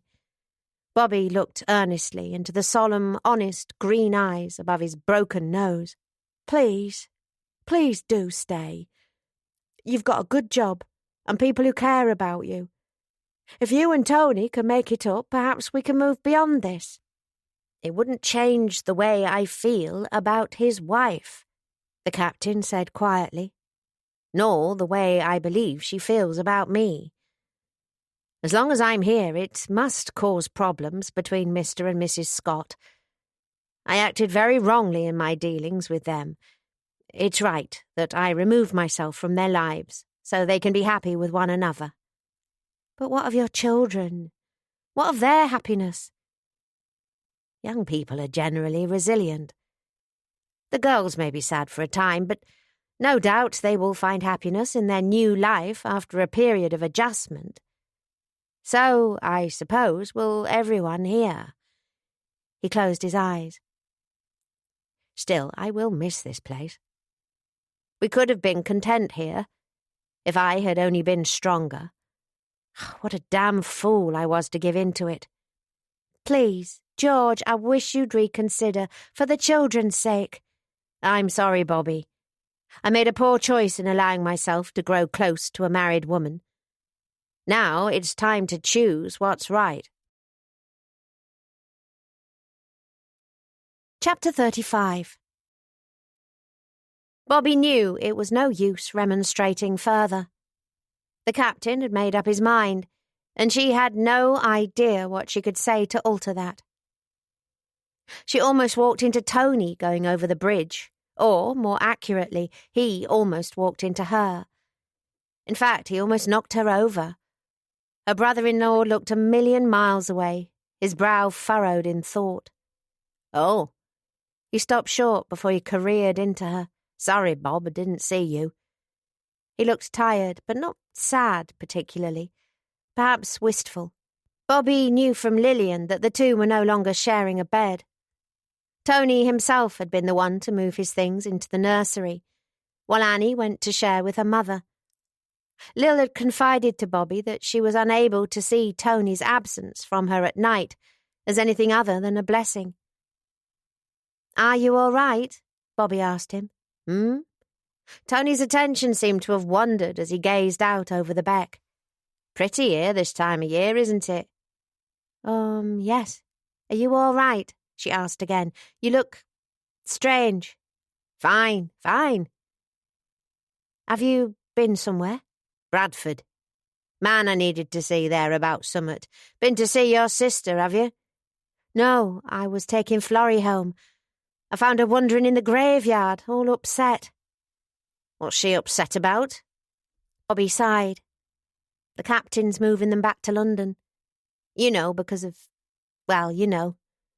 I tried talking to him, but I couldn't get him to reconsider." "Taking them to London?" Tony said, frowning. "Yes, it'll break Mary's heart if they go." "Lil's too, I reckon. She loves them kids nearly as much as she loves her own." "We'd all miss them. They're part of the family." Bobby looked at him. "I don't suppose you'd consider talking to George and trying to smooth things over, would you?" It'd make things worse. He don't think much of me." "You could try." "Aye, I could." Tony fell silent for a moment. "Parry was never the cause of the thing, I know that now. He was only ever a symptom. Mind, I'm not going to apologise about his nose. He deserved it. That's what he says too. But you might be able to find some way to move on from this for the family's sake. Tony went to the edge of the bridge and leaned on it as he looked out over the beck. It was chattering merrily after a heavy fall of spring rain, and there was a fresh, mossy smell in the air. "Sorry I shouted at you that night, Bob," he said. "You know I've always thought you were all right. I'm even fond of you in a way." "Never mind about me. I'm not important." "Funny you still talking to me," he murmured without looking at her. "Never thought you'd look at me again after what happened." "I wasn't sure I would either." Bobby went to stand by him, inhaling the scents of early spring. "It really was an accident." "It was an accident that didn't need to happen." She shook her head. "I never thought you could have been so rough with someone you claimed to love. I could have forgiven the rest of it, but that—" "I was always disgusted at the sort of man who could hit a woman," he said quietly. "Lil don't look at me the same now.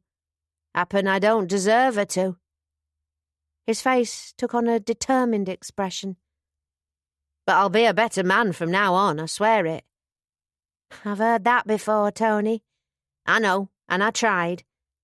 I did try, Bob, after I found out about the baby.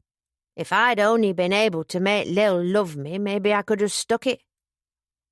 "What made you fall in love with her? I've always wondered."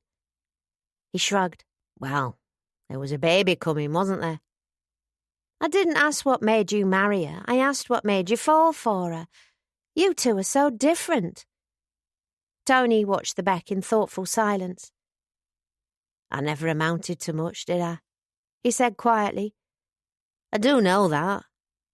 Honestly, Bob, I couldn't believe my luck the day your sister told me she was expecting and needed me to step up for her. That made me someone, you know?" "So you loved her because she needed you?" "Not only that. My mum and dad made a rough job of bringing up me and my brother. Never cared much about us, I reckon, and they hated each other. I thought that Lil and the baby were my chance to do better." He paused.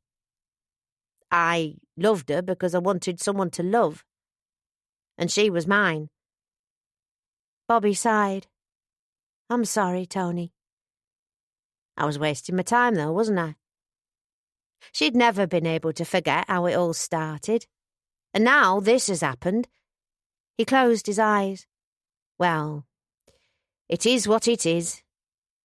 But for my daughter's sake, I want to do better. I will do better.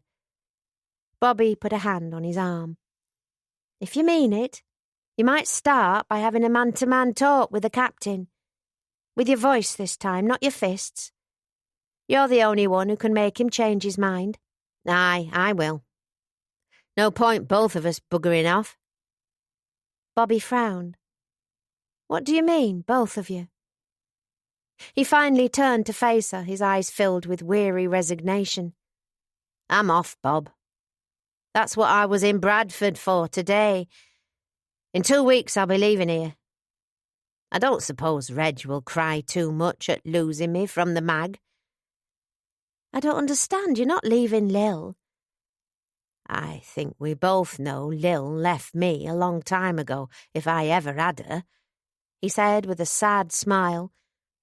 "No point kidding myself about it till we're 2 old people sharing a house and hating each other like my parents. Some things you can't move on from, Bobby. For her sake and mine, I have to let her go." "But they're your family, Tony." Bobby stared at him in disbelief. "I can't believe you'd abandon Lil and the baby after everything the 3 of you have been through." "I'm not abandoning them. I'll send money to support them. A fair bit more than she gets in housekeeping now, once I start work. Pays not much, but it's better than here." "You've got another job?" "Aye, Pioneer Corps." "You're joining the army? I thought you couldn't serve because of your asthma." He snorted. Told you that, didn't I? Told you a lot of things, you and others. No wonder your sister can't respect me. I don't understand, Tony. The night our Annie was born, I told you I'd done things I was ashamed of. I thought God must be punishing me by taking Lil, remember? I remember. Well, this was the worst. The quack who did my medical said I wouldn't be A1 because of my asthma, but he could certify me fit for home front duties with the pioneers. I just got my job at the Courier. Tony was quiet for a long time, watching the beck. Told the doc I'd rather stay as I was. Hinted I'd make it worth his while. Risky, but I'd heard he might be bent. Well, so he was. You bribed an army doctor to get you out of serving. Bobby stared at him. My God, Tony. Aye, now you're disgusted. Don't wonder, after your Charlie nearly died for this thing. So you told them what you did? That means prison, surely. No, I just asked for another medical. They'll review exemption cases if you ask, now they're desperate for men. He swallowed. Late to start doing the right thing, I guess. I don't suppose she'll ever respect me, Lil. I know now she'll never love me, but that little baby loves me. When I see her smiling at me, her eyes full of trust, I want Annie to respect me, Bob. I want her growing up proud to carry my name. That's why I'm going. Not for Lil. For her. His face was working with emotion. Bobby put a hand on his arm. I think that's the right thing to do, she said gently. I know it is. Tony roused himself. I'll talk to Parry. Happen he'll reconsider when he knows I'm going. And after a bit, if Lil wants to make a change, she can cite desertion or adultery or whatever she wants. Put it all on me, I don't care. I guess I deserve it after the way I pressed her into marriage. Bound to be gossip, but she'll get along all right if folk think I'm the one to blame. Divorce don't bring the shame it did 10 years ago. I'm so sorry it had to end this way. So am I. I did hope she might learn to love me. It took this business with Parry to make me realise she never would. He turned to look at her. But I'm not sorry. We did it for Annie. If it ends in divorce, my daughter can still hold her head up. That's what I wanted. Bobby summoned a smile. I'll miss you, Tony. It won't be the same here without you to beat at darts. Will you write to me? Tell me how Annie's getting on. I won't half miss her. I don't suppose Lil'll want any more contact with me than necessary once I'm off. I'm sure she'll always want you involved with your daughter, whatever else might happen. Still, I'd rather hear from you, Tony said. It'll hurt Lil to write, and it'll hurt me to hear from her. Tell me all about my little girl, all right? Don't let her forget me. I trust you, Bob. You've always tried to do what's right, which is more than I ever did. I won't ever let her forget she's got a dad who loves her. Bobby squeezed his arm. Goodbye, Tony Scott, and good luck. There was a formal goodbye 2 weeks later, as Tony prepared to leave for basic training. The family lined up outside the cowhouse. Bobby, Charlie, Rob, Reg and Mary. Out of respect for the Scots, Captain Parry had decided it was best if he and his daughters stayed away. The situation with the Parrys had been resolved, although no one was sure what had been said, not even Lillian. All anyone knew was that Tony had called on his erstwhile love rival, and after he emerged, all plans involving relocation to London had been scrapped. The official story was that Tony had secured a place in the Pioneers after demanding a further medical to see if there had been any improvement in his chest. No one, except Bobby, knew how he had dodged his duty years ago, and she had no intention of sharing it with anyone. Tony was doing the right thing now. There was no cause to bring shame on either him or, by association, his wife and child. No one had been told that Tony's departure also signified the end of his marriage. That would come later, when claims could be made of desertion or infidelity to smooth the way for a divorce. But it seemed to be tacitly understood by the people present today that this was what was happening.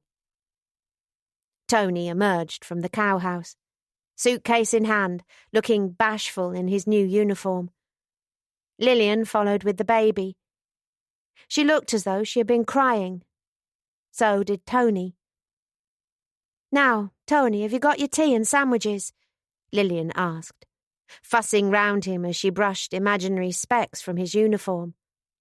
Rob laughed. "He's not off to a Home Guard parade this time, our Lil." He came forward to shake his son-in-law's hand. "Good luck, lad. About time you joined the ranks of the proper soldiers. You'll miss your stripe, though, eh?" Tony summoned a smile. "I'll soon get another one." "See you soon. And now I've to find another mug to help me get my traps up, I suppose. You'll be missed, son." "Aye," Red said, coming forward to take his turn at shaking hands. "I've only got half a ruddy magazine for next month, for a start. Going to cost me a fortune in freelance fees. Still, I reckon you'll make a better soldier than a writer." Tony laughed. "Doesn't sound like much of a compliment, Reg." "Depends what sort of a soldier you make, don't it?" After everyone had wished Tony luck, Lillian handed the baby to Bobby so she could embrace her husband. "Goodbye, Lil," Bobby heard Tony whisper. "I'm sorry for everything. I hope you'll be happy." "I'm sorry too." She held him back to look into his face. "Do you have to go? We could try again." "Would there be any point?" She sighed. "No, I don't suppose there would." Tony rubbed his eye rather gruffly. "Look after my daughter, all right?" "I will. Come home when you're on leave. Lil swallowed. "She'll want to see you." "We'll see. I'll write when I get there." And that was that. 10 minutes later, Tony Scott was gone and out of their lives, almost as if he'd never been a part of the world of Silverdale at all. Chapter 36. After Tony's departure, things settled back into a happier routine in Silverdale, although there was a certain wistfulness in the air. It didn't exactly feel like something was missing. Tony had always felt rather wedged into their lives here, as if he didn't quite belong. It was more a sort of regret at the way things had turned out, even though everyone accepted it had been the best of all possible outcomes. It meant the Paris could stay without the captain feeling he was rubbing salt in the wound of the husband he'd wronged. And although he and Lillian cautiously limited the time they spent in each other's company, it nevertheless freed her from the unhappiness of her marriage. Still, she was quiet and thoughtful after the departure of her husband. Apart from Lil, the wistfulness in the air affected Bobby most. She was the one who had been closest to Tony, other than his wife, his friend and colleague of several years. He hadn't always been an easy man to like, but she had felt she understood him. She was fond of him in her way, just as he was of her. She was glad he had gone, glad he had decided to do the right thing and answer the call of duty, and glad he had set Lillian free. But she missed him all the same.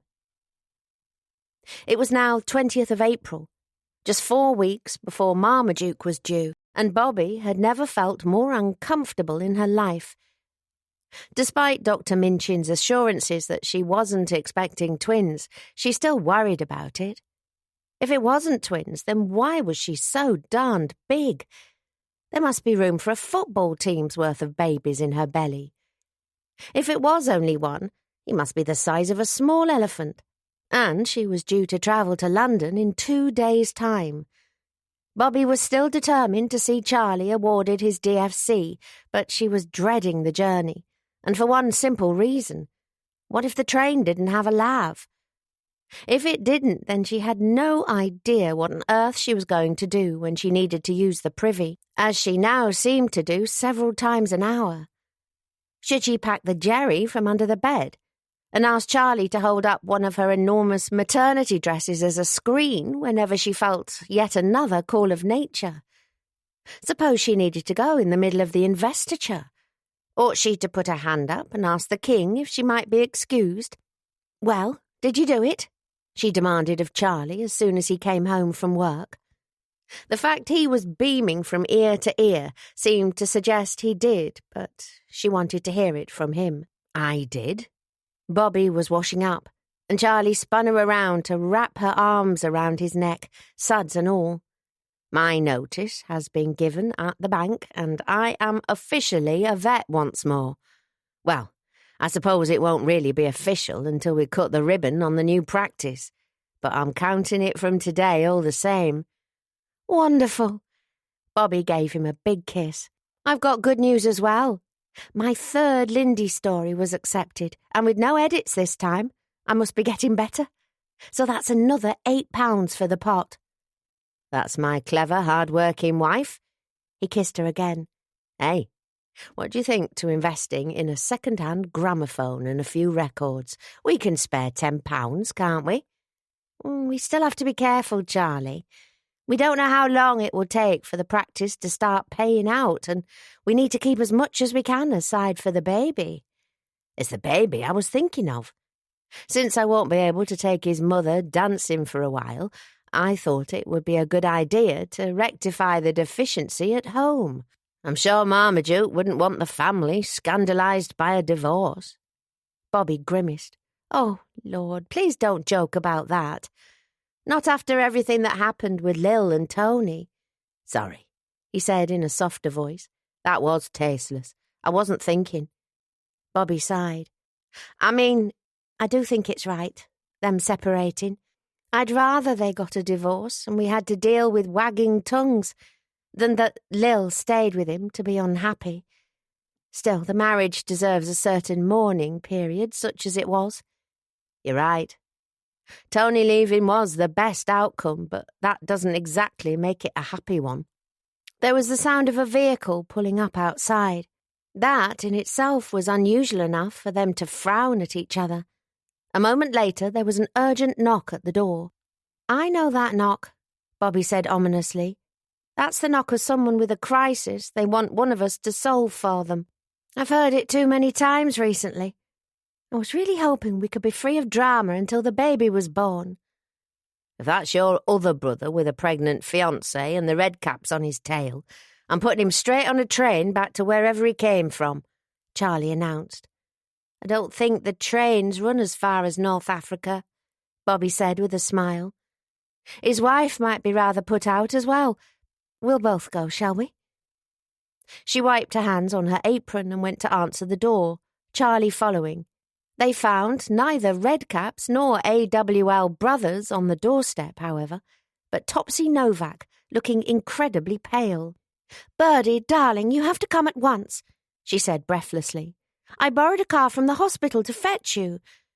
She glanced at her friend's stomach. "Oh, but you're huge." It had been a month since they had last seen one another when Topsy had called round with the exciting news that she and Teddy had been approved to adopt a baby.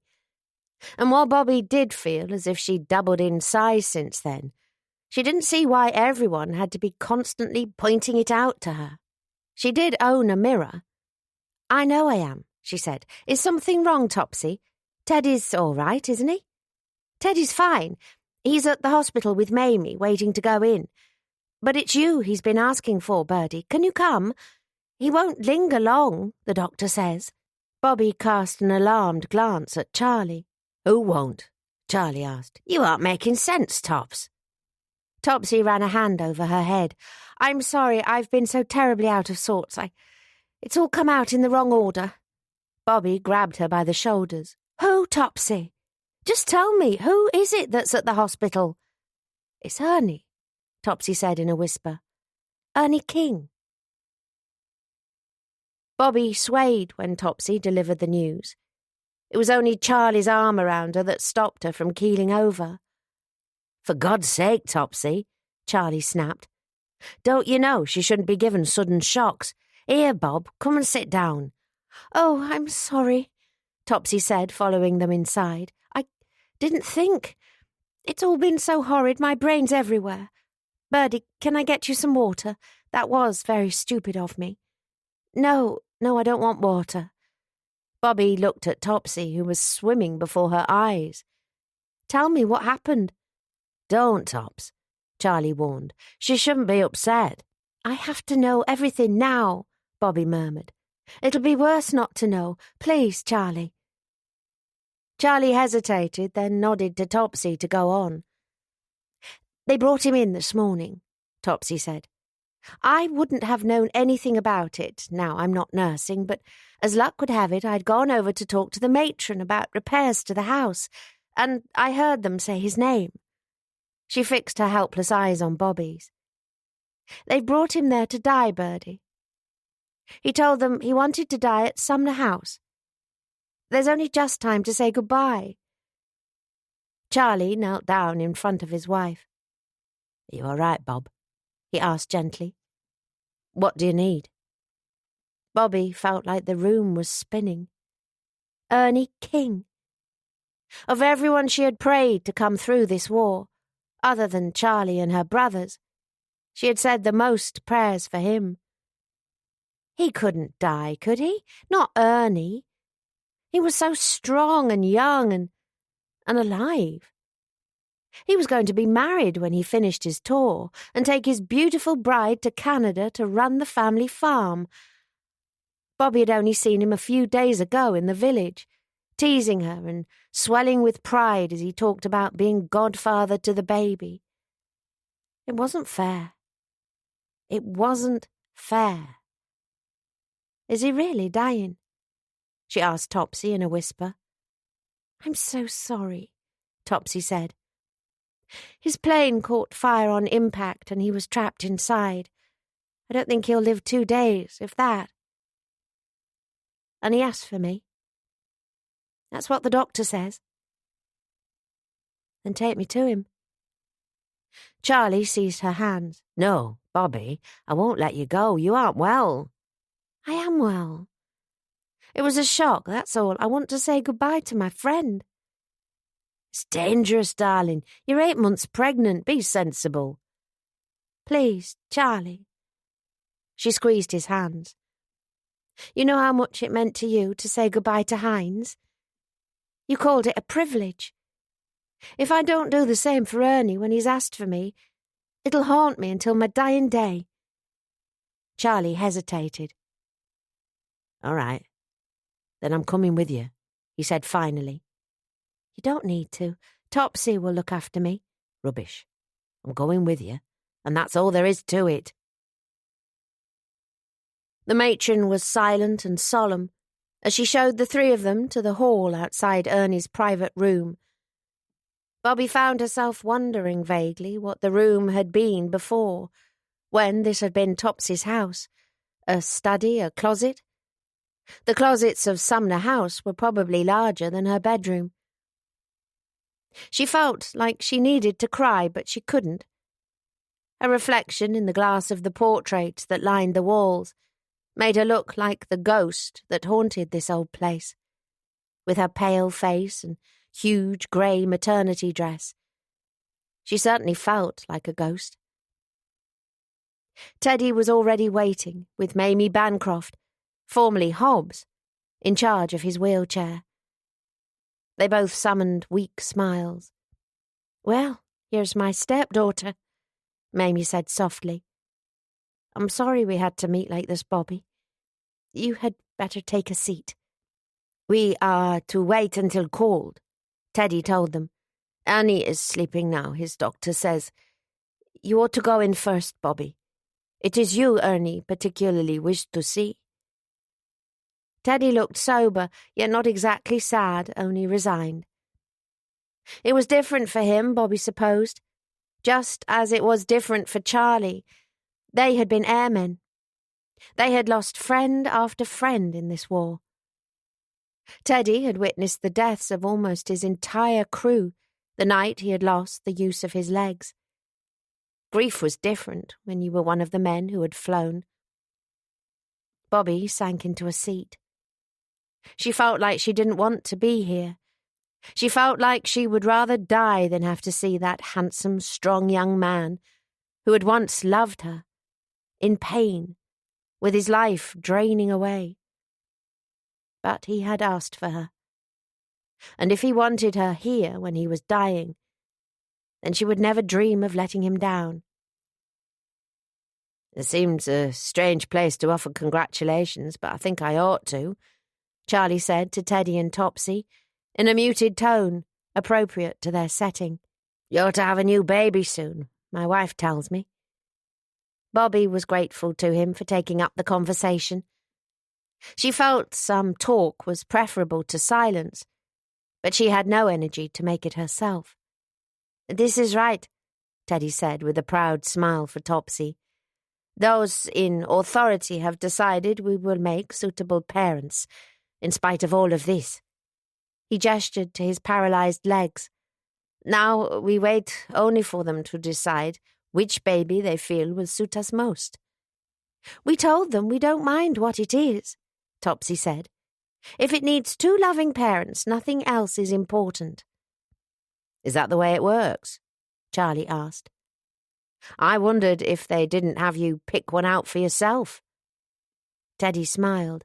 But that would be no good because my wife would come home with a whole orphanage's worth.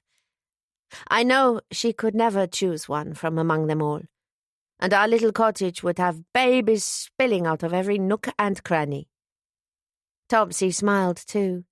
You know me too well, husband of mine. Just you wait until I get this big old house back. Then you'll see how many babies I can squeeze in. They were recalled to their sober purpose by an RAF doctor emerging from Ernie's room. He's awake for the moment, he said in a solemn voice. If you want to say your goodbyes, I would advise you to do so quickly. Who will go in first? No more than 2 at a time. I will, Bobby whispered. I'm told he asked for me. The doctor glanced at her stomach. Are you sure? He's heavily bandaged and on a lot of morphine. You may find his appearance upsetting. I won't go without seeing him. I was in the WAF. I'm sure it isn't worse than anything I've seen before. Please, doctor. I'll be going in with her, Charlie said. I'm her husband. The doctor gave a slight nod and beckoned them in. Bobby wasn't sure what to expect. She assumed Ernie could talk a little if he had asked for her. But would he know her?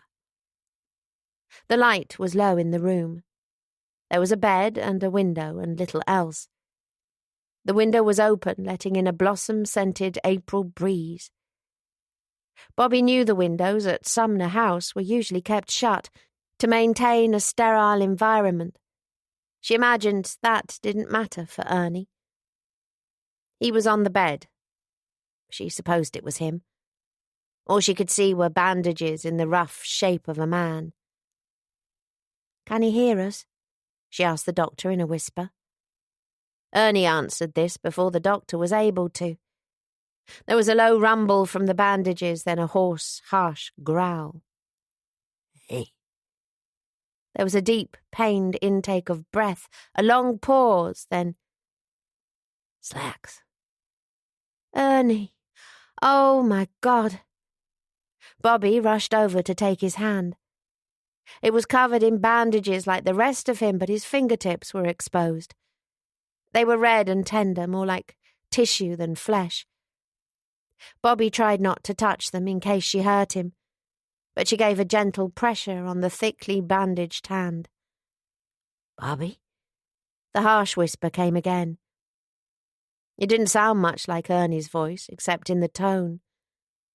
Bobby felt she would know him, however parched and burnt his throat was, if he sounded that way. Don't try to talk, darling, she whispered, sinking into the chair by his bed. I'm here. Charlie's here too. All right, King, Charlie said in a jovial voice. Anything to get out of buying me that pint, eh? Thought I'd better come along and make sure you didn't try to steal my girl again. There was a deep rumble from the bandages that sounded like a laugh. Lucky, came the harsh growl.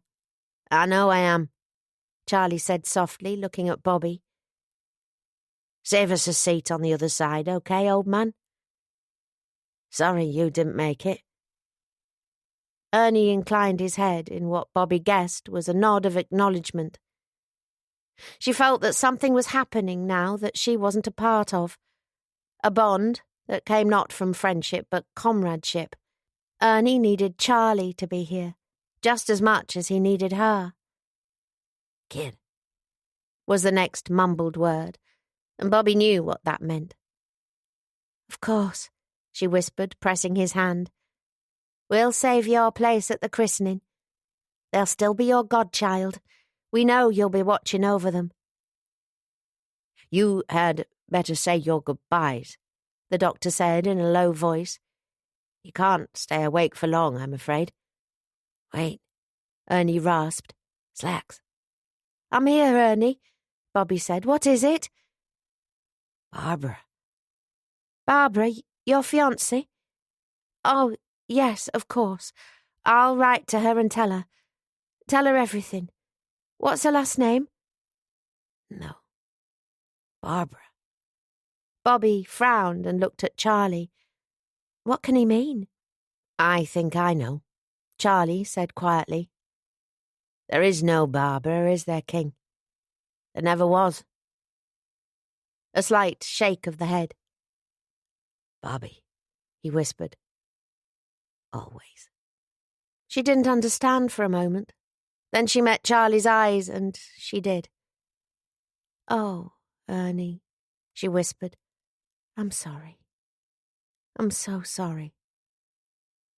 Be happy, he rasped. Live. For me. I'll miss you. Bobby let out a weak laugh. Every time I put on a pair of trousers, I'll think of you. Every time I hear the Lambeth Walk. Every time I look at the baby. See you later. Yes. Later. She held his hand to her cheek, feeling those oddly inhuman fingertips against her skin. Goodbye, Ernie. Goodbye. Chapter 37. Are you sure you're all right to come with me? Charlie asked for the 100th time as he and Bobby stood on a platform at Skipton railway station 2 days later. Reg and Mary had come to see them off and were watching them proudly. In fact, Reg had been so proud when his brother had told him he was to be awarded no less a gong than the DFC that Bobby had thought he might pop every button on his waistcoat. She shook her head impatiently. I told you I was. I don't want to miss this, Charlie. Bob, you look all in. It isn't too late for us to go home with Reggie and Mary. I'd rather keep you healthy than meet any number of kings. I'm only tired, that's all, after losing Ernie and everything. Topsy had sent a note the day after Bobby had said her final farewell to the other man who loved her, letting her know that Ernie hadn't survived the night. Bobby had been glad, for her friend's sake, that he hadn't lingered on in pain. Yes, she had been glad.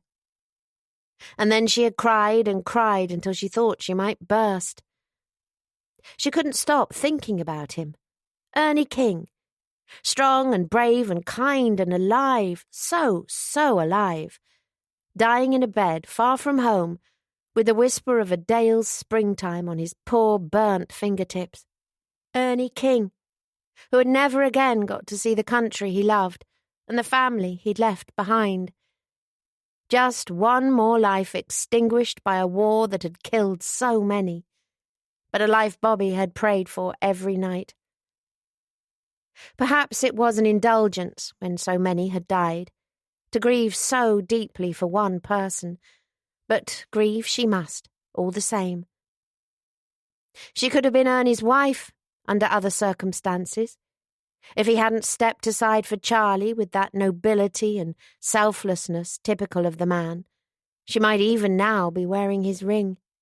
And he had loved her all this time. He had never stopped loving her. Yet it had only been on his deathbed that Bobby had realised how deep and unchanging his feelings had been. She wished she had known before. She wished there was time for one final conversation. But see you later. Ernie's last words came back to her as she blinked on a tear. Yes, she would see him later. One day. Hopefully a long time in the future she would see him again. And then, yes, then there would be time for conversation.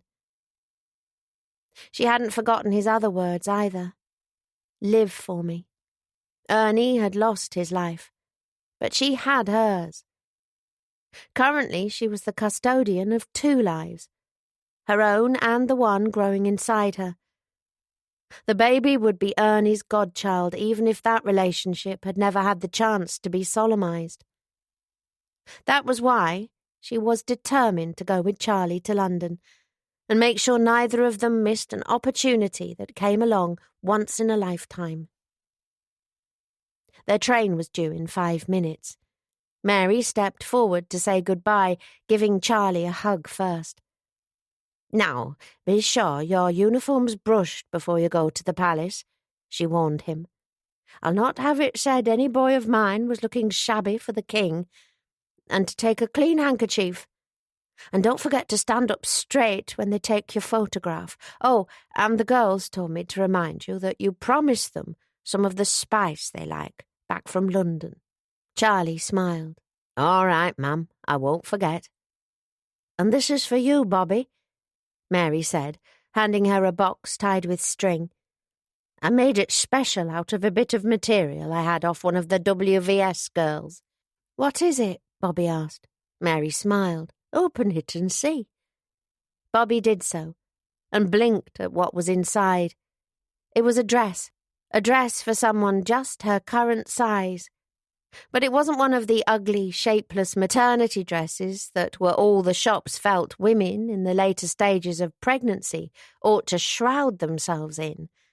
This was silk, parachute silk, she supposed, dyed royal blue and trimmed with ribbons. It was huge, and it was fit for a ballroom. Mary, it's beautiful, she breathed. Well, you want to look nice for the palace, don't you? A girl likes to look her best no matter what size she is. Now, don't make a fuss, Mary said with a smile as Bobby fell on her neck. Just be sure to bring me and Reg a healthy grandchild next month. Then I'll call myself repaid in full. Reg stepped forward to shake his brother's hand. I'm right proud of you, lad. Right proud of you, he said, with no sign of wanting to give over his firm pumping of Charlie's hand. So would our old man be. Thanks, Reggie, that means a lot. Now then, before you go to this fancy do at the palace, I'd better give you the benefit of my years as a newspaper man, writing about knobs and their swank, Reg told him with authority. You don't want them laughing in their tough sleeves when you start quaffing from the finger bowl like some country oik. Charlie smiled. Go on. If you meet an archbishop, it's your grace. If you meet a prince or princess, it's your highness. If you meet a king or queen, and I'm pretty sure you will, it's your majesty. And if you meet the Duke of Devonshire, tell him he still owes me that 5 bob. I think I can remember that, Charlie said, laughing. Anything else? Aye, if there's food, you start from the outside and work your way in with the cutlery. And if it's real silver, stick it in your sock right quick before the butler gets his greasy kid gloves on it. It pays to be related to socialites, doesn't it?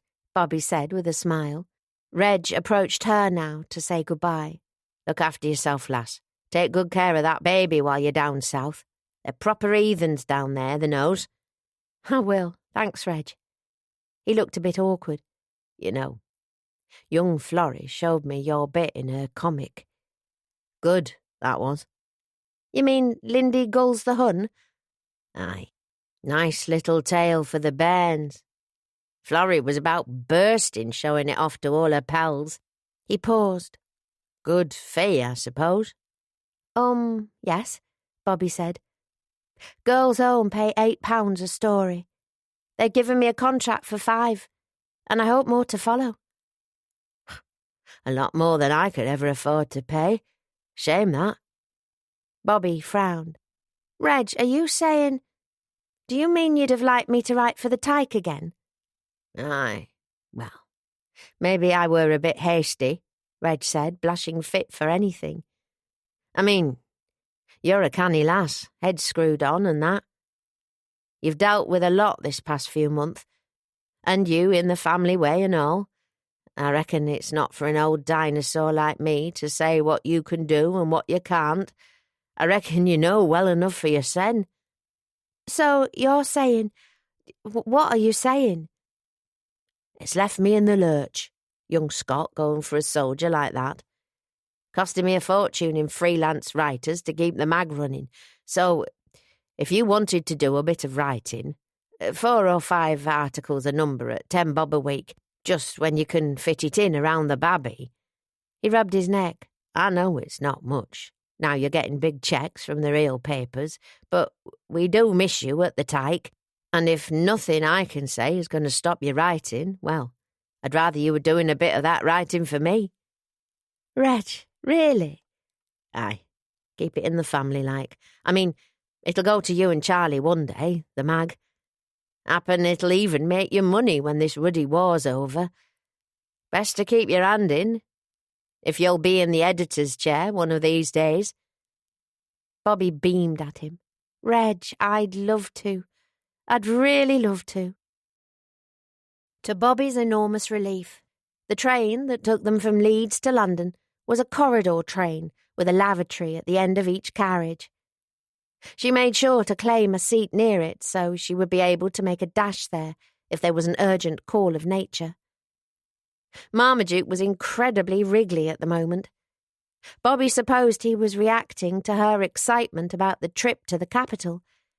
It was rather uncomfortable, though, like the cramps she used to get with her monthlies. She hoped he would settle in time for the ceremony tomorrow morning. "May I see the invitation again?"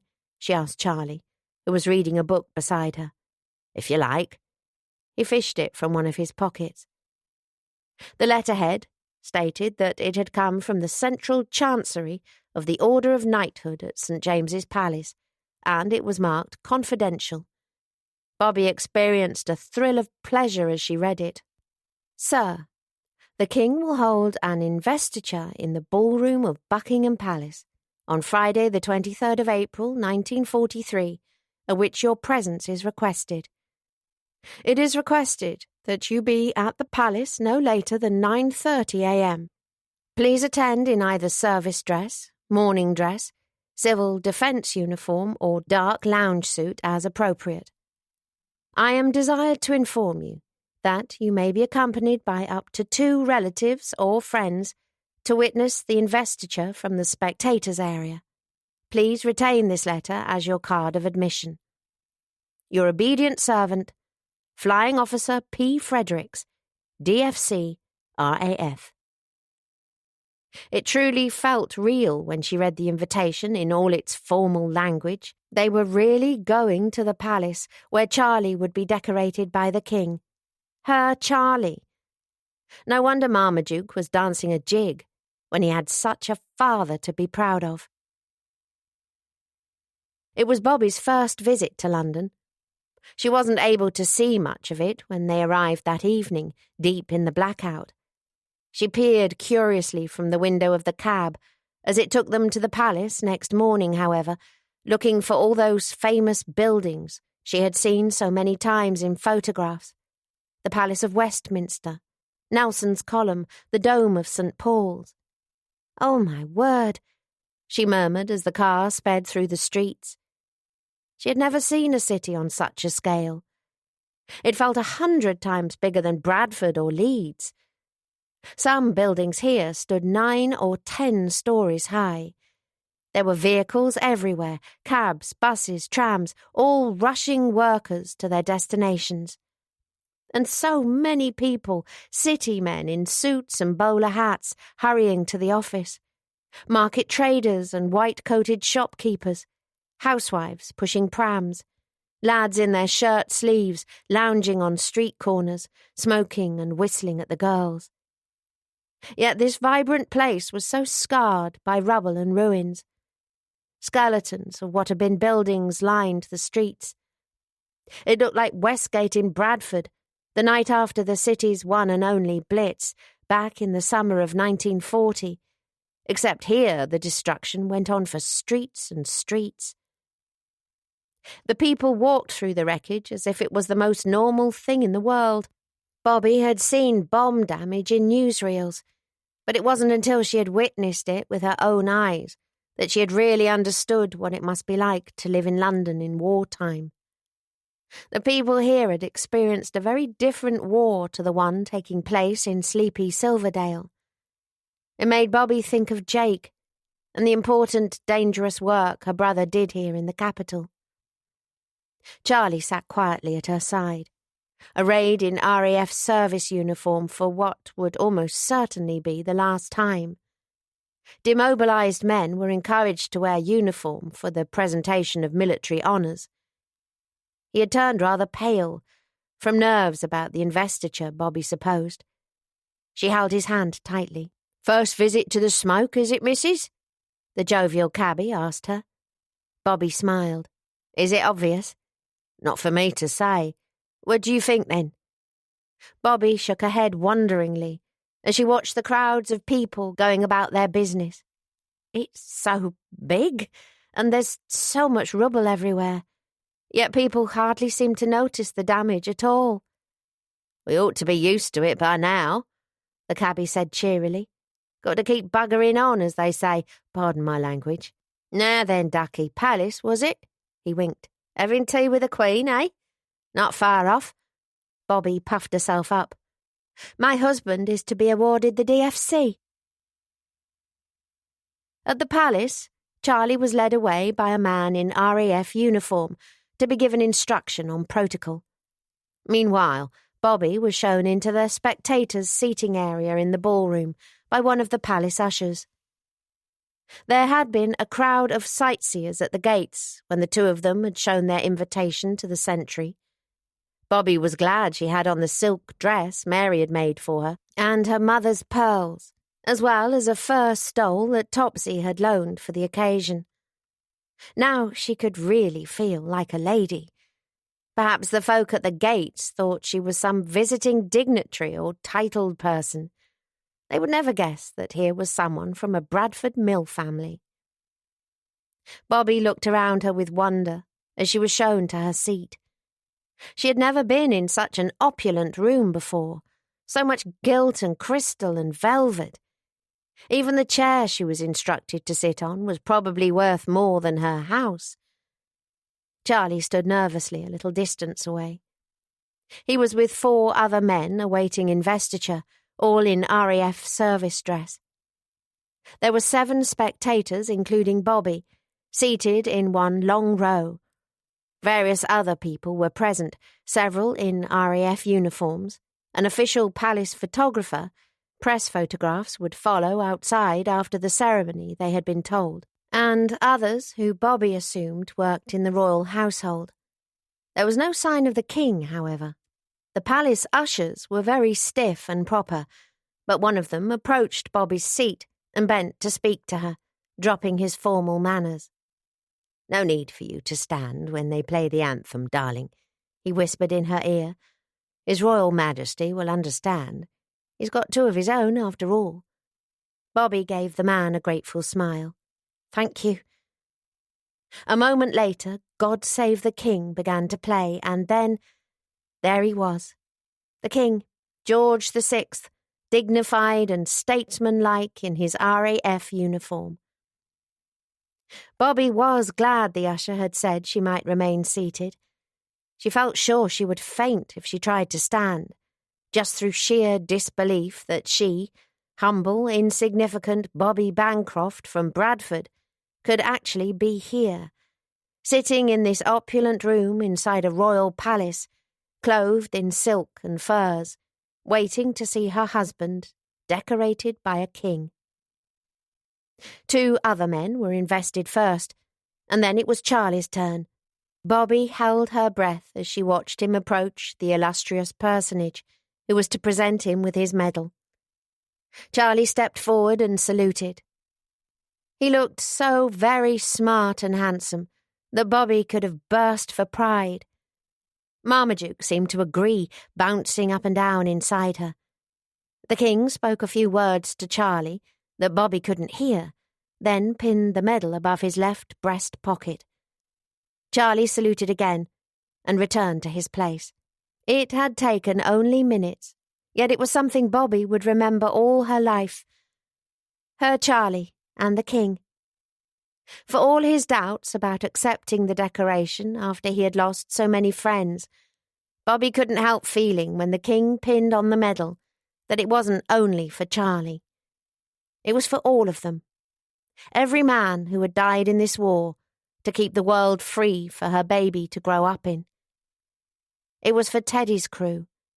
It was for Bram. It was for Chip. It was for Hines. It was for Ernie King. Everyone was a hero. And in seeing her husband decorated, Bobby felt that each lost man was being recognized for his sacrifice. When she swelled with pride, it wasn't only for Charlie. It was for all of them. Chapter 38. I can't help feeling that every day I don't meet a monarch after this is going to be a disappointment, Charlie said when they were on the train home, in his civilian clothes once more. There weren't many fellow travellers, and they had managed to get a compartment to themselves. Bobby laughed. Yes, you look to be bosom pals. Will you invite him for Christmas dinner? If he brings his own sprouts. What was it he said to you? She asked curiously. Just congratulations, and Charlie flushed, and that he knew what I'd done and he thought I was a brave man. Quite right, too. By the way, you're definitely letting me get that gramophone after the daft sum you spent ordering pictures from the photographer. Bobby smiled. Can I help being proud of my brave, handsome husband? I want one for everyone in the family and some for the local newspapers. Come next month, there won't be a person in Yorkshire who doesn't know the name Charles Atherton DFC. Well, I think you can say I told you so now, Charlie said, lounging back against the antimacassar. In spite of my catastrophic predictions of air raids, and you giving birth during the ceremony, we seem to have survived our trip to the capital relatively unscathed. Tempt fate, we're not at home yet, Bobby grimaced and pressed a hand to her stomach. Ugh, what's up?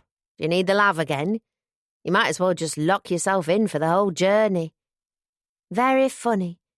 She rubbed her belly, trying to soothe her restless baby. It's Marmaduke, he won't keep still today. It's giving me terrible cramps. Perhaps he's homesick, Charlie suggested. We're coming through Peterborough now. If we're lucky, and there aren't too many delays, we ought to be in Skipton for the last bus. They weren't to be lucky, however. It must have been some way past Sheffield, deep in the blackout, that the train stopped. An hour later, they were still there. Bobby's cramps were showing no sign of letting up, and Marmaduke felt low in her belly, pressing against her bladder. She had needed to visit the privy 4 times in the hour they'd been stuck here. There had been blood on her underwear the last time, which worried her, but she hadn't said anything to Charlie. We're going to have to find a room for the night in Leeds at this rate, Charlie muttered. He opened the door of their compartment and called to the conductor outside. Excuse me, do you know what the delay is? No, sir. You know I can't tell you that, the man said indulgently. careless talk, etc., etc. Are you at least able to tell us how long it's going to be until we start moving? My wife is expecting and she's very uncomfortable. I couldn't say, I'm afraid, sir. As soon as we know more, I'll be sure to inform you. In the meantime, your wife should feel free to lie down and rest.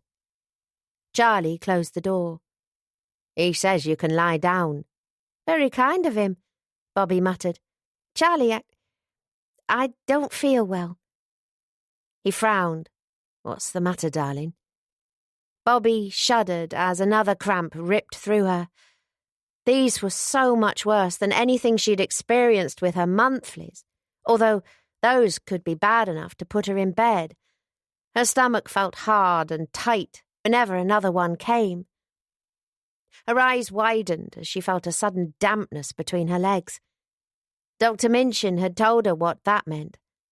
Charlie, she whispered, I think he's coming, the baby. Charlie stared at her. What? I just felt my waters breaking. He's coming, Charlie. But he can't be. He isn't due for a month. Well, perhaps if you try explaining that to him, he might change his mind, Bobby snapped, pain making her irritable. Right. Charlie stared at her. Oh, God, right. Okay, stay calm. I'm a vet. I know about births. I'm not a bloody carving heifer, Charlie. All right. You should, lie down. Take off your underclothes and lie on the floor. Would it help you if I was on all fours? She asked dryly. There's no need to pick on me about it. It isn't my fault. Of course it's your fault. It's your damn baby. Bobby took the hand he held out and let him help her lie on the floor. I'll speak to the guard, Charlie said. There must be a way to get you to a hospital. You stay here and breathe deeply or something. What if he's born while you're gone? He won't be born just like that. Labour takes hours, days sometimes. Bobby stared at him. Days? Did you say days? It probably won't be that long. Stay calm, all right. I've delivered hundreds of babies. They weren't babies, Charlie, they were lambs. Get me a doctor now. A proper human doctor. I'll do what I can. Charlie disappeared to speak to the conductor. Bobby wriggled out of her stockings, girdle and knickers, trying to slow her panting breaths. Another cramp-like sensation tore through her, and she cried out. Her husband reappeared shortly after. He's going to arrange for a message to be sent to the next signal box. Charlie took her hand, and she gripped his fingers tightly. Just hold on, Bob. It'll be all right. Bobby cried out again, as her stomach jolted, feeling like it was tearing her in two. Her brain was screaming. She could feel the baby right against the wall of her womb, she was sure. He felt so heavy, and his movement through her body entirely outside her control. Charlie said labour ought to last hours, but it felt like the baby might arrive at any minute. She hoped he would, and end this blinding animal agony that was like nothing she'd ever experienced. The conductor arrived soon after. Bobby could barely focus, but she could make out the blur of a railway uniform. Oh, my word, the man said when he saw her lying there, pain-racked and slicked with sweat. He pulled himself together. A message has been sent to the next signal box to have a car waiting at the station, sir. It will mean an unscheduled stop. I don't care what it means, Charlie snapped. I just want to get her to a doctor. Why can't the car come here? Or let me out and I'll flag someone down. We're in the middle of nowhere, in the midst of the peaks. There's nothing out there but hills and sheep. Then get this bloody train moving, can you? That's your job, isn't it? We'll be moving again as soon as we can, the man said stiffly. I'm afraid there has been significant bomb damage to the line. Bobby screamed. The pain no longer felt like cramps. Now it felt like being torn apart limb by limb, organ by organ.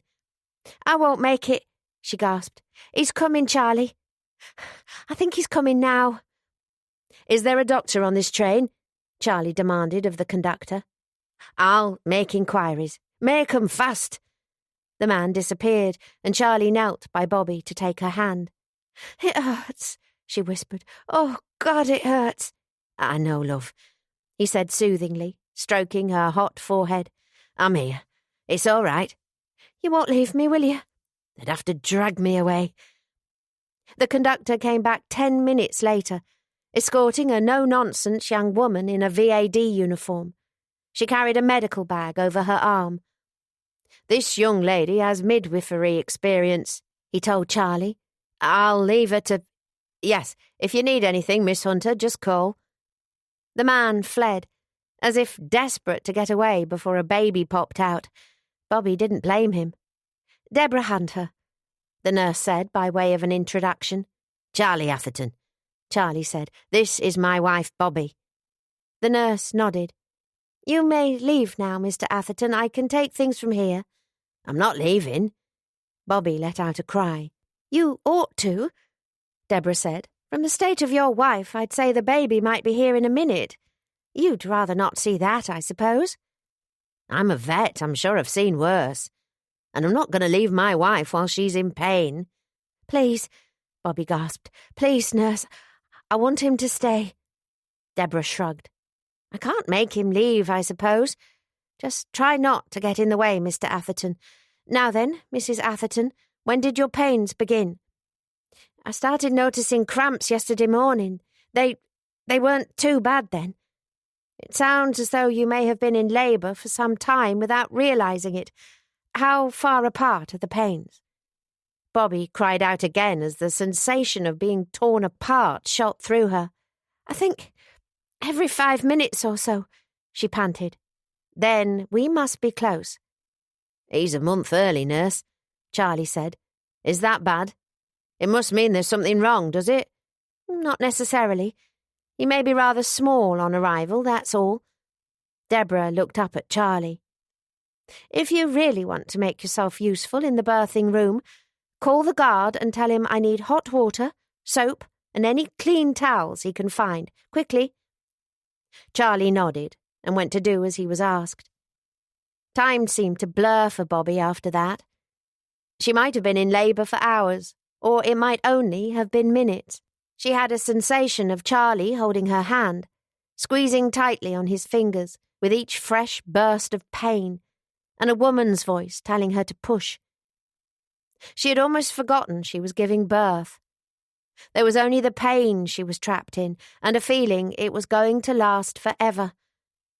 Her body was being split into 2 pieces, and she'd never be able to put it back together again. She felt delirious with agony. And then, just as she was about to give up and wish herself dead rather than another minute of this, it was over. The pain subsided, and her body, weak and sore as it was under her control again. She could hear Charlie laughing softly, the whisper of scissors, the gentle coo of the nurse, then a wail as from a good, healthy pair of little lungs. "My baby," Bobby gasped. "Is he—" The nurse put a towel-wrapped form into her arms. "He's a fine, strong baby boy, but you seem to know that already." The baby's cries ceased the moment Bobby held him. She stared with wonder at the tiny red face blinking at her with deep black eyes. "It's a boy," she laughed, looking at Charlie kneeling by her side. "Charlie, it's a boy." "It is. The most beautiful little boy there ever was." He kissed her soaked forehead softly. "You were wonderful, darling." "I'll leave you alone for a moment," Deborah said, getting to her feet. "I need to speak a few words to the conductor about cleaning up in here." Charlie got up to pump her hand. "I don't know how I can ever thank you enough, nurse." Deborah smiled. "Well, I'm still not convinced husbands in delivery rooms are a good idea, but I'd say you have the makings of a fine midwife, Mr. Atherton. Congratulations to you both." When the nurse had gone, Charlie knelt again by Bobby and the baby. "I thought he was bound to be a girl," Bobby whispered. "We nearly always have girls in my family." Charlie ran a tender finger over his new son's tiny nose. I've never seen anything more beautiful in my life, except perhaps his mother. I'll tell you what, you can keep your kings. Nothing will ever compare to meeting this little man. He's perfect, absolutely perfect. I have to say, though, darling, he doesn't look much like a Marmaduke. I know what he looks like, Bobby said softly. I can guess what you're going to say. Ernest, after his godfather. If you approve. Yes, it suits him. Charlie smiled as the baby gripped his finger. He looks a serious little soul. What about a middle name? I'd like to name him after your brother, if it's all right with you. Charlie laughed. I'd be perfectly happy with that if my brother wasn't called Reginald. Well, does he have a middle name? David, after our grandfather. I could live with David. Ernest David Atherton. Bobby spoke the name slowly, trying out the sound. Yes, I like that. She smiled at the wrinkled, beautiful, miraculous, gummy little face that belonged to her and to Charlie. Welcome to the world, Ernie Atherton. Epilogue. 8th of May, 1945. VE Day. A little higher, Bobby said to Topsy as her friend stood on a ladder, attaching Union flag bunting to the balcony in the ballroom at Sumner House. I'm sure you time your babies on purpose to get out of the difficult jobs, Birdie, Topsy called down. Bobby smiled and rested a hand on her lightly pregnant stomach. If you'd been there during my last baby's dramatic arrival, you'd know what a jolly difficult job this is. There. Topsy climbed down to examine her handiwork. A little lopsided, but I think we've made the place suitably festive. It is perfect, said Teddy, who was supervising proceedings from his wheelchair. We will celebrate the end of that terrible war in fine style, as it is right we should. Topsy took his hand, and a look of quiet understanding passed between them. Bobby had noticed many such looks, since the news had reached them that all of Teddy's Polish family had been murdered in one of Hitler's horrific extermination camps. In tenderly supporting her husband through his grief, and even more through raising their child, Topsy seemed to have become softer and more thoughtful than she had ever been before. Lillian came in hand with Annie, who beamed on everyone present with all the sunshine in her little soul. Lil stopped to speak to Florrie and Jess, who were making paper chains on the carpet. Ernie sat between them, patting out a drumbeat on his round 2-year-old belly. His awed admirer, Topsy, and Teddy's little girl, Abigail, watched in wonder at the cleverness of his music-making. I don't want you to get too excited, but I've just seen a trifle the size of Blackpool Tower being prepared in the kitchen, Lillian told her stepdaughters, the 2 Parry girls. It's so high that I could barely see Mamie behind it. Is there cream in it? Florrie asked. And jelly? Jess chimed in. There's real whipped cream, an absolute mountain of it, and custard made with real eggs, and so much jelly you'll have tummy ache for a year just from looking at it. It's a proper trifle, with silver balls on top and everything, just like I remember from before the war. Gosh! And cakes too, proper cakes, with egg and sugar and icing. Lillian lowered her voice. I'll see if I can pinch one to take home with us. We can serve it to Dad as a lovely surprise with his evening pipe, can't we? I want to give Dad the cake, Jess said at once. Florrie, who at 14 was indifferent to privileges like serving her father cake when she had hairstyles and film stars to think of, only shrugged. Lillian left Annie with the other children and went to join Bobby, Topsy and Teddy. Bobby nodded at her son, patting his little bare belly to impress his friends. Annie seemed just as amazed as Abigail at this incredible skill. Look at him there, flirting, Bobby said. I ought to have known he'd take after his father. Let's hope the next one's a girl, then she can take after you, Lillian said with a smile. What time is Tony coming? He's travelling up from his barracks on the midday train.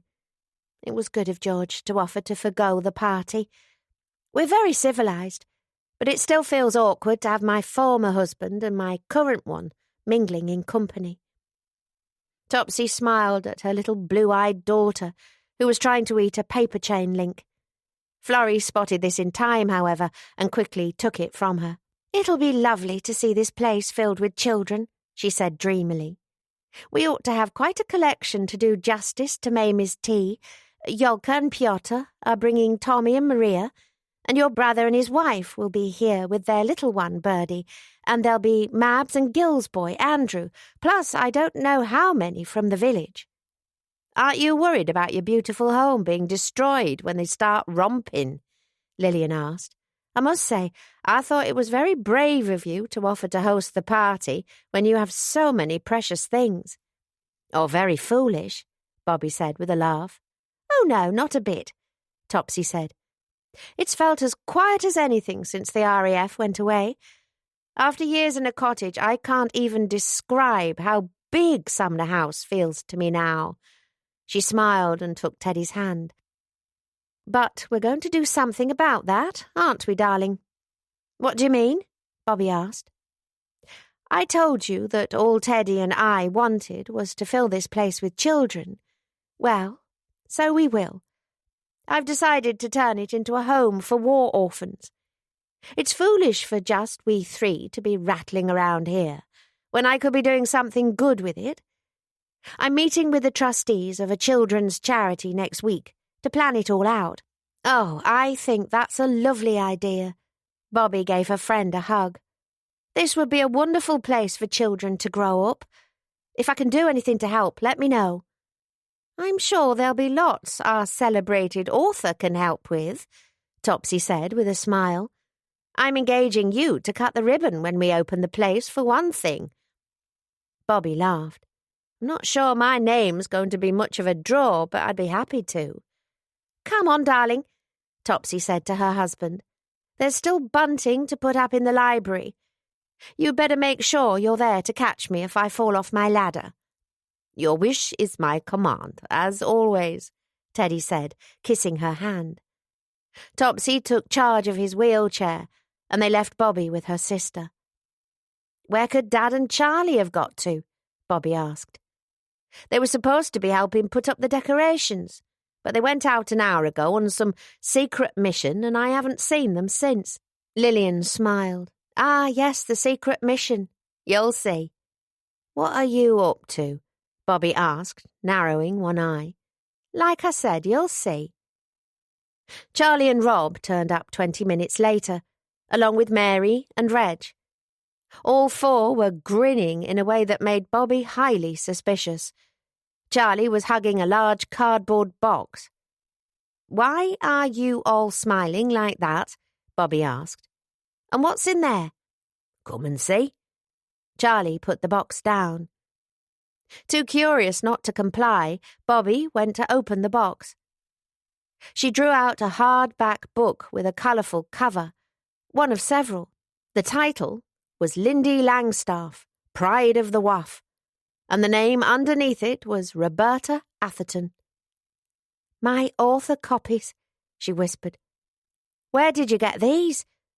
The publisher told me it would be at least a fortnight until they reached me. Pete Dixon were making a trip down to London yesterday for some shady business or other, her dad told her.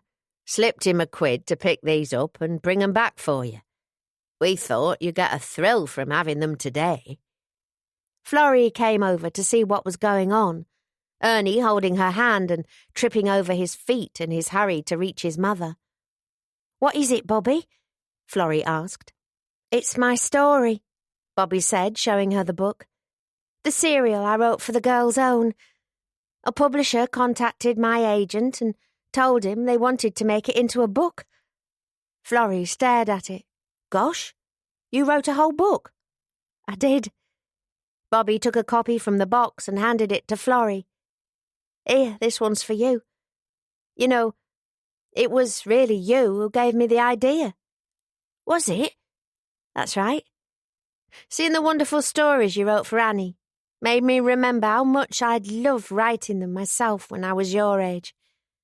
That was when I came up with Lindy. Gosh, Florrie said again. Will you sign it for me, Bobby? Then everyone at school will have to believe me when I tell them I know you. Bobby swelled. She had never been asked to sign her work before. Signing her own book, with her name right on the cover, would make her really feel like an author. If you like, she said, I'll come over to you when I've hunted down a pen. I hope I get my name on a book one day. Bobby smiled. Keep writing as well as you do, and I'm sure you will. Ernie was fussing to be picked up, turning red in the face as he stood on tiptoes and stretched up to his mother. Bobby lifted him into her arms. Look, Ernie, she said, showing him the book she was holding. Your mam wrote a book. What do you think to that, darling? Trifle, Ernie said in a matter-of-fact tone. He had clearly picked up the word from the conversation earlier, and although Bobby was sure he had never seen a trifle in his life, the reaction of the Parry girls had obviously conveyed the idea that it was something to be desired. That's rather rude, Bobby told him. It certainly wasn't a trifle. Actually, it was quite difficult, with your lordship demanding all my attention. Charlie laughed. Sorry, Bob. When you're two, pudding is always going to come higher on the list of priorities than books, even if your mum did write them. But I'm proud of you. We all are, Mary said. Well done, Bobby. Her dad nodded. Here, here. Bobby, give Charlie the baby, Reg said. I want a word. Bobby passed Ernie to his father. Here. Try not to let him catch sight of any trifle before the tea, though, Charlie. I wouldn't put it past him to scoff the whole thing by himself, even if it is as big as Blackpool Tower. All right, my lad, come with me, Charlie said. At your age, it's high time you learnt the proper way to make a paper aeroplane. What is it, Reg? Bobby asked when they were alone. He rubbed his neck. Well, happen this won't mean much to you now. You've got your books and that, but with the war over and the paper ration hopefully on its way out, this could be a new era for our little mag. I've got a list of potential subscribers a mile long, just waiting till I could get the paper to print enough magazines for them. I know. You can make it a good little business once they lift the restrictions. Nay, not me. I'm getting to be an old man now, lass. And I must confess, while I wouldn't mind contributing the odd bit now and then, I'd rather be up a hill looking for wood warblers or laking with my grandson than subbing copy.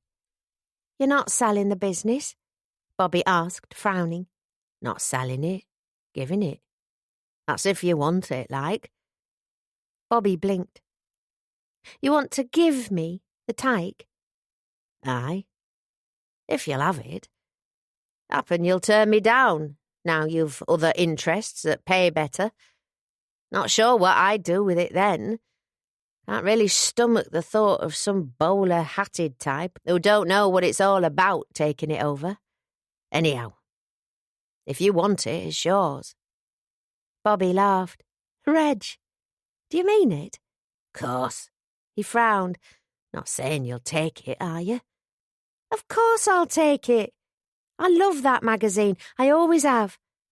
And it won't stop me writing my stories. Now I can afford care for Ernie. She beamed at the prospect. I won't let you down, Reg. I know I can really make it something. Bobby rather shocked her brother-in-law by throwing herself at him for a hug. Aye, well, no need to be soft about it, Reg muttered, patting her awkwardly on the back. Congratulations, Bobby. You've always been a good lass. He wandered back to Mary, leaving Bobby to think over what he had said. Her own magazine. She could hardly believe it. And she was an author too, a real one. An actual book had her actual name on the actual cover. Bobby still held one gripped in her hand. She felt like she needed to be touching it just to believe it was real. She looked around the ballroom. Festooned with bunting, as her loved ones prepared to mark the end of a war that had raged for more than 5 years. A gramophone was playing music suitable to the occasion. There will always be an England, the White Cliffs of Dover, and other patriotic yet jolly tunes. Finally, a war that had felt like it might go on forever had ended. Fascism had been defeated in Europe, and all over the continent, people who had lived under the yoke of the Nazis were being liberated once more. Everything Bobby had ever wanted seemed to be represented by what was in the room. She had her books, she had her magazine, and, best of all, she had her family. The war was over, and the children who were to celebrate here today would grow up in a world at peace. Bobby looked at Charlie, sitting with Ernie on his lap, as he showed the little boy the proper way to fold a paper aeroplane. Smiling, she went to join them. That is the end of Brighter Skies in the Dales, written by Betty Firth and read by Claire Story. This has been an Ulverscroft Limited presentation. Text copyright Betty Firth 2026.